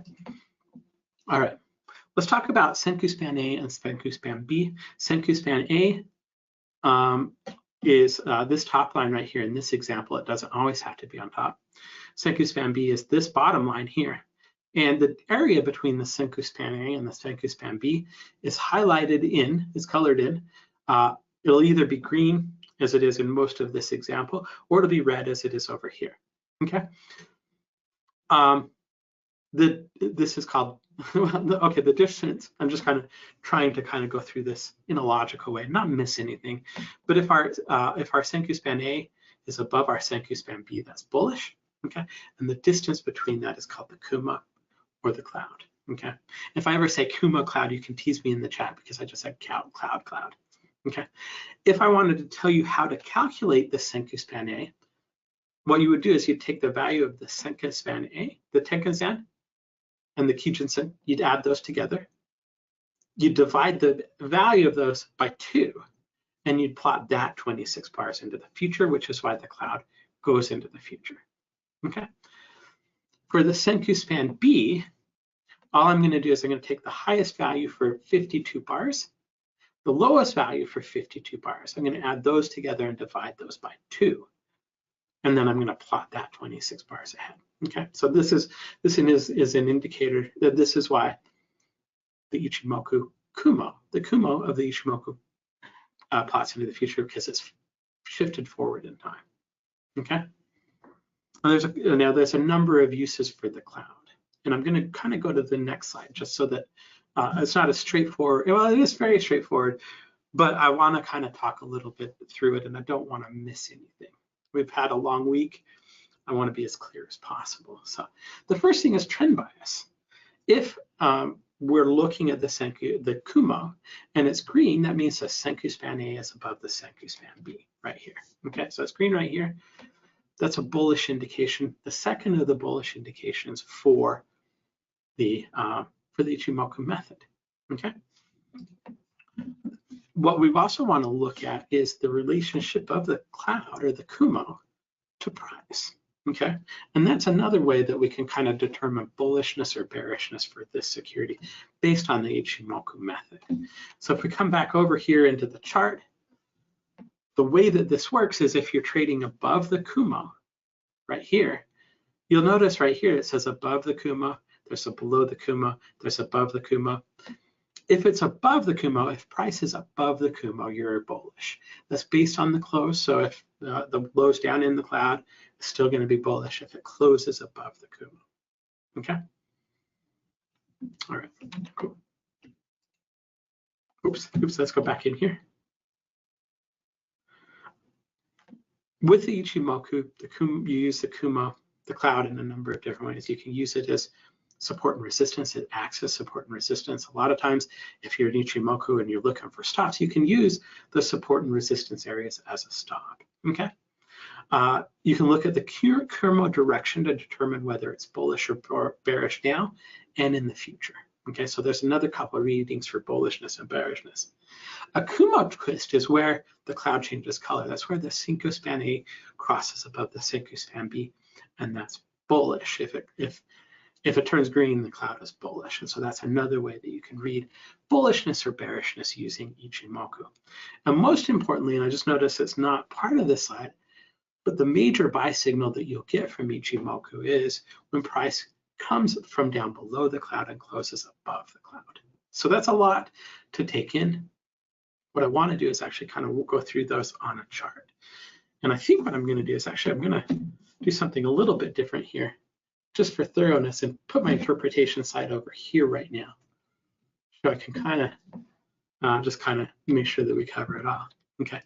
Notice where we kind of come up here, we close above the cloud on this day. That's our primary buy signal. Okay. I've seen a lot of people that are just looking for the close to come up above the cloud. So once that happens, that's bullish. Okay. The second, so trend bias, if we're trading, if our stock is trading up above the cloud, it's bullish. trend bias. If we're above the Kumo, we're bullish. Okay. If we have a green cloud, that's bullish.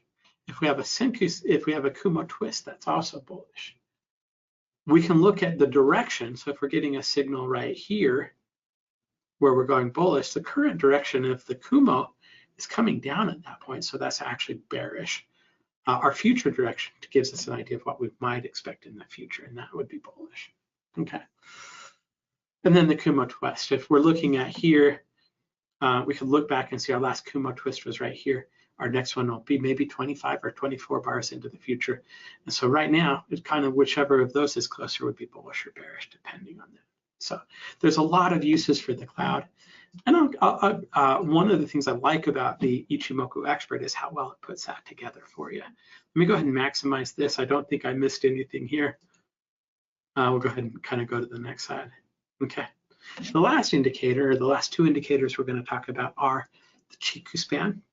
That's this line right here. Okay.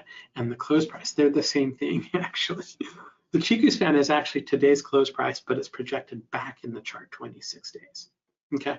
So if I kind of go in and kind of look at that delta chart again, right here you've got your close price. If I look at the Chiku span, it's 26 bars ago. It's the same actual value of the close. That's all it is. Okay.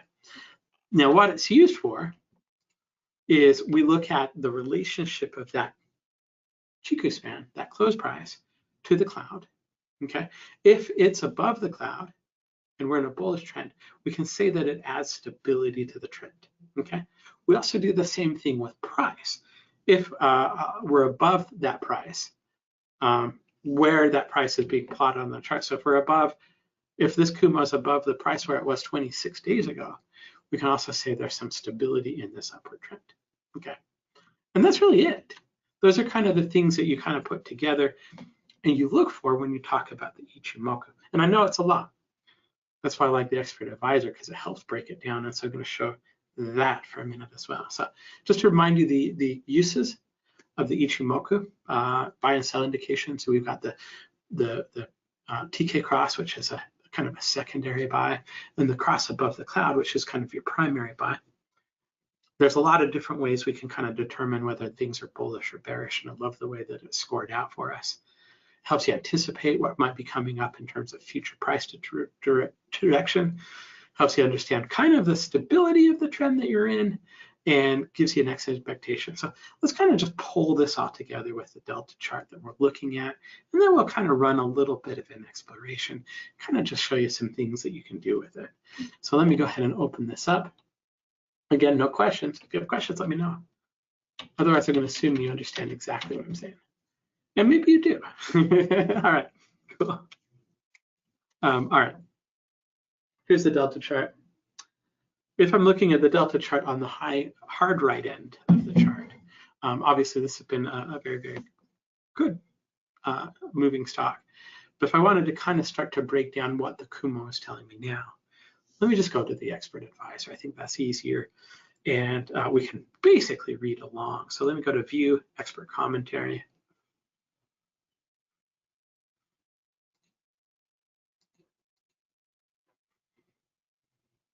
Just not getting let me go ahead and refresh. I'm not getting the arrow that I want at the very end that tells me what day I'm on.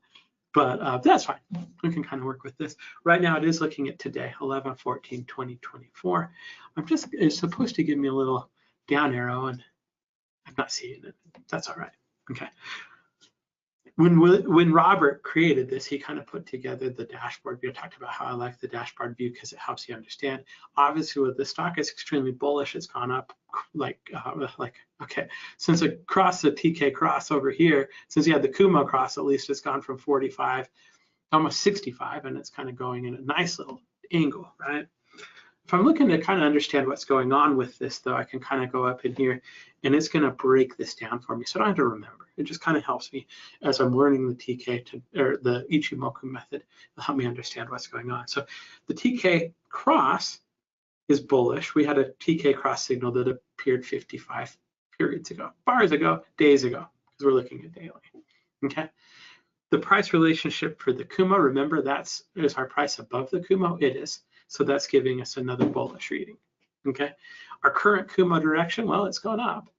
That's bullish. Okay, our future Kumo direction, which would be kind of the area that's past the end of the chart right here, that's also bullish, so it's giving us a bullish reading. Our Chiku span relationship to Kumo, okay, right here, this relationship from this to this, that's bullish. And our Chiku span relationship to price is right here to here, okay? Our periods since the last Kumo twist, our Kumo twist happened 19 bars ago. There's not a Kumo twist in the future. That's bullish, okay? So you kind of get an idea.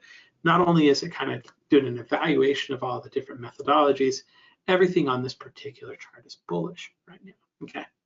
Now, if you don't remember, like if you're playing with this and you don't remember what Jeff Gibby said, you don't have to come back to the YouTube and kind of look at it. The commentary kind of helps break down all of these conditions for you. So it gives you the dashboard view at the top. If we come down into it, we can kind of see right here, this top part. I just want to kind of explain this a little bit. You also have the support and resistance values. You can use those for stops if you want. But this breaks down exactly what's going on with the chart. So I won't read it all out loud, but I kind of want to give you a flavor for it. I am zooming in a lot so you can kind of take a look at it. The first thing it's going to talk about is the TK signal, and it's just going to talk about all of those conditions. It's going to talk about them in order. The Tinkinson-Kinjinson is a predominant signal of the Ichimoku trading system. Here's what it's looking to do, da, da, da, da. This black part is just a general, here's what's going on part of the chart, okay? It doesn't have anything to do what's going on the actual chart. Is trying to give you background of what those indicators are designed to do and how they're designed to read. So it's an overview of the indicators, not necessarily, not at all a statement about what's going on the chart. The blue part is, so he kind of says, okay, here's what we're looking at. Here's what it's doing on the chart. And in this case, it says the latest Tinkinson-Kinjinson cross signal to occur was a weak signal. It occurred 55 bars ago. Weak signals usually occur at the beginning of the trend, but due to how early the trend they come, they may also have a retracement before continuation. So it kind of gives you some idea here. Okay, I'm not going to read through all of these, just don't worry. But that's kind of the whole idea. When we come down to the close in above or below the cloud, he talks about why that's important. And now obviously on the current bar, which is the current bar, we close well above the Kumo. So it says right now we're bullish because of that. Okay, what's current Kumo direction right here? It is going to be visible on the chart. That's also bullish because it's headed up. Okay, and it just breaks down all of those criteria, all those conditions for you. Can you run this analysis for Palantir? Can you give me a symbol? Yeah. Let's see. Yeah, just give me the symbol. I'll pull it up, Harold, and we'll kind of take a look at it. So that's how you. That's how. And I'd love to actually. I just don't know the symbol for Palantir, which I can also look up if you don't know what it is. I can also go back and understand what happened or what was kind of the criteria a few days ago and that kind of stuff. So let me zoom in a little bit on the chart. I don't know why I'm not getting my commentary marker. Oh, there it is. Okay, I just had to click on the chart. PLTR, thank you. Okay, we'll look at it in just a second. So if I want to kind of learn this out and kind of game it out a little bit, if I'm looking at delta, if I run a scan, this will come up as a primary buy signal because that's what a lot of people look for, is they look for it to come up and close above the cloud. That's the primary entry signal. So when you run a scan, that's what we're going to see. Okay. In this particular case, back here though, we wouldn't have had such a bullish score. We've had bullish, bullish, bullish, bullish, bullish, and a couple bearishes. So like in a total score of these, I think it's 8 conditions that give you 6. Okay. There you go. Okay, and 6 is pretty good. When Robert would talk about this, there's some pretty good videos on our YouTube where he's actually kind of looking at this. But when Robert would talk about this, when he runs scans, what he'd be looking for wouldn't be a perfect 8. He'd be looking for a 5 or a 6. Because his feeling is once you kind of got a perfect 8, a lot of the move might be gone at that point, right? Like you're looking at a perfect 8 right here, and like Delta could continue. I'm not saying that I anticipate Delta is going to reverse, but I am watching for an exit signal, right?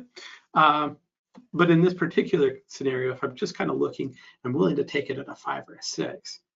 I have a pretty good chance of it, I think. Now, one of the other things that you could consider doing is, okay, since if I am buying this, okay, hypothetically again, if I am buying this, one of the first things I think you should always think about is like, where am I going to get out? Okay, because you're going to be wrong in the market.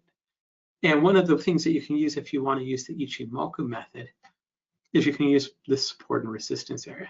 If we expect the cloud to be the support area, okay, well, it makes a lot of sense. If we penetrate that support, it's going to be resistance. That might be a place where we could go ahead and signal out of a trade. Okay, and so that's why in here, when we come down here, it gives us suggested stops or these values, because those are going to be the values that you could consider as stops. Okay, so I hope that makes sense for you. Let's take a look at PLTR. Let me just go ahead and pull this over.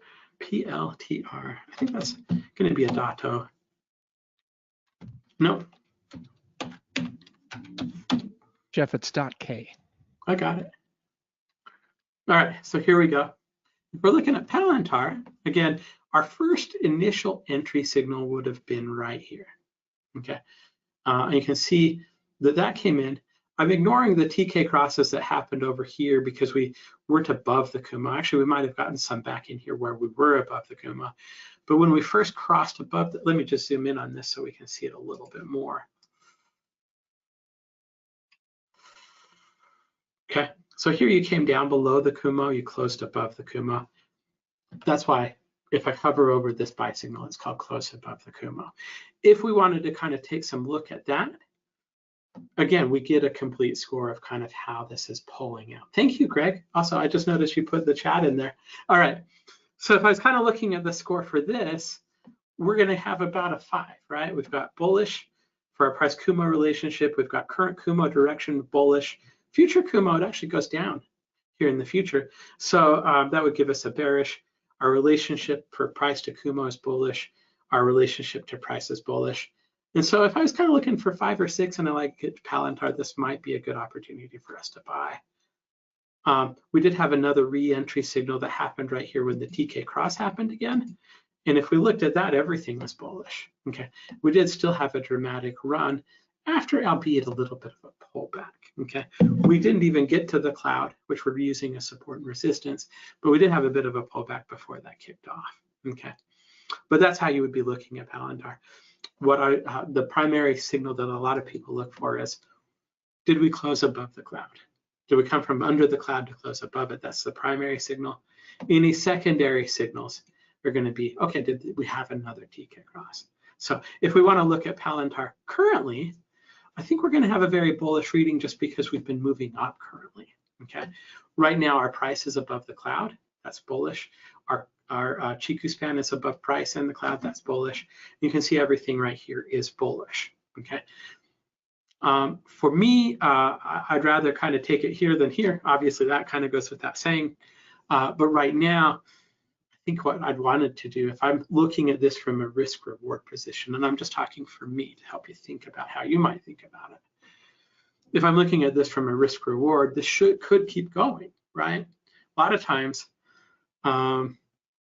markets will continue to have momentum, but if I'm looking from a risk reward position and my buy signal is right here at 61, my cloud is way down here, my stop loss, if I'm using it as a stop loss, is at 38. That's not something that I'd want to be buying now. I'd want to wait until it came closer to the cloud, okay?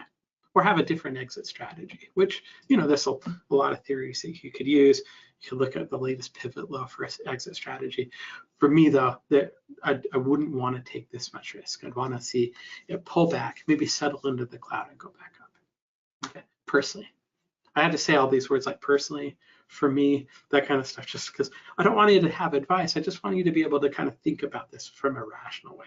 Let's take a look at BAC for CJ real quick. What time are we at? Okay, let's take a quick look at PAC. And then I want to show you the scanning. And then we're going to have Dave Landry come talk. So Bank of America, let's kind of take a look at where we're at here. Okay, we did have some pretty big congestion here. And this, I think, is where the score is going to help. Let's see if it's really helpful. So right here, if we kind of look at like this sell signal, we have some pretty big bearish and bullish, but we don't stay above that cloud, right? We come back into the cloud and close above it. You have your short Torque cross. Here we had another buy signal. Like right here, it's saying even trade entry not recommended. So what we probably want to have is like generally an area where we start to kind of get above the cloud. So if we go back a few more days, we're just looking at the bullish bearish relationship. Right here, you see we're still kind of about 50-50 in terms of the scoring.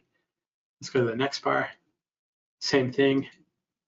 Right here, we start to see more bullish. Still not, you're getting a trade entry not recommended. I wonder when that'll go away. Right here, okay? And so here, right here on this bar, you could start to consider a trade. So with BAC. Let's talk a little bit about scanning and how that puts together and how that works in the software. Let me run in here, okay? And I've shown you how to run the scan. But the scan is a little bit different because it includes the component of the scoring, okay? So if I come in here, let me go ahead and get rid of this one. And I'm just gonna do Ichi right here in the search. I love the fact that they added the ability to search. I just love all the changes that we've been making to Metastock that just make it easier to use and easier to get to exactly what you're looking for fast. Let me run the scan. I'm gonna run it against the same list. That'd be the S&P 500, the NASDAQ, the Dow. Oh, I had to, I've got an open report already. Let's shut that down. Okay, let me go ahead and close this. Let me go ahead and start this as a scan. The reason, because you can obviously scan anything that you want to, right? You could come in and there's a list for the optionable stocks. There's a list for all the ETFs. There's a list for all of the stocks. You could do India, you could do whatever market you want. The reason that I typically use the S&P 500, the Dow, and the NASDAQ is it runs relatively quickly. And actually also those are kind of the index stocks that I personally like to trade, but mostly not because of that, mostly because I can get done with the exploration before I can explain to you why I run it, okay? Let's go ahead and look at the report. Right here, you've got a signal. There's a kind of a learning process to explaining what the signal is. 2 means it's a re-entry signal. That means it's crossed above the cloud and it's giving you the TK cross. That's what a re-entry is. So that would be a long re-entry signal, meaning it's been above the cloud for however long it's been above the cloud and it had a new TK cross. Okay. Anything with a 2 is actually going to be rated that way. If we come down here, we're going to see a few ones. FedEx had a 1 today, not a recommendation.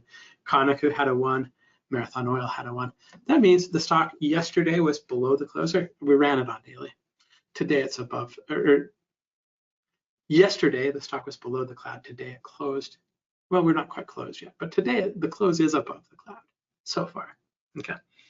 -1, there isn't any of those, but those would be an initial close below the cloud, and -2 means it's been below the cloud for a while and it's giving you a re-entry.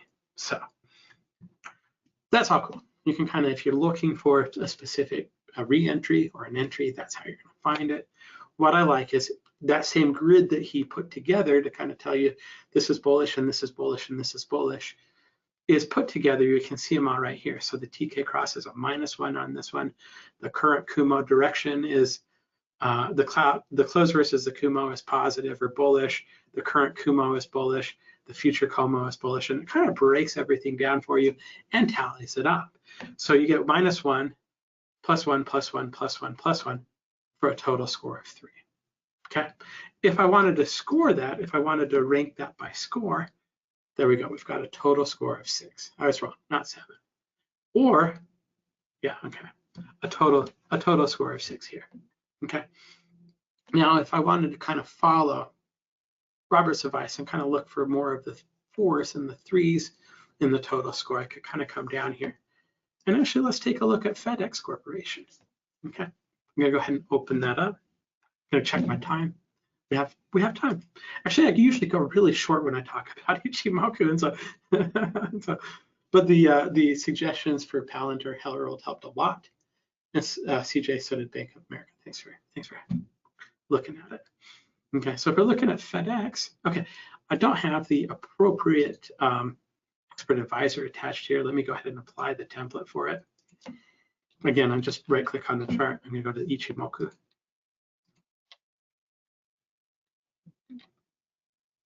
Okay, and so you can see kind of the cloud's been a little bit awkward right now. Right now we do have that cross above the Kuma.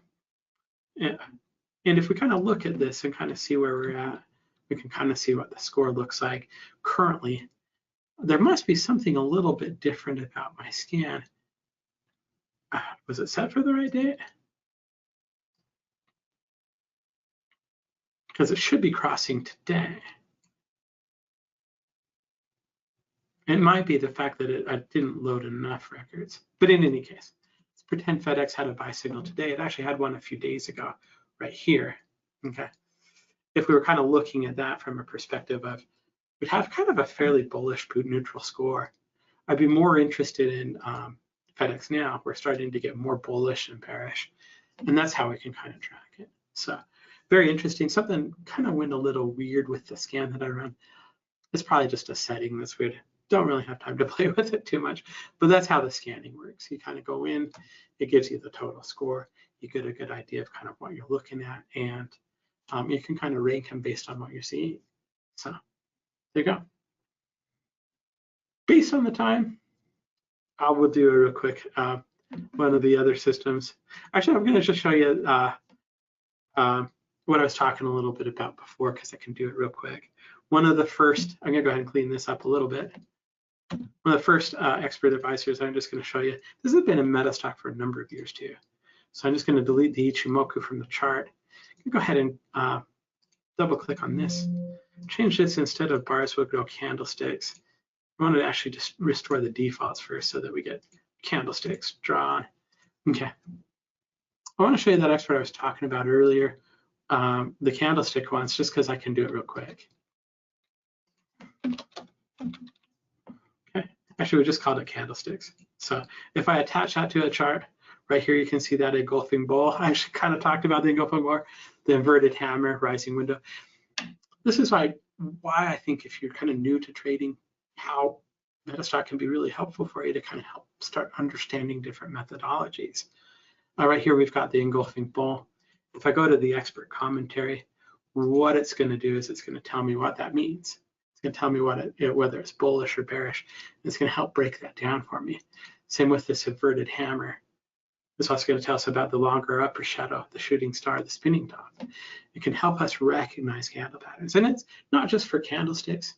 Now there's one I just showed you in a huge amount of detail, the one that is for Ichimoku, but like MACD, stochastic, CCI, there's a Bollinger Band system that's come in there.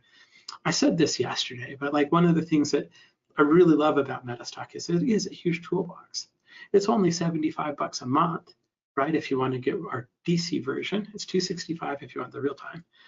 But it has so much depth. This is not a product that we created a year ago and are just trying to throw things into kind of, it's something that we've over the years include tons and tons and tons of different methods. These methods you can go in and test, you can learn about, you can scan for. And unlike a lot of other software that I've seen out there, it's not something that you're just going to outgrow in a couple months. So let me kind of go back over here. Hopefully you learned a little bit today about the Ichimoku. We talked about scanning. It does have a system testing. I'm not going to go over there just because of time. This is now included with Metastock 19. If you're using 18 or an older version of Metastock, give us a call. There's some really good incentives as part of the conference to upgrade. I love kind of the new look and feel of Metastock. I love how smooth things are. I love just a couple of, like the fact that it has a measurement to it. So if I want to know a points move or a percent move from point A to B, I could just draw it on the chart and it tells me. Those are all things that have been kind of been asked for. And it's just, if you haven't upgraded, you really need to take a look at it. I'll just say it that way. So in any case, I will remind you, if you're new to Metastock, welcome. I know based on our chat today, about 70% of you haven't tried Metastock yet or not using it currently. It's been rated #1 in its price category for 31 years in a row. And I think a lot of that has to do with like all of the tools that we talk about as part of it. So we do have 2 different versions. We have what we call Metastock real time. Okay, you can use that to analyze a stock in any market, any time frame. It comes with that Bloomberg quality news feed that we keep talking about, the Metastock Zenith package. The only additional fees that you'll really pay is like if you want real-time exchanges, all the exchanges charge real-time fees. So, but it's $210 per month. We also have our end-of-day version. It doesn't have the news, but it has everything else, everything that we showed you today, everything we've been showing you all week. $75 per month, $74.95 to be precise. That it is an all-inclusive package. It includes that Ichimoku thing that I showed you, the candlestick that I showed you, the MACD system Kelly showed you earlier, the scanning that we've been talking about, all that stuff's included. So the offer that we've got, it also includes access to our free white glove service. We'll help you set it up. We'll help you install it. We'll sit down with you. If you have any questions, I'll limit access to our support team. They're awesome. Yesterday, it was Mark that was talking about how he had such a good experience with Gabby, one of our support reps. And then we also do have lots of training that's available to help you understand it, because we understand it's a toolbox too. We understand that the better you understand how to use a screwdriver, the more useful a screwdriver is going to be for you. So we're willing to, and we want to invest that time into you so that we can kind of get you to a point where it's helpful for you. Because we realize if it helps you make better decisions, you're going to keep it. You're going to be another one of our customers that have been with us for decades. And if you've been using Metastock for decades, thank you. I appreciate that. So the special we're offering for, I'm getting a little bit lightheaded here. The offer that we're doing for anybody that's a new customer is if you buy a month, you get the 2nd or 3rd month for free. That'll get you running to February 14th, which is, I believe, Valentine's Day. I haven't actually double checked that, but my Valentine's gift to you is the ability to use Metastock until Valentine's Day. Okay, that'll include Metastock 19, that white glove support, the data region of your choice, all the data you want, and the Unleash the Power of Metastock. Just a little bit of quick math. If you do $75, if you take that and divide it by 3, that's $25 a month. It's been rated #1 31 years. Give it a go. The worst thing that's going to happen is you don't like it and you cancel. There's no commitments with it. Okay. You can give us a call at 800-882-3040, metastock.com/sales chat, or metastock.com/conf-promo. I run market scans every single day. You want to trade with this. Metastock.com/conf-promo to sign up for that, or give us a call, 800-882-3040. Al says that was a great presentation. I understood it. Wonderful. Thank you. That's going to make the rest of my day. Thank you for the compliment. I appreciate it. I accept. All right. Let's go ahead. I want to say we're going to do another prize drawing real quick. I want to say thank you before we do to the CMT Association. CMT Association is a hugely well-respected organization. Tyler's going to come. He's going to footnote. I think that's the proper name for the last speaker of the day. He's going to footnote this the presentation tomorrow for the CMT. But he'll talk about, if you have assets under management, if you work for a bank, if you want to work for a bank. If you want some cool number letters at the end of your name, all those are good reasons to kind of get the CMT designation. And you can get that from the cmtassociation.org. Very, very well-respected organization that'll help you study up and get ready for the exams that they offer. And you'll learn a lot in the process. So if that sounds like something that you'd like to go to cmtassociation.org. So there you go. Oh, and lastly, before we do prizes, if you haven't joined it yet, you can come and join our community. We do interviews with traders, we do classes, we come in and we talk, we'll just do like an indicator topic. We're like, hey, I decided to talk about CCI today. Let's tell you what it is, how to use it. It's a really, really been a fun project that we're doing. It's not technically part of Metastock, it's a partner company in Metastock, but you'll see me up there all the time. It's completely free. Everything up there is free. www.thetradersforum.com. Fill out just sign the user agreement, and you can start chatting about the markets and learning about the markets right away. So it's been a fun community. There's a couple of really cool guys up there. Well, actually, there's several really good traders up there that are up there talking about like what they like to trade, guys and gals. Everybody's welcome, and we're just growing it out. So thetradersforum.com. It's been really, really fun, and I hope to see you in the chat. I hope to see you in one of the sessions, one of the interviews. It has been a lot of fun. www.thetradersforum.com. Thank you for putting that in chat, Greg. All right, prize time. It's prize of the day time, Greg. I'm here. All right. What is the prize of the day? Tell me.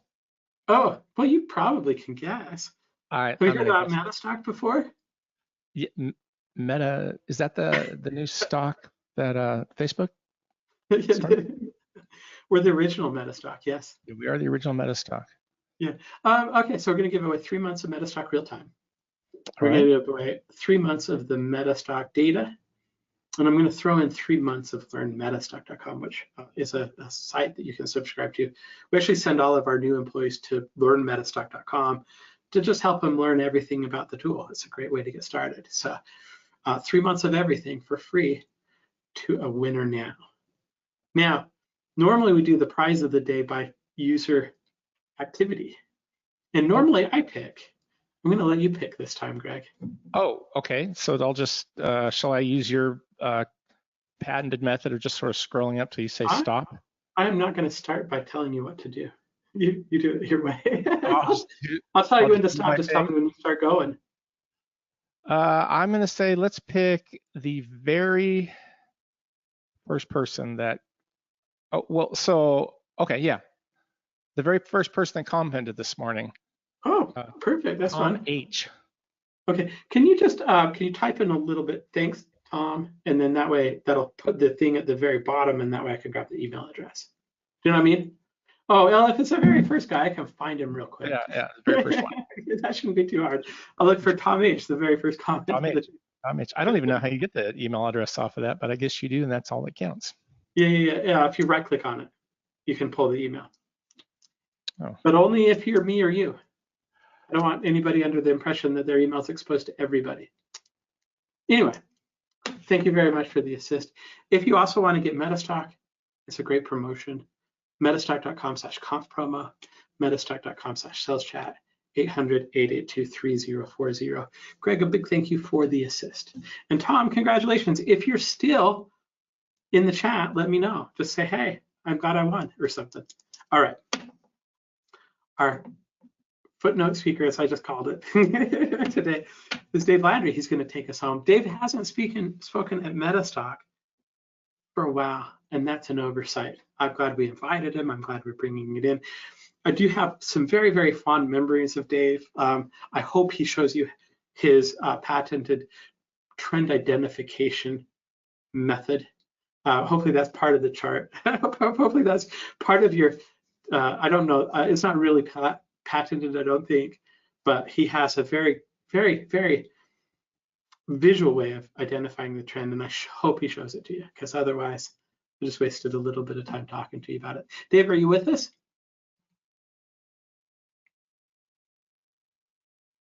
I see you. Yes, I am. Yes, All I am. right, very cool. Let me go ahead and are you going to show your method of identifying the trend today? Yes, I will. All right, good. Let me get Because everything. after that, you kind of have to, right? Yeah. Yeah, no kidding, huh? Yeah, anything can go wrong, will go wrong. We just, we literally lost power 2 minutes ago, but everything generally kicked in, and so I think we're going to be just fine. Cool.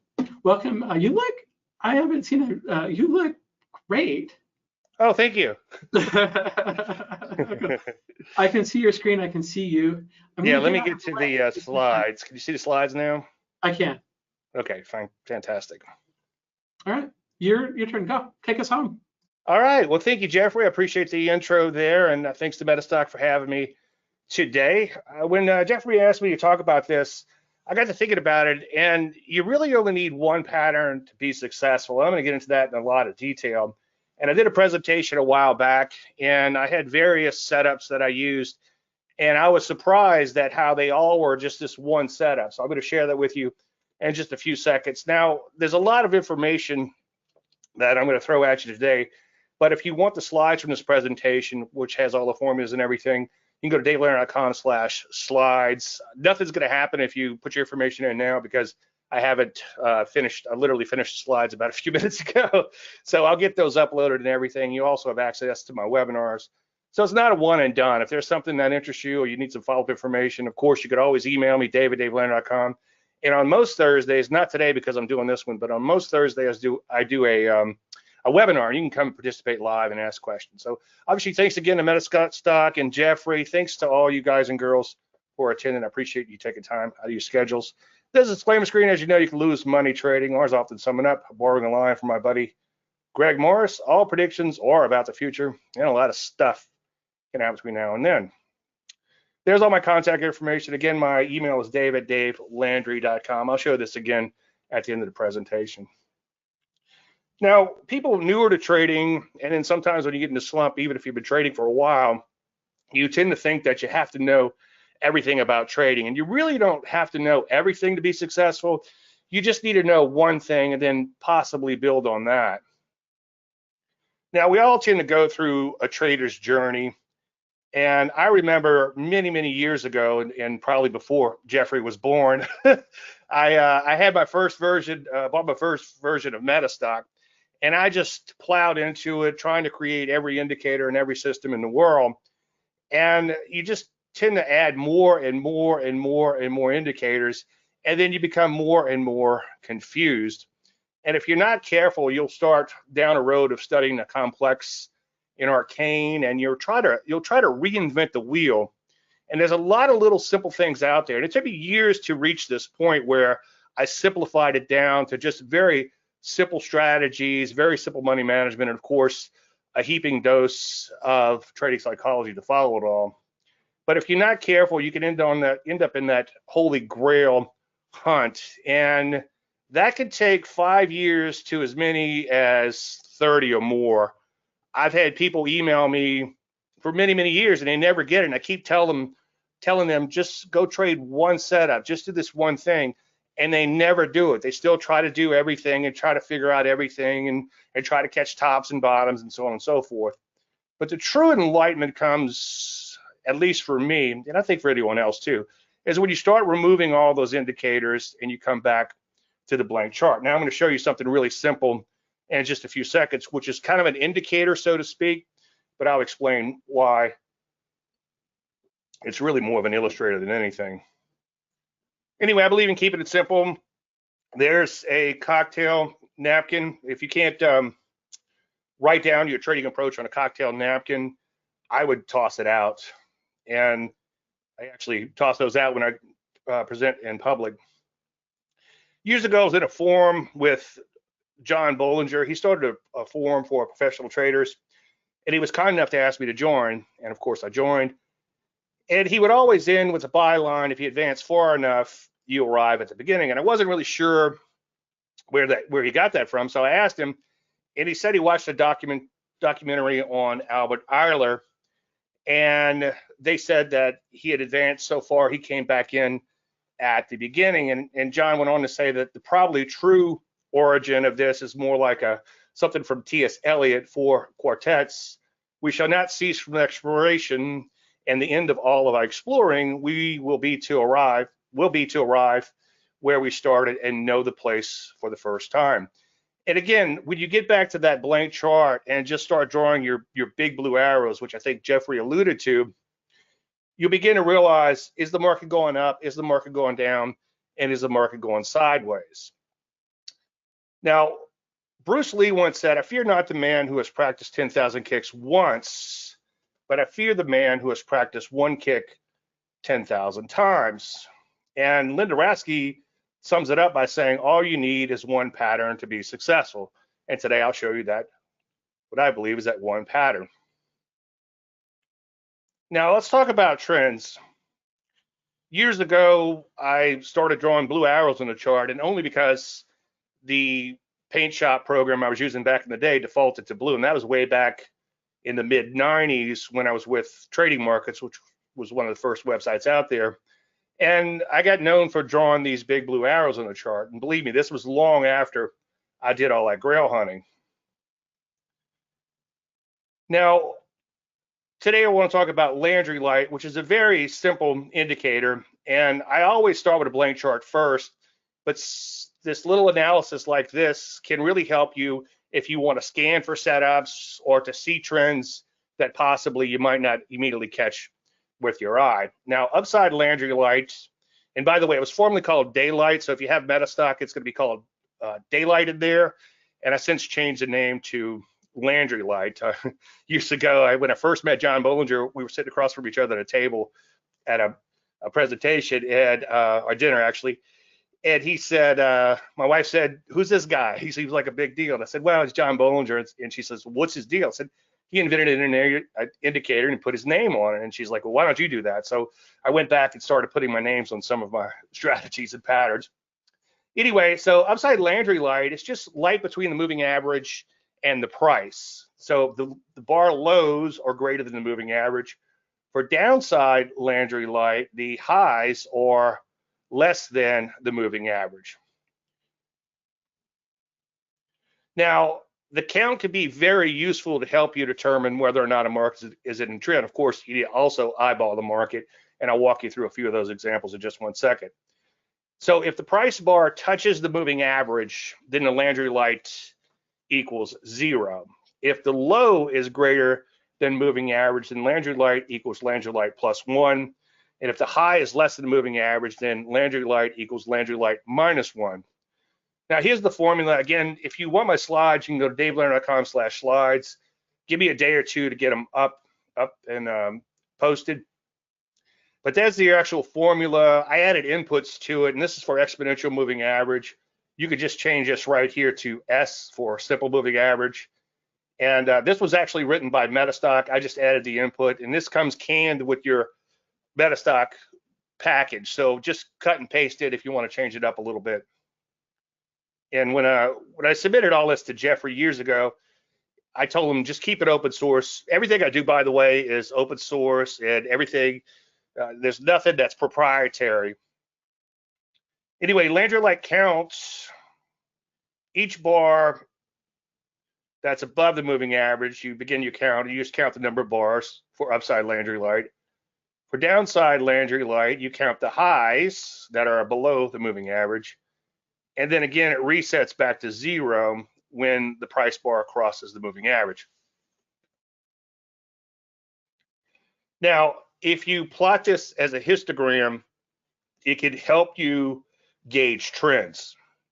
So let's take a look at that. So here is the spiders, and down below, I have the Landry Light counts plotted as a histogram. And if the highs are less than the 30 EMA, and that's my favorite EMA for this type of analysis. I'll also use in my market analysis occasionally a 50-day simple moving average, and I have a system that uses Landry Light with the 50 simple weekly moving average. So you could use whatever moving average you like. This was, by the way, the Landry Light pullbacks, which I'll show you in just one second. That was originally called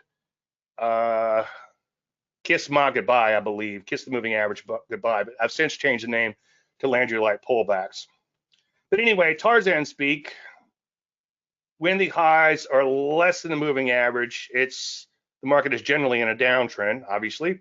And when the lows are greater than the moving average, in other words, you have upside Landry Light, Tarzan speak, good, okay? My wife says when I try to learn a foreign language, I speak like Tarzan. Good, I do. Most people do. Anyway, if it's green and red flipping back and forth, that equals a choppy market. The market can't really make up its mind. So that's indicative usually of a sideways type of market. And you want to be out of a market, obviously, if it's choppy. Now, of course, you want to draw your big blue arrows. Is the market headed higher? Is the market headed lower? Or is it about the same? And you just simply, as I often say, you could just simply do the Rip Van Winkle sleep test. Pretend you went to sleep and you woke up a month later and see where the market is. If the market is unchanged, then obviously it's going sideways during that period. Yes, it might have had some zigs and zags in between, but it's a good way to kind of gauge the trend by looking at the current bar, obviously, and then looking to the left. And I haven't found a broker that'll let me trade off the left side of the chart just yet. Anyway, there it's kind of sideways, and you can see also the Landry Light confirms, and then the uptrends And we had a little bit of a rollover here. And of course, you had a little downside Landry light, and then the trend resumed, and we had nice upside Landry light ever since. So take a look at Bitcoin. You can see last fall, it was in a pretty good trend. But one thing I wanted to show you is, and this is why indicators, I like to see them more as illustrators than an indicator, because an indicator, if you think about it, doesn't really indicate anything. If it did, you would own the world. So anyway, you could see that even though the Landry light count continued to grow, this market began to lose steam by trading sideways. And then it continued to trade sideways, even though the Landry light was mostly green. It would touch the moving average, bounce off, and then come back in to the moving average. Now here you can see the market went a little sideways to lower. And again, that's indicative of a choppy market. And then we had a really nice trend out. And then we went back to red and green, and you just eyeball the chart again. Where's Bitcoin in this chart? About 65K. You go back about 3 or 4 or 5 or 6 or 7 months, it was still 65K. We recently just broke through all that resistance. In fact, this slide's about a week old, and obviously we're trading around 90,000 and change or so. Oh, there it is. There's a little bit newer one. So again, there was that choppy sideways period. And again, just look at the chart if you're confused. And then you can see we started having some upside Landry light. And we did have one little kiss of the moving average, so it reset back to zero. And this is a pattern similar to what we're going to be using here in 1 minute for setups. But so far, so good. We've got nice Landry light to the upside, and Bitcoin is banging out some all-time highs. And again, we have one little kiss. And notice when it kisses the moving average, a Landry light resets back to zero.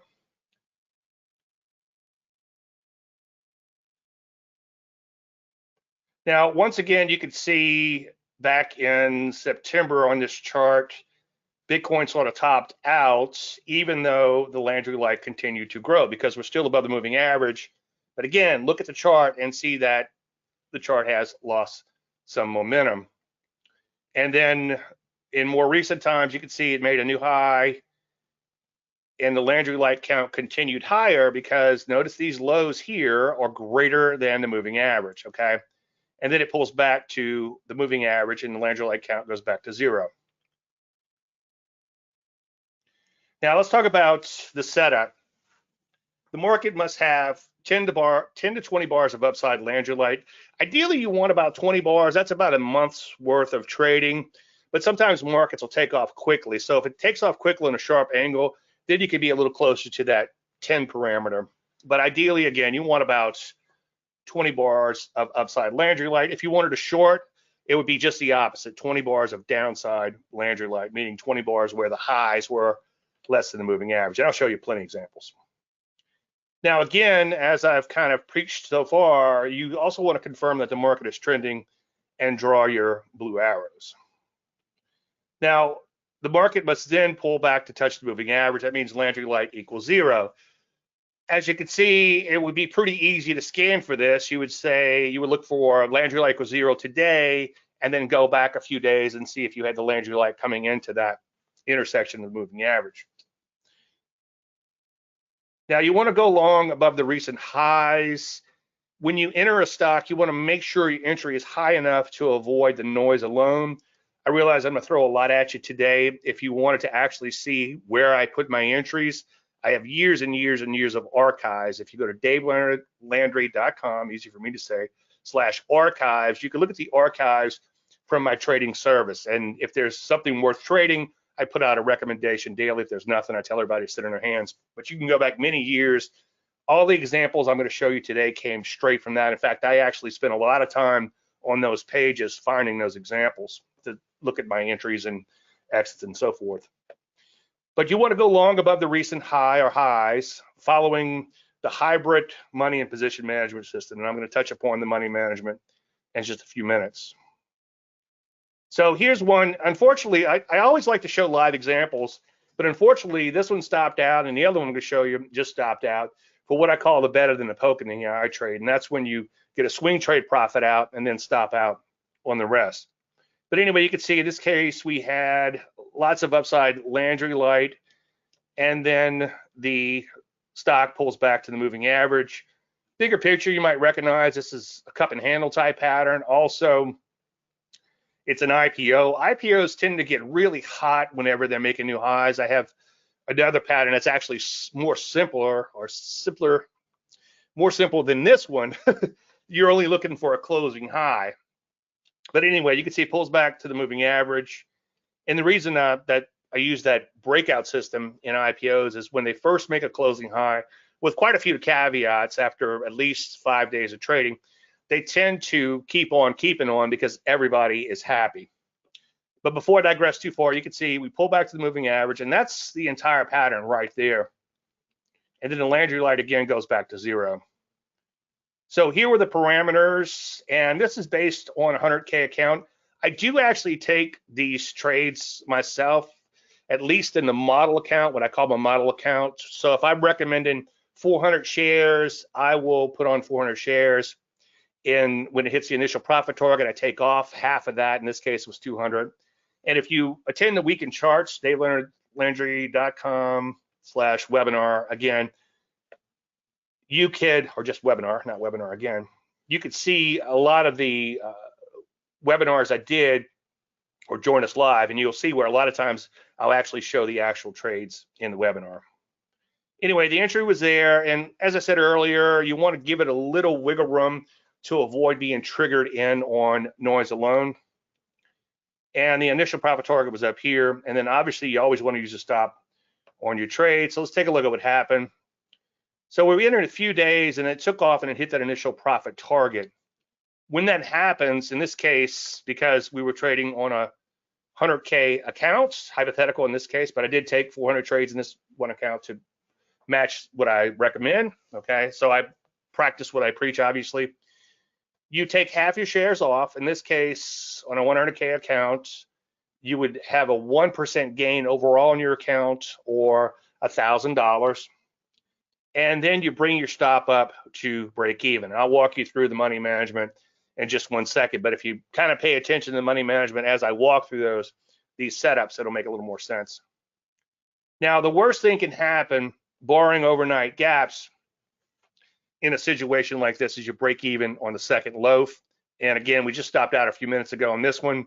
Unfortunately, it was not a live setup. I like to show live setups, and in case Jeffrey ever brings me back on again, I could say, hey, remember last year we were talking about this, but unfortunately we don't have any live setups this week. But again, attend the webinars and you'll see that we do. Now, this was one that was a little bit longer term example. Let's see. Oh, here it is. So you could see, once again, when you hit that initial profit target, we're trading for both short-term and longer-term gains. Longer-term trading is where the money is, but so is the risk. If you do a little research of these longer-term traders, longer-term trend followers, you'll notice they have abysmal drawdowns, and their accuracy is very, very low. You're probably going to be about 23% accurate, and your drawdowns are going to be horrible. And that's why people like the Turtles, who were very famous back in the day, they made a lot of money because the markets were doing really, really well. But then after the program ended, a lot of them didn't do so well because of the drawdowns being so abysmal. My feeling is you need a hybrid approach to trade for both short-term and longer-term gains. So again, you've got the initial profit target, and then you have your protective stop just in case. And then when you hit the initial profit target, you bring that protective stop up to break even, and then you begin to trail your stop higher. Now, the way I trail is I slowly allow it to loosen up. When I first start to trade, it's kind of a lockstep, almost a 1-for-1 with the trailing stop. Once I hit the initial profit target, the stop comes to break even. That happens, if that happens during the day, obviously you bring the stop up immediately. Otherwise, you don't adjust the stops until the market closes, so you know how high you need to adjust that stop. But on a spike higher, and when you hit that initial profit target, then you bring the stop up to break even during the day.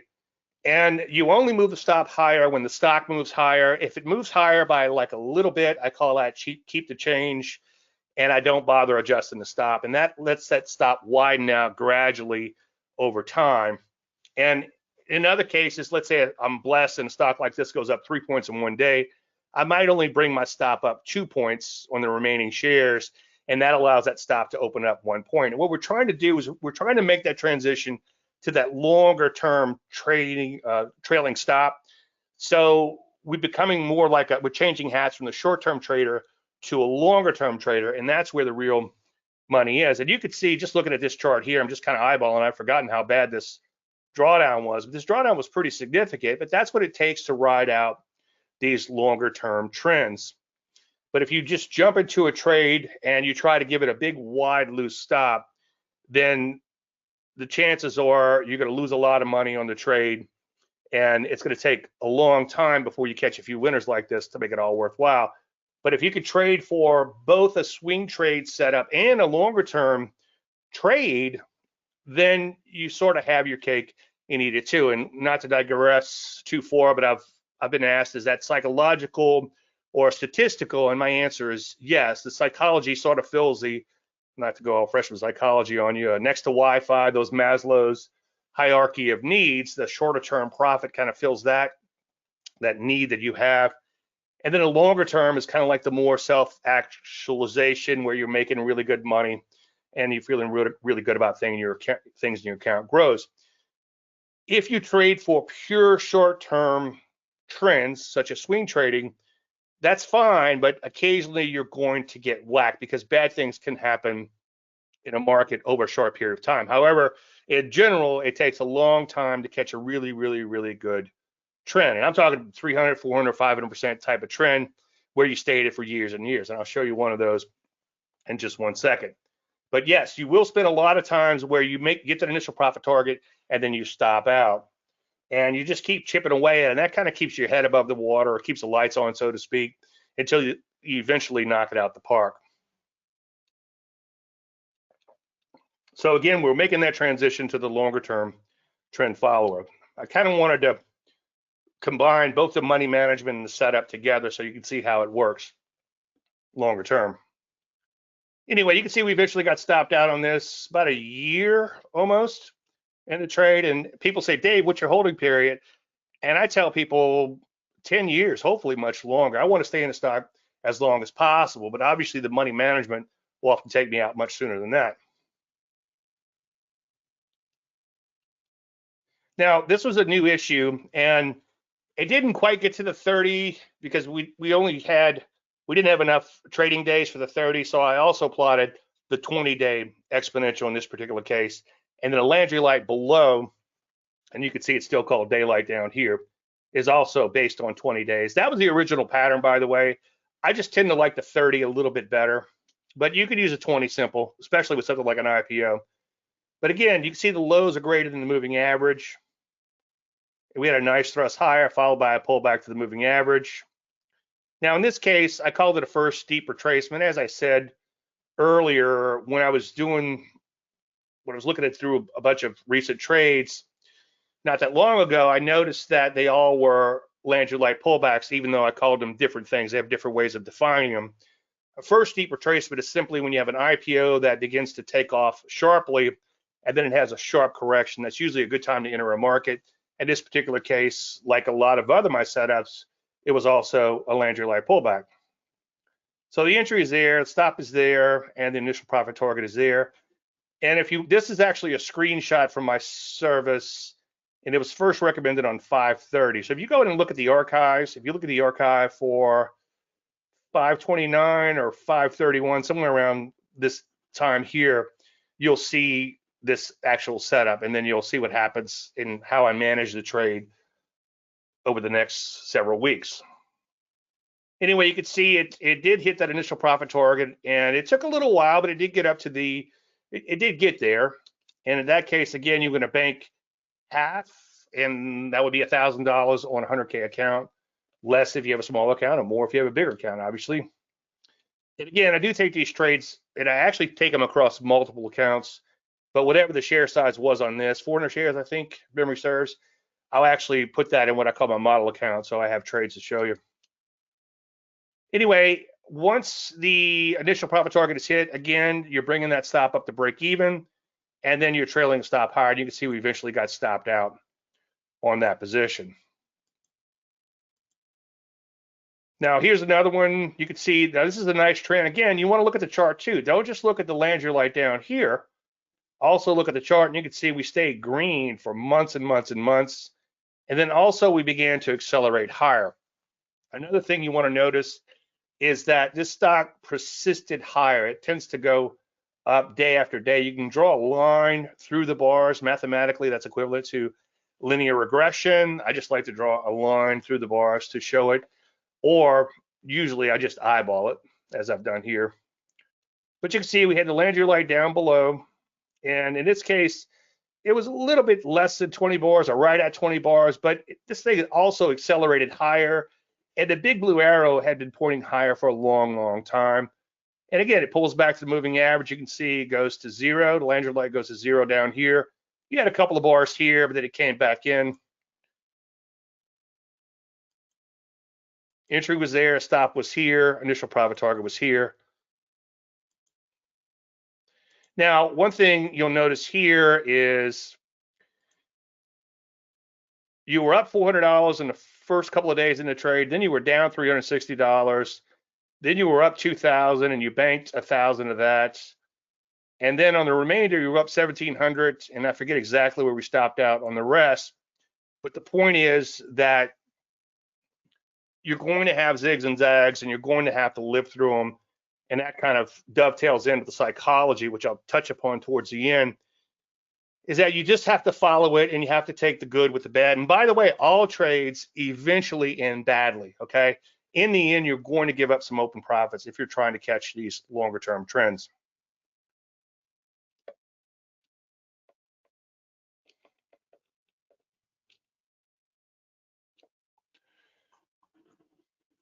So again, if you take a look at the spreadsheet down here, you can see we entered at 3, got out at 4 on half the shares, okay? And this is the remainder of the position down here. And the idea is to hang on to that second loaf of the trade for hopefully a long, long time. Now here's one, and this is one of the ones that when I went back in time and looked, I was amazed that this was also a Landry light setup. I think this was a setup I call a bow tie, but it was also a Landry light setup. And I think there's, by the way, there's bow tie proper order that's also built into Metastock, and it's going to give you a histogram similar to this. So you might want to check that out. That might be of use. It's another great way to look at market trends, especially the overall market, to let you know if the market could be getting in trouble. But anyway, again, I was surprised when I went back and looked at this and realized it was a Landry light pullback. And we had 40 bars of upside Landry light, and you can see it pulls back to the moving average. And again, look at the chart. Notice that it kind of took off here, but then began to consolidate.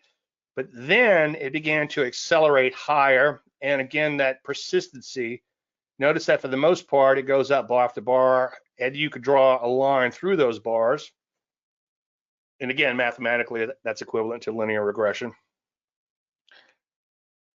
So it pulls back to the moving average. Landry light count goes back to 0. Now, if you take a look down here, this was a spreadsheet based on that day. Again, you can go back and look at these. Based on a 100K account, you're risking 2%, which is $2,000. The entry was here, the stop was here, and the initial profit target was at 589. So entry, stop, IPT.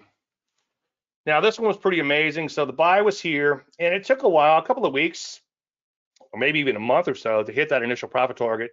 But after that, and after tons and tons of consolidation, it generally worked its way higher for a long, long, long, long time. Now, what's interesting is I have a client that is still long this stock today from that buy that happened way back in December of 2020. So he's been in it 4 years, almost, nearly 4 years.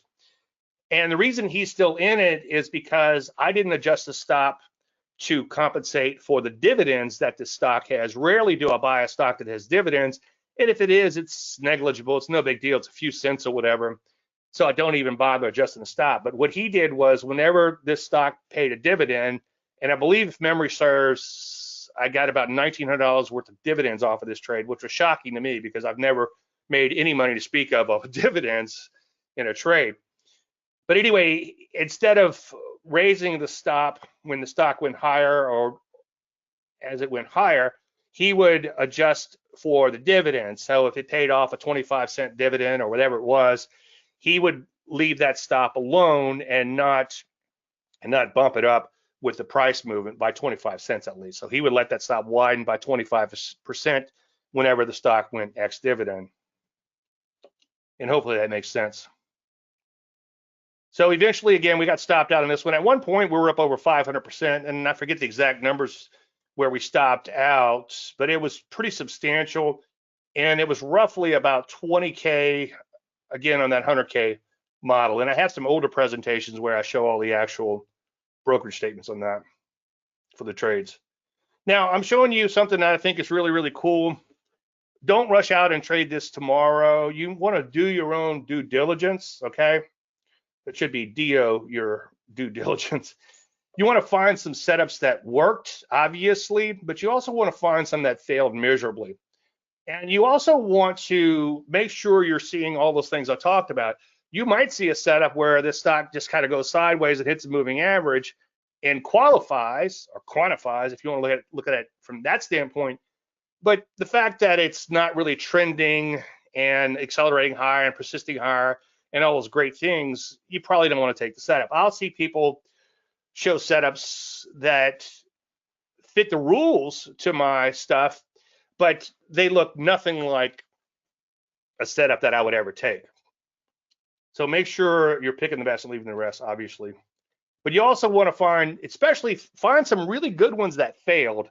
And that's a little hard to do because we tend to only pick out the good stuff when we're doing this type of research and analysis, a little holy grail hunting, right? We're looking for the good stuff and we're forgetting about the occasional bad.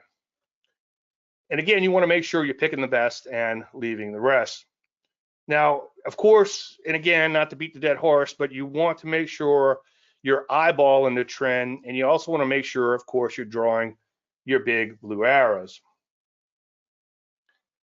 Now, once again, you want to make sure the trend is significant, okay?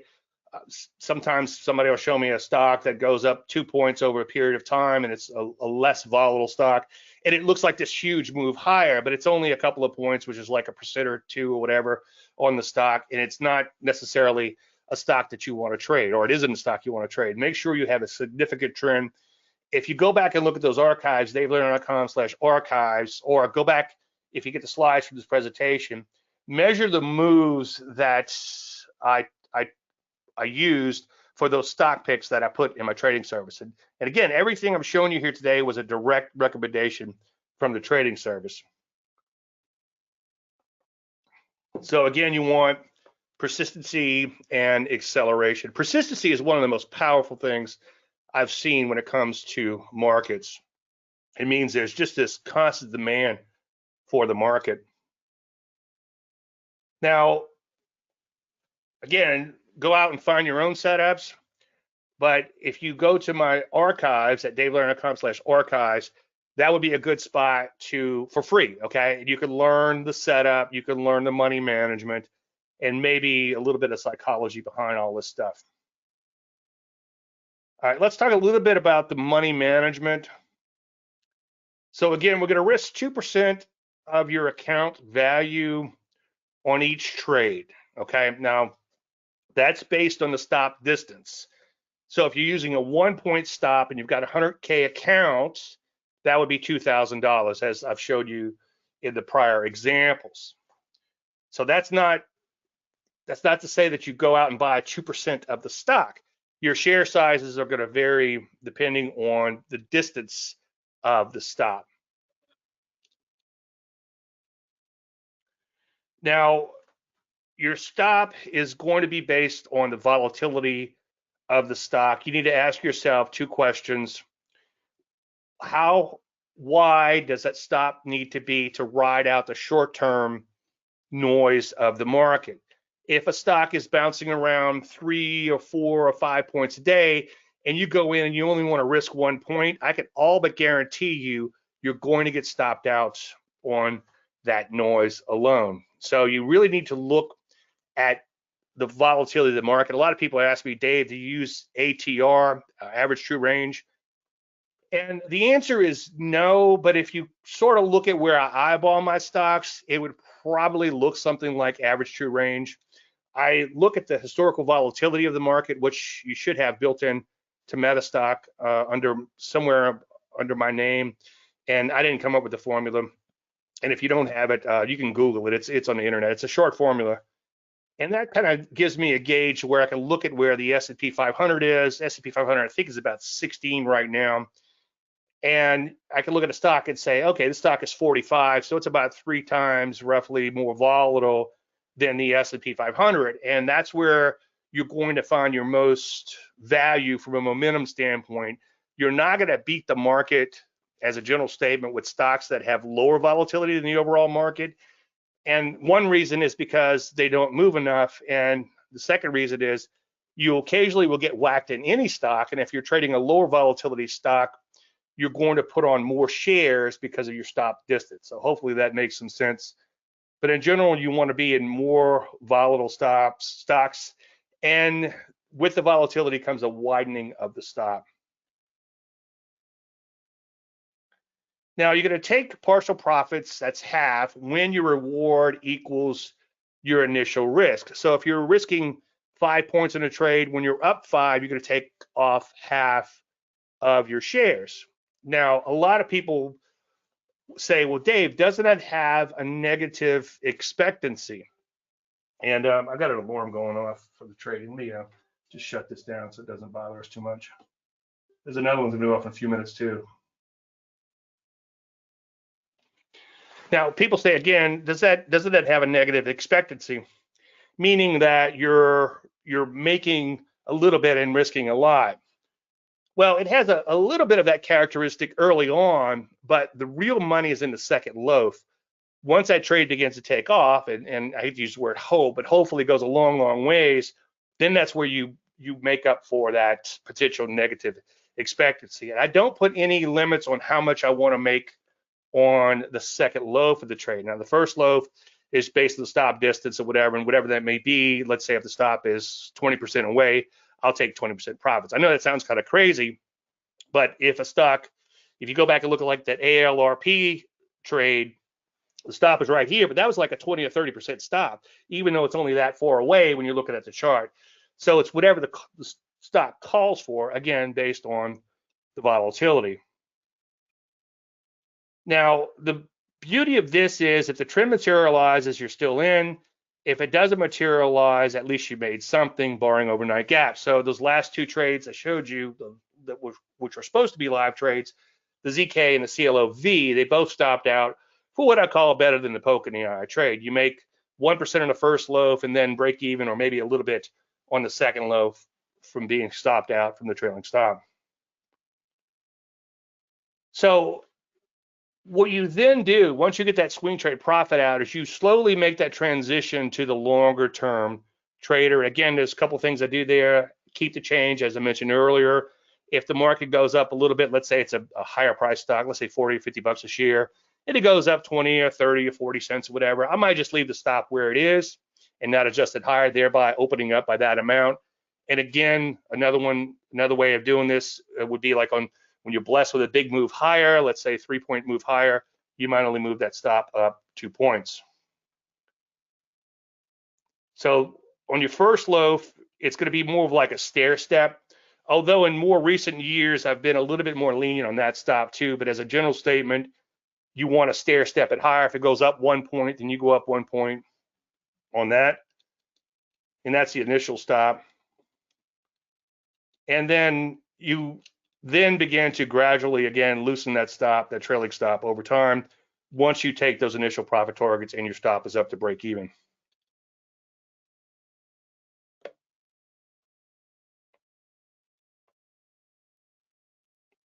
So this is a recent trade, a fairly recent trade, stopped out in May. And you could see we were able to bank $1,000, and then that stop comes to break even. And then the trailing stop, you can see gradually loosens up over time. And it's not perfectly drawn, but you kind of get the idea. When I used to do these presentations, I would go in and get the stop for each day and put a little dot on the chart, and that took forever. So I just kind of eyeballed it here. But if you did want to go in and look at where the stop was on December, whatever, 20th, 2023, you can go in again to the archives. Okay, when I was doing this presentation, I wanted to talk a lot about money management, which I think I already did. And I also wanted to touch upon psychology.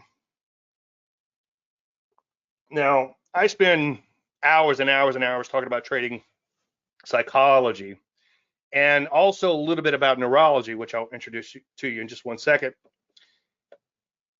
But I got to thinking, like, I really can't get into the weeds on everything I really want to cover, I would like to cover, but there's a few things I think I could tell you that could help you out when it comes to following trades and picking the best and leaving the rest and so on and so forth. Number one, your attitude is going to be far more important than your aptitude. Again, if you just do something simple and stick with it and make sure you do the due diligence. I've met people before and they'll show me a setup. I'm like, well, that's kind of interesting. When did you learn that? He says, well, I just read it in a book 20 minutes ago. I was like, no, it's going to take time to make sure you wrap your head around the setup, good, bad, and indifferent. Now, one of my big epiphanies, and this was about 13 years ago, I believe, I was speaking in San Francisco at the San Francisco Technical Analysis Association meeting, and Denise Shaw was speaking, and she talked about that you can't make any decision without stress and emotions. And people tell you eliminate your emotions from trading. Well, you can't, okay? So every decision, even what you're going to have for lunch, comes with stress and emotions. I was getting ready for this presentation. I was like, oh my goodness, I forgot to eat, which is hard to believe. I'm 272 pounds this morning, I think.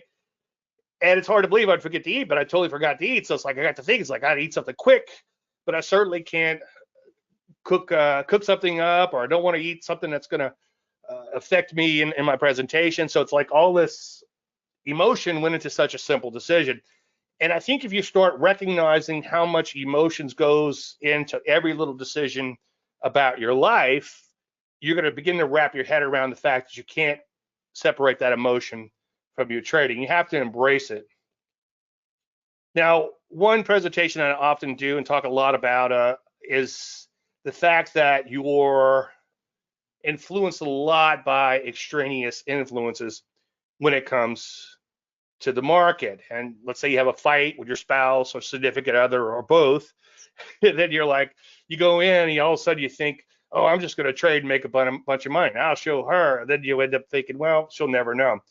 But I would encourage you to identify all those extraneous influences that affect you. And as I've said 1,000 times, I had a bad habit of walking in my office and immediately making a trade. I couldn't figure out why I did that. You know, it's like I'd sit here patiently for hours and I shouldn't be doing the day trade stuff, but I'm here and the charts are going and all. And so a lot of times I'll fire for day trade. But for some reason, I would just come in my office and fire up a day trade as soon as I walk in the office. So I started calling it the WITO, walk in the office trade. And I noticed I almost always lost on those. And it wasn't until I was rereading a book by Dan Irely, and he's got some good books out there on behavioral science. And he talked about the Israeli judge, the hangry judge effect, the so-called hangry judge effect. And people's sentences were far more harsh in the late morning than they were in the early afternoon after studying the statistics on this all. And they realized that the judges were probably a little hangry going into lunch, and they tended to give harsher sentences. But once they came back, they felt a little better about things. And so you could see that psychology kind of at work there. And so it dawned on me that, you know, my nickname is Big Dave. I'm a huge dude. And I like to eat a lot, you know. But so when I go in the house and I get something to eat, I come back in, I'm feeling all happy. All of a sudden the market's looking better. So that's just one little tiny extraneous influence that's affected me. And I would encourage you to study these extraneous influences through careful documentation of everything you do. The other thing I would recommend you do real quick is every morning when you wake up, write 3 handwritten pages. I used to do this years ago and I stopped doing it. I read a book by Julia Cameron, actually the first chapter of the book, and she suggested, she calls them morning pages, and that jogged my memory to start doing these things again. And I'm about 5 years in on it, and it's a wonderful exercise, and it's going to really help out your trading. That's one little simple free thing I can give you. Anyway, when it comes to trading psychology, I have some really good news. You know what you're doing wrong? Well, you know what you're doing wrong. Many times I'll work with people and I think to myself, how in the heck am I going to figure out what they're doing wrong? And a lot of times I just ask them and they tell me. And this was really evident a while back where I had a client who was trading my service and he went about 4 or 5 months and he said, I can't make any money. And it wasn't a great period. We do have extended periods where we don't make a lot of money. And that was one of them, but we were doing okay. We were keeping our head above the water, so to speak. And he pretty much forced me to go through all his trades and he wasn't taking no for an answer. So, okay, I went through all his trades and I told him, I said, well, look, I've got good news here. You made a little money, not a lot, about $300 or $400. You followed everything I recommended perfectly, not that I'm the grand poobah or anything, but he did follow everything. So that proves he could follow the system. But he had 20-something day trades where he lost $5,000. So he made $300 or $400 following my stuff, and he lost $5,000 on these 20-something day trades. And when I told him that, he said, I know. So a lot of times you know what you're doing wrong, so don't do that. As a side note, another little anecdote there, I once told him when he was having trouble once again, he's a really good trader too, by the way. The wheels come off every now and then. But a while back, he was having some difficulties, and I said, look, why don't you do this?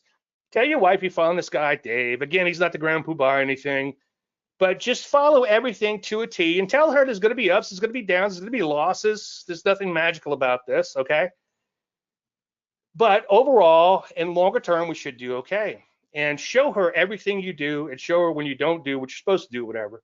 And he said, oh, no, that would end the marriage. So, again, you know what you're doing wrong. Just don't do that. So, again, find something simple like Landry light pullbacks. Study the heck out of it. Pick the best, leave the rest. Use proper money management. And then make sure you identify and separate the extraneous and also embrace, not try to eliminate your emotions. So may the trend be with you.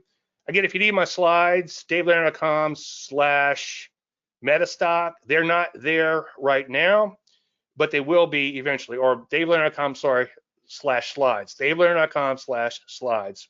And there's my contact information. We have a few minutes. If you guys have any questions, I'll be happy to answer them. Let's see if we can get this. Yeah, Jeffrey, yeah. Are you going to ask the questions, or do I look for them? Or I can do that. Okay. Let's see. Craig wanted to know if you could review the rules for bidding stop down. He says he doesn't understand the stop out rule. The trailing stop? Yeah, I suppose so. Yes. Trailing stop is going to be let's say you decide to go with like a 5-point stop on, let's say, a $30 stock or whatever. Then when it goes up 1 point, you bring the stop up 1 point. Once it hits the initial profit target, which will be 5 points above the market, your stop should be the same as your entry, okay? And then you slowly let it gradually open up over time. If he could bring that up in a webinar, I'll be happy to walk him through that. davelandry.com/webinar. Okay. Hopefully that made sense. Craig wanted to know also if the 3 pages were handwritten or typed. If the what? If the 3 pages you're talking about were handwritten or typed. No, not typed. No. For that, you want to stay analog. I have this. It'll show on camera. I have this little digital notebook, and it's a remarkable. It's been remarkable, at least for me. I absolutely love it, and it could. It backs up to the internet, and I could access it from my phone and PC or whatever. And it's a wonderful thing. Handwritten pages. I tell everybody I meet to do this, and not one person has gotten back to me yet, but but I guarantee you it'll change your life. A lot of times you'll write about things you're worried about, and 90% of it never comes true. And the stuff that does come true, you just deal with it. Okay. Crick said, no. When do I close out the trade? You close out the trade when you're stopped out, okay? So if you start off with a 5-point stop, let's say, and you get that initial profit target, your stop again comes to break even, then you might let that stop gradually, you will let that stop gradually loosen over time, but only when the market moves in your favor, okay? From the little tricks that I talked about earlier, keep the change and the gaining ground. And eventually it's going to hurt when you get stopped out in a rest, but hopefully that'll be a long time from now, and you'll make it so much money it doesn't matter. Cool. One thought I had is we should go in and rename all the stuff to match the stuff that you're calling it now. All the tools and stuff that's included in Metastock. I didn't catch you into that, Jeffrey. I said one of the things we should do, I've got a note for later, is go in and update all the free stuff you've included with Metastock. Absolutely. Yeah, that would be wonderful. Yeah, we'll get the name changed to Landry Light. And I don't know if you could put a parameter for simple or exponential moving average or just make 2 indicators, but I'll be happy to give you any coding that I've done. It's not much. I mean, you guys, obviously, you did the original code, so you know what you have it. So, and we can do yeah, that'd be awesome, Jeffrey. Yeah, I'll get in touch with you so we can make a list. If we're going to touch it, let's do it. Fantastic. That'd be great. All right. That's all the questions, though. Appreciate your coming here. Well, thank you, Jeffrey. .com. Yes. All right. Good job, Dave. Thank you so much. Closing this out tonight. All right. Let me do this. Show my screen. Okay. All right. We're good. Oh, let's see. You go ahead and make me the presenter. Okay. All right. Very cool. Let me go and jump over here. Oh, yeah. I forgot about that. Hold on.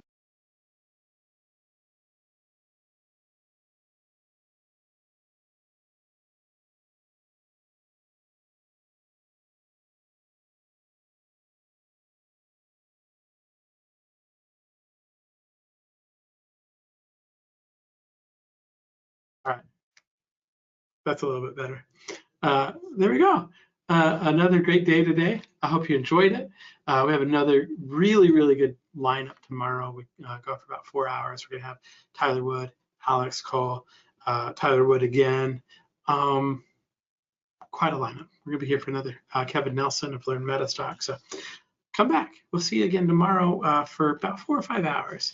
And as we kind of wrap up today, I'm going to say thank you again to kind of like all of the sponsors that we've got. That would be the Traders Forum. If you haven't yet, go up thetradersforum.com. You can sign up, join the community. It's going to be a lot of fun. We'll see you there. I want to say thank you to the CMT Association, cmtassociation.org again. I want to thank Trade Thirsty. You can get their free ETF guide at www.tradethirsty.com/free. And AAII, Stocks and Commodities Magazine, big thanks. If you haven't yet and you want to get signed up for our buy one, get 2 free months trial, you can get that extended trial at metastock.com/conf-promo, metastock.com/saleschat, 800-882-3040. Now, I wanted to point out, since we just kind of got finished with Dave Landry, he talked a lot about the systems that are in Metastock, or a lot of the systems, and those systems he's created for Metastock.